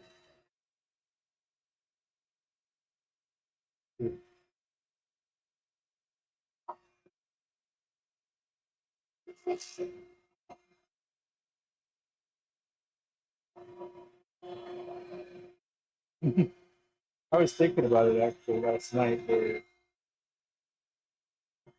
looked at Abby and was like, "How cool would it be if they moved here?" Oh, it's wild.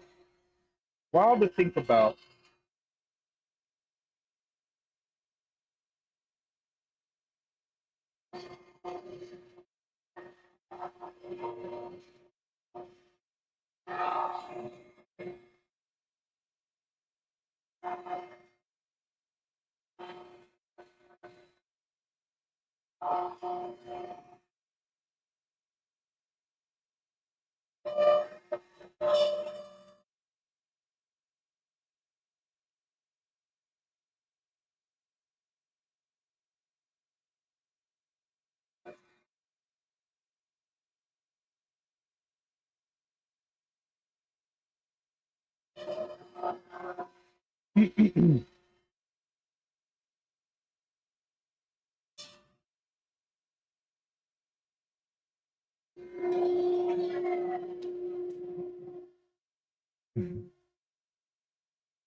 Poker heist.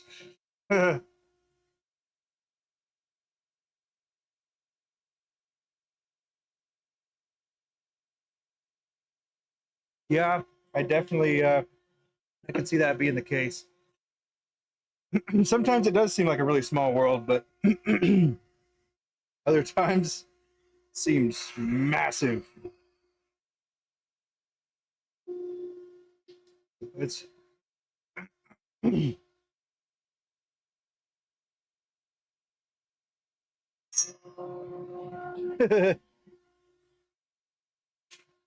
been talking about moving. All right, I had dust on my whip. My scraps video. That one was fun. I thought it was pretty cool. Now I got a different purpose for some of the scraps, but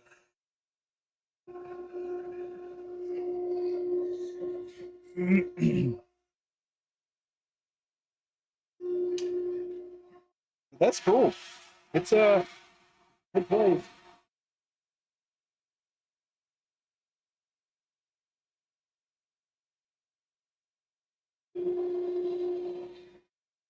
I can't imagine what it would.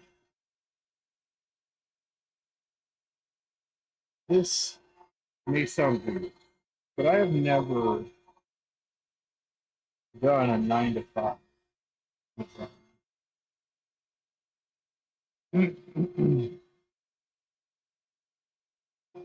I have not done a 9 to 5 job.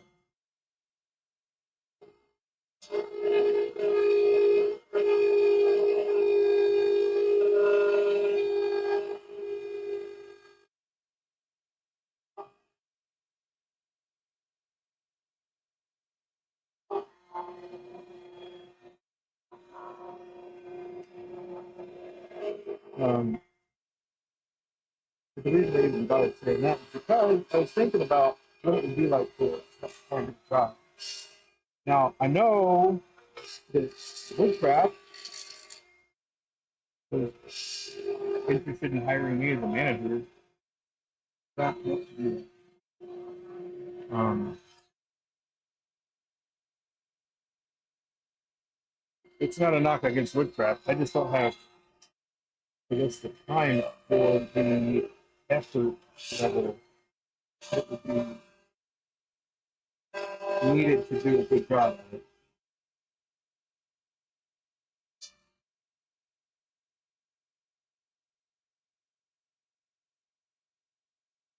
The military is close to 29.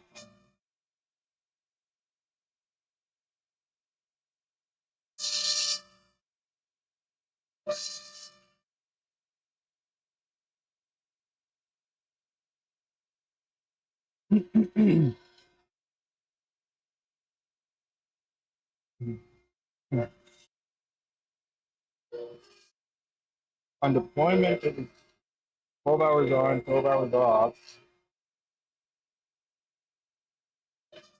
The whole deployment. There were only 2 teams.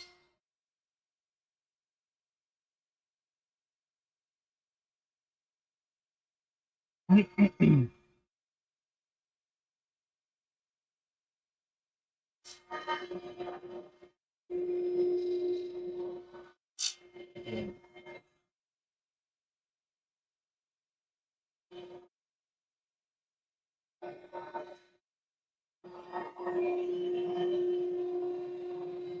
be pretty cool. What would it take for, I guess, y'all to make that move?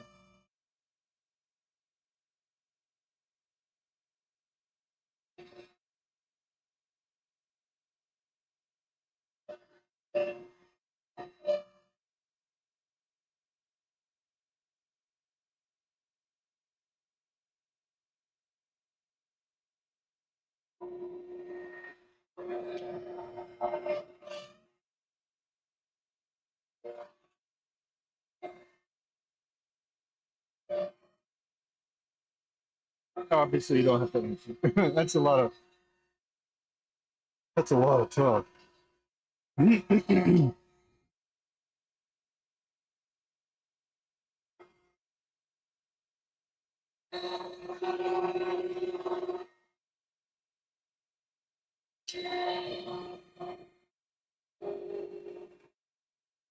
But we have some checkpoints that we gotta hit before we would move to move.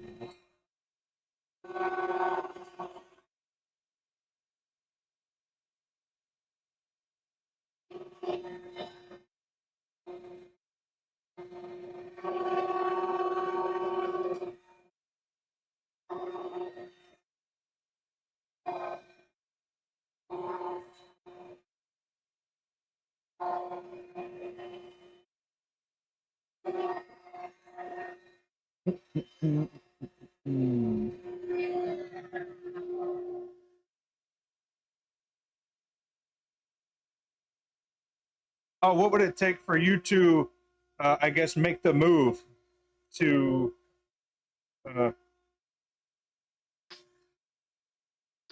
be in vicinity of your wife's cousin?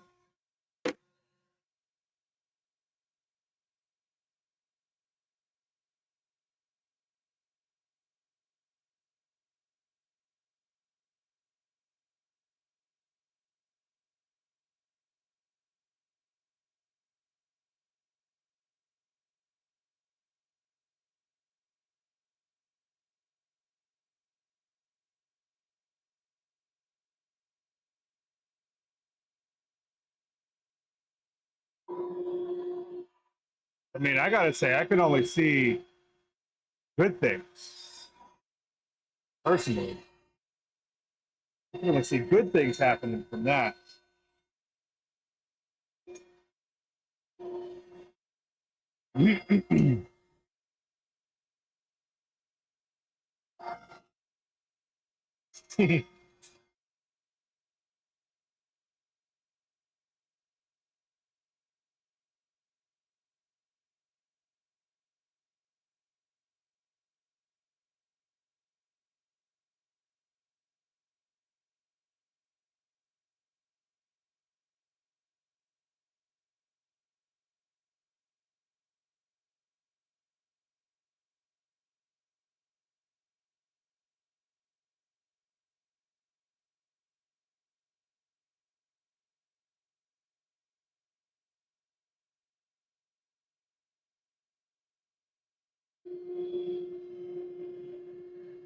No worries, no worries. What would it take? Yeah. What would it take for y'all to move?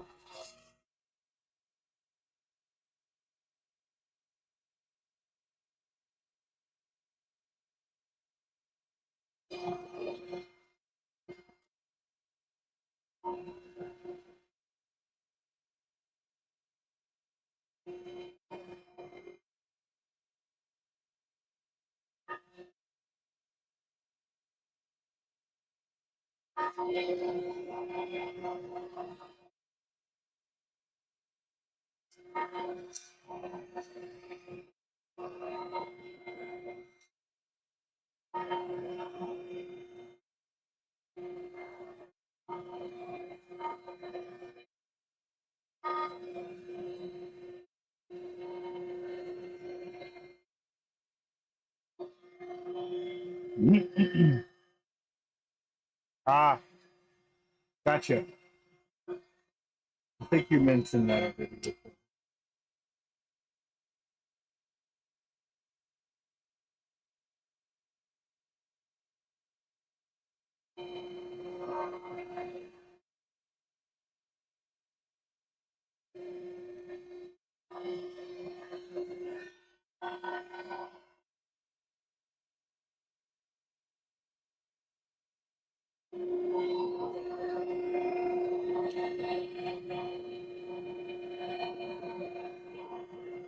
Did they not make that move?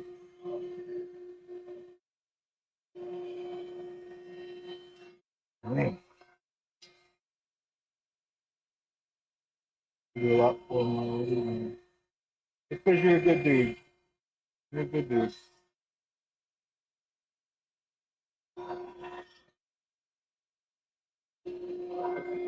And it seems like family is important.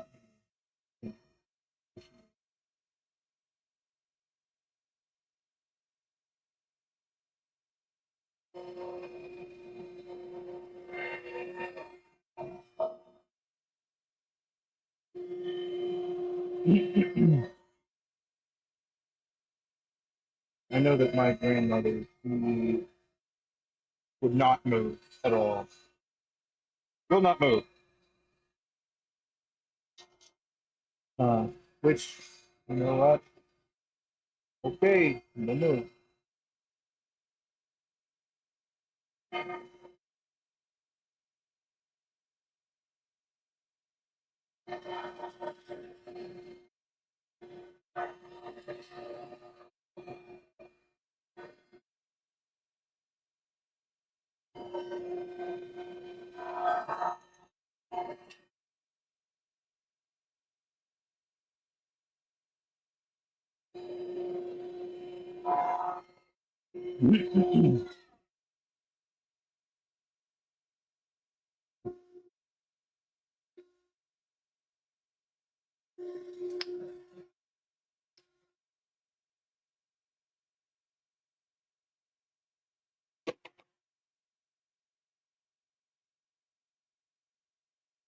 Well, let's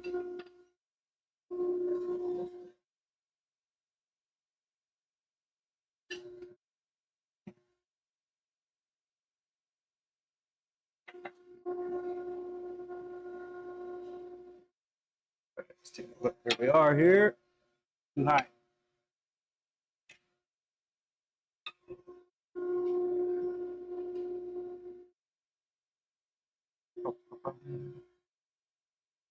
But yeah, it's because you're a good dude.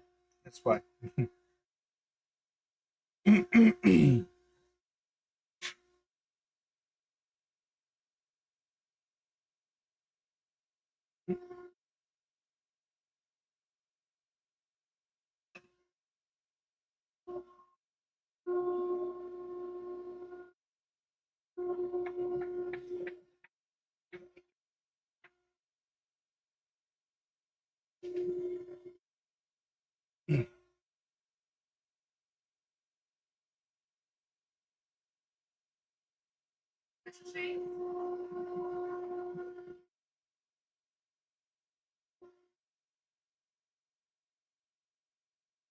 No more special shapes. Bum, ba, bum, ba, bum.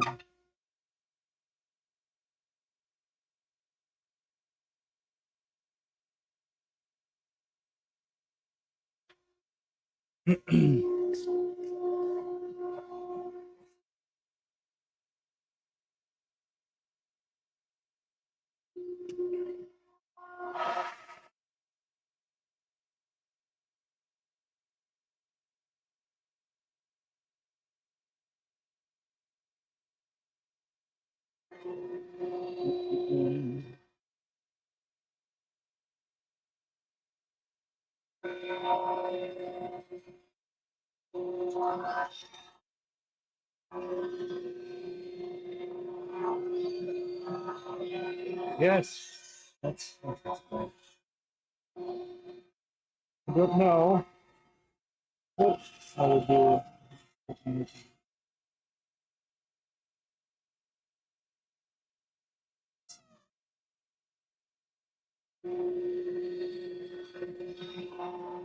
It's hot. Hold on a second. Let me record this.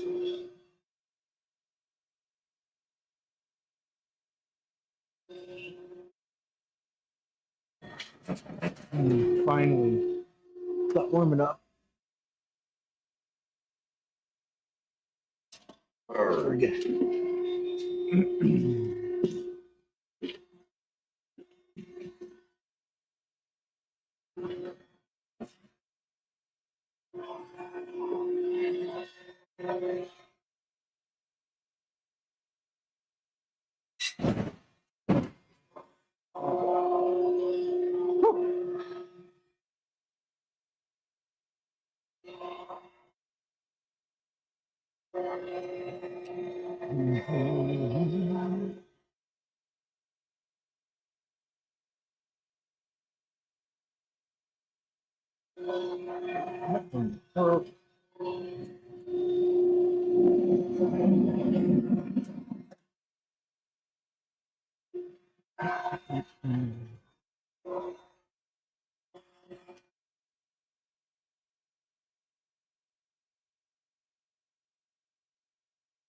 Morty's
still there.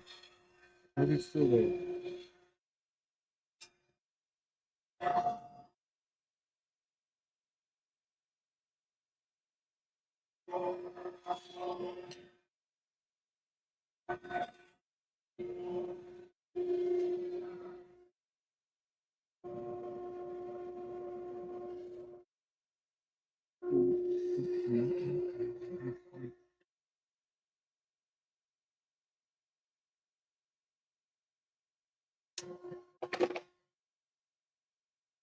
Mm-hmm.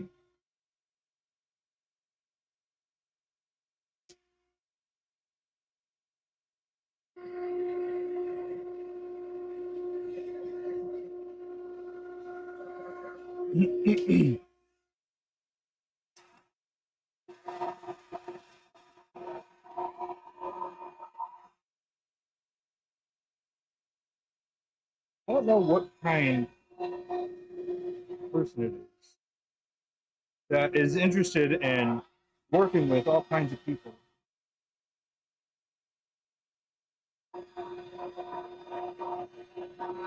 But like people in the area are like force multipliers.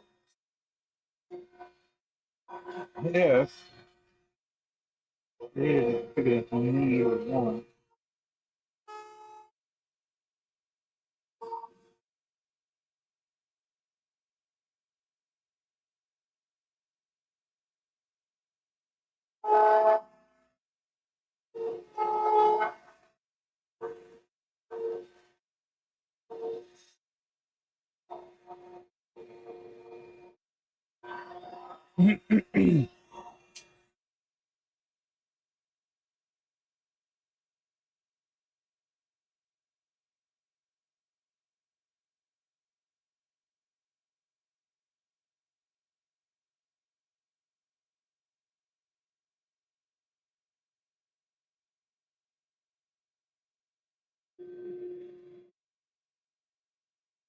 I'm not sure if we're on the agenda for Cali.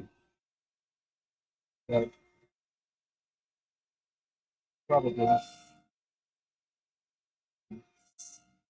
This is, you get a feel. I believe that is in, it's in August. Maybe July. Yeah.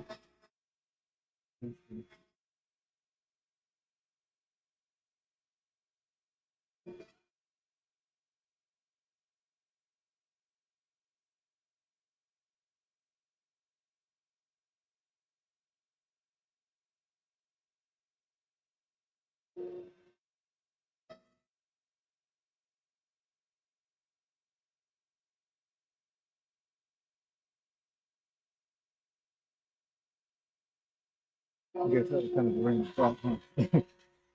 The reason I was thinking about that.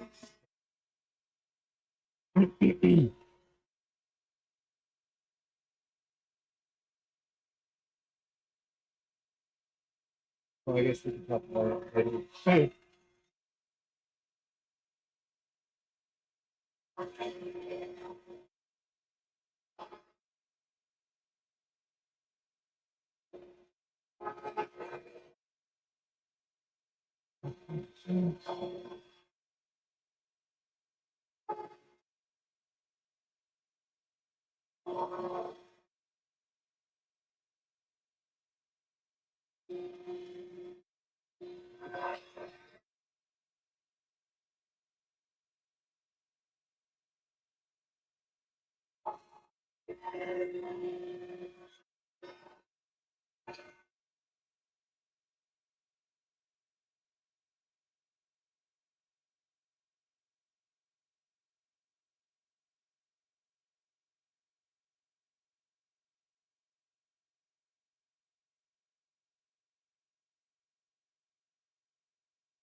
Hmm.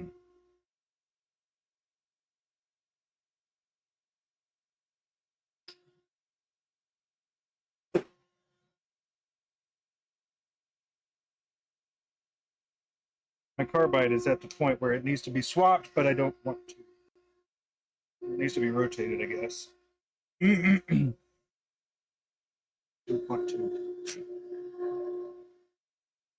Oh, it's already been. Yeah, it'd have to be changed. I'm not doing that.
Got 3 more cuts.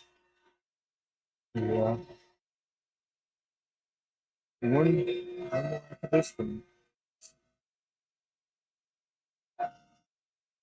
Oh, my hand? I picked up my hand too. Just leave some resin dust on it. Don't do that. Not a recommended thing to do.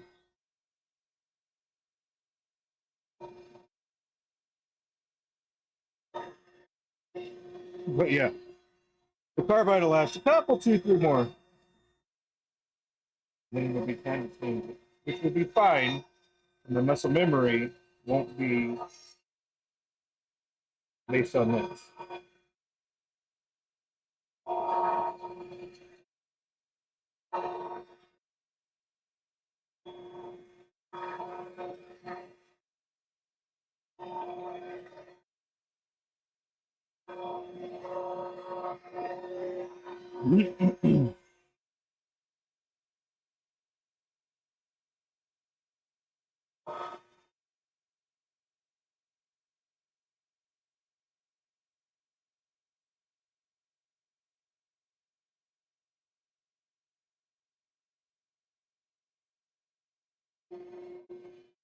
Okay.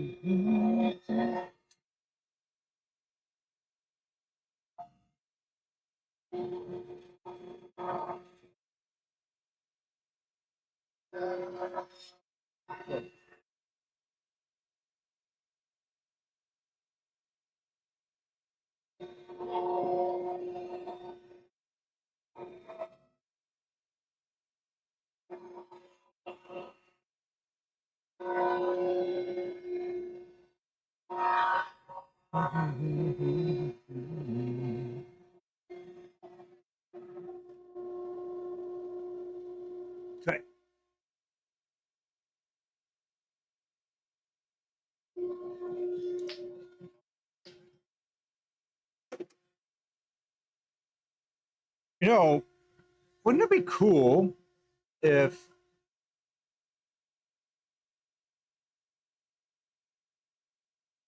you could choose which one you wanted it to be? I think that would be cool.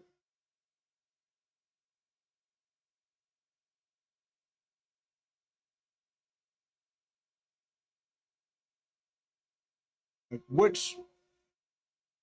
what view you wanted, and if the person had it set up, it would be pretty cool if the viewer could choose what they were looking at. Like,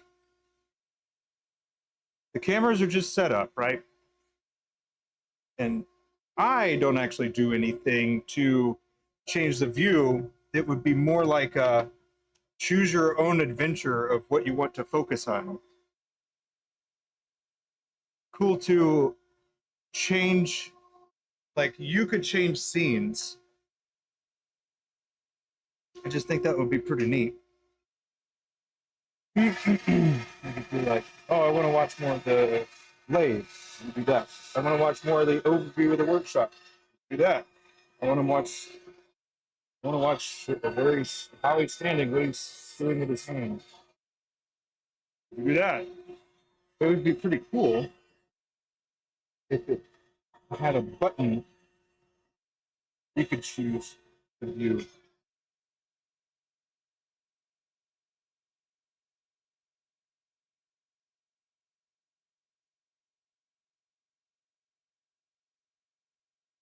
Yeah, like the different, like here, you can make this, you could zoom into it.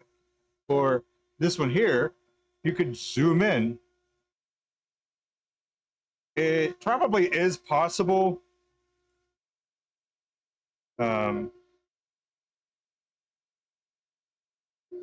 but I don't think people would like it in some cases.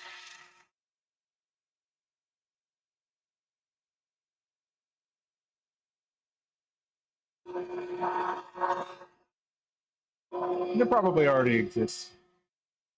It's, I don't know. I don't know what it would be called.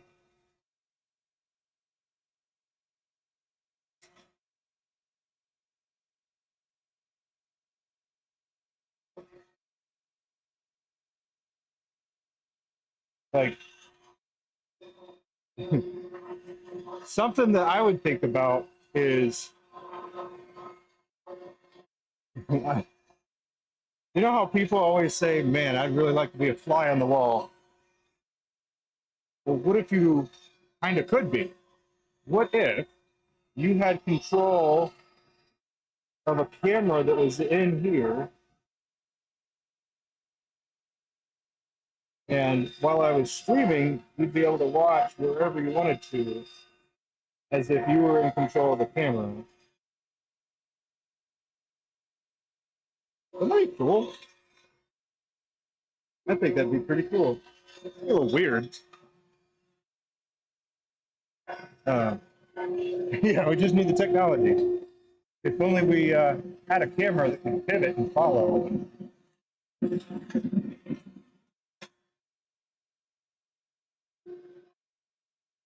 Like a choose your own adventure live stream.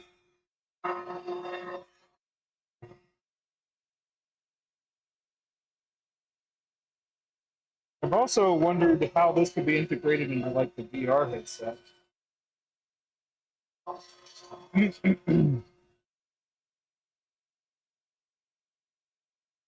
Like, could that be a thing that's gone? Like, imagine if you wore your VR headset and you were experiencing some things.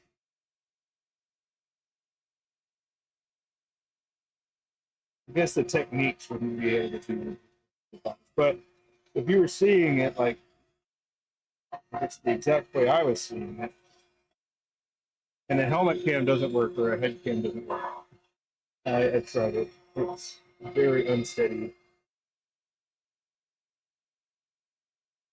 Moves a lot. Even if I try not to move my head, I can go back and forth. They're looking at a different side. So that wouldn't work.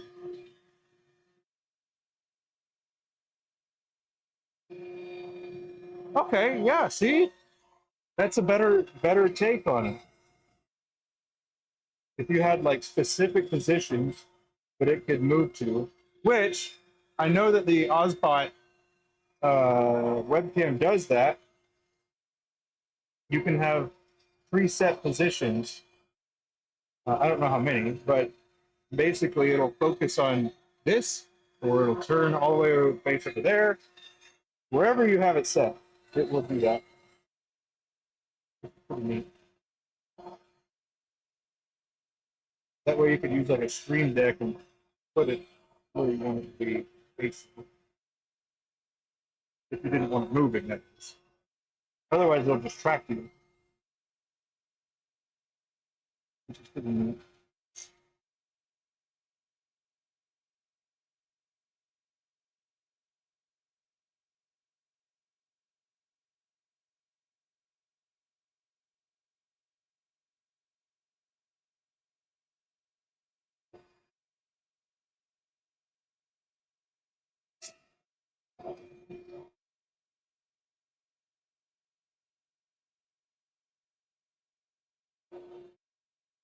Hmm.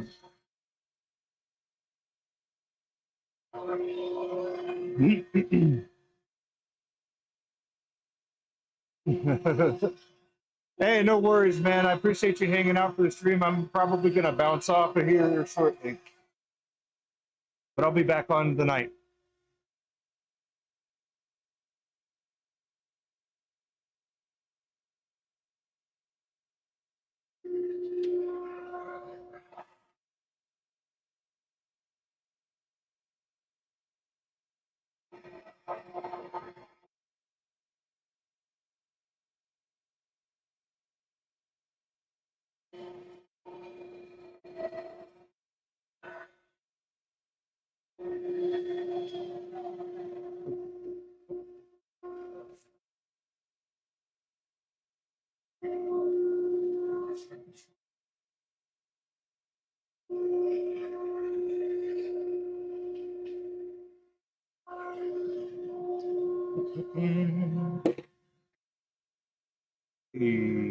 That's fine.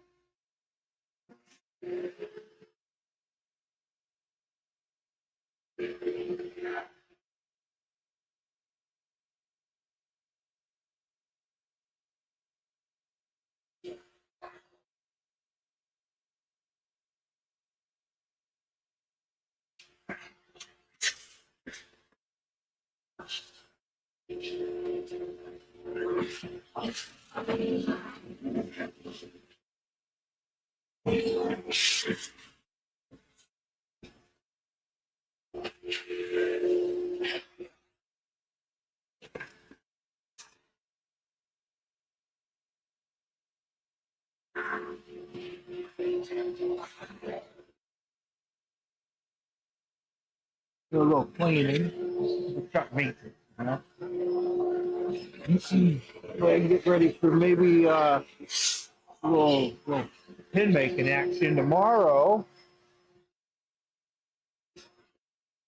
See what tomorrow brings. Is it going to be Saturday or pin making or a snow day? Who knows?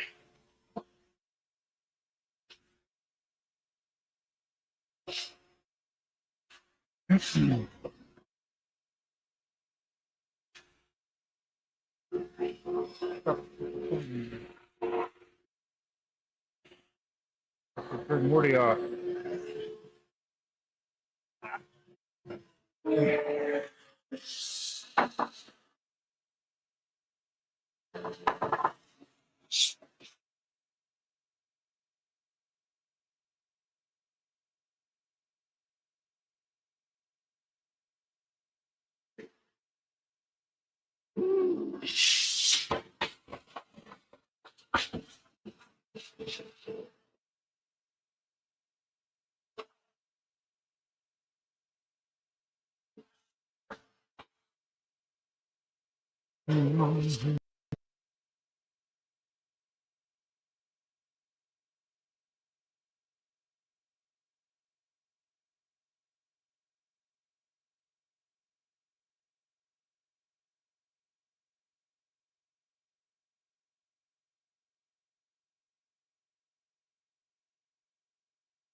All righty.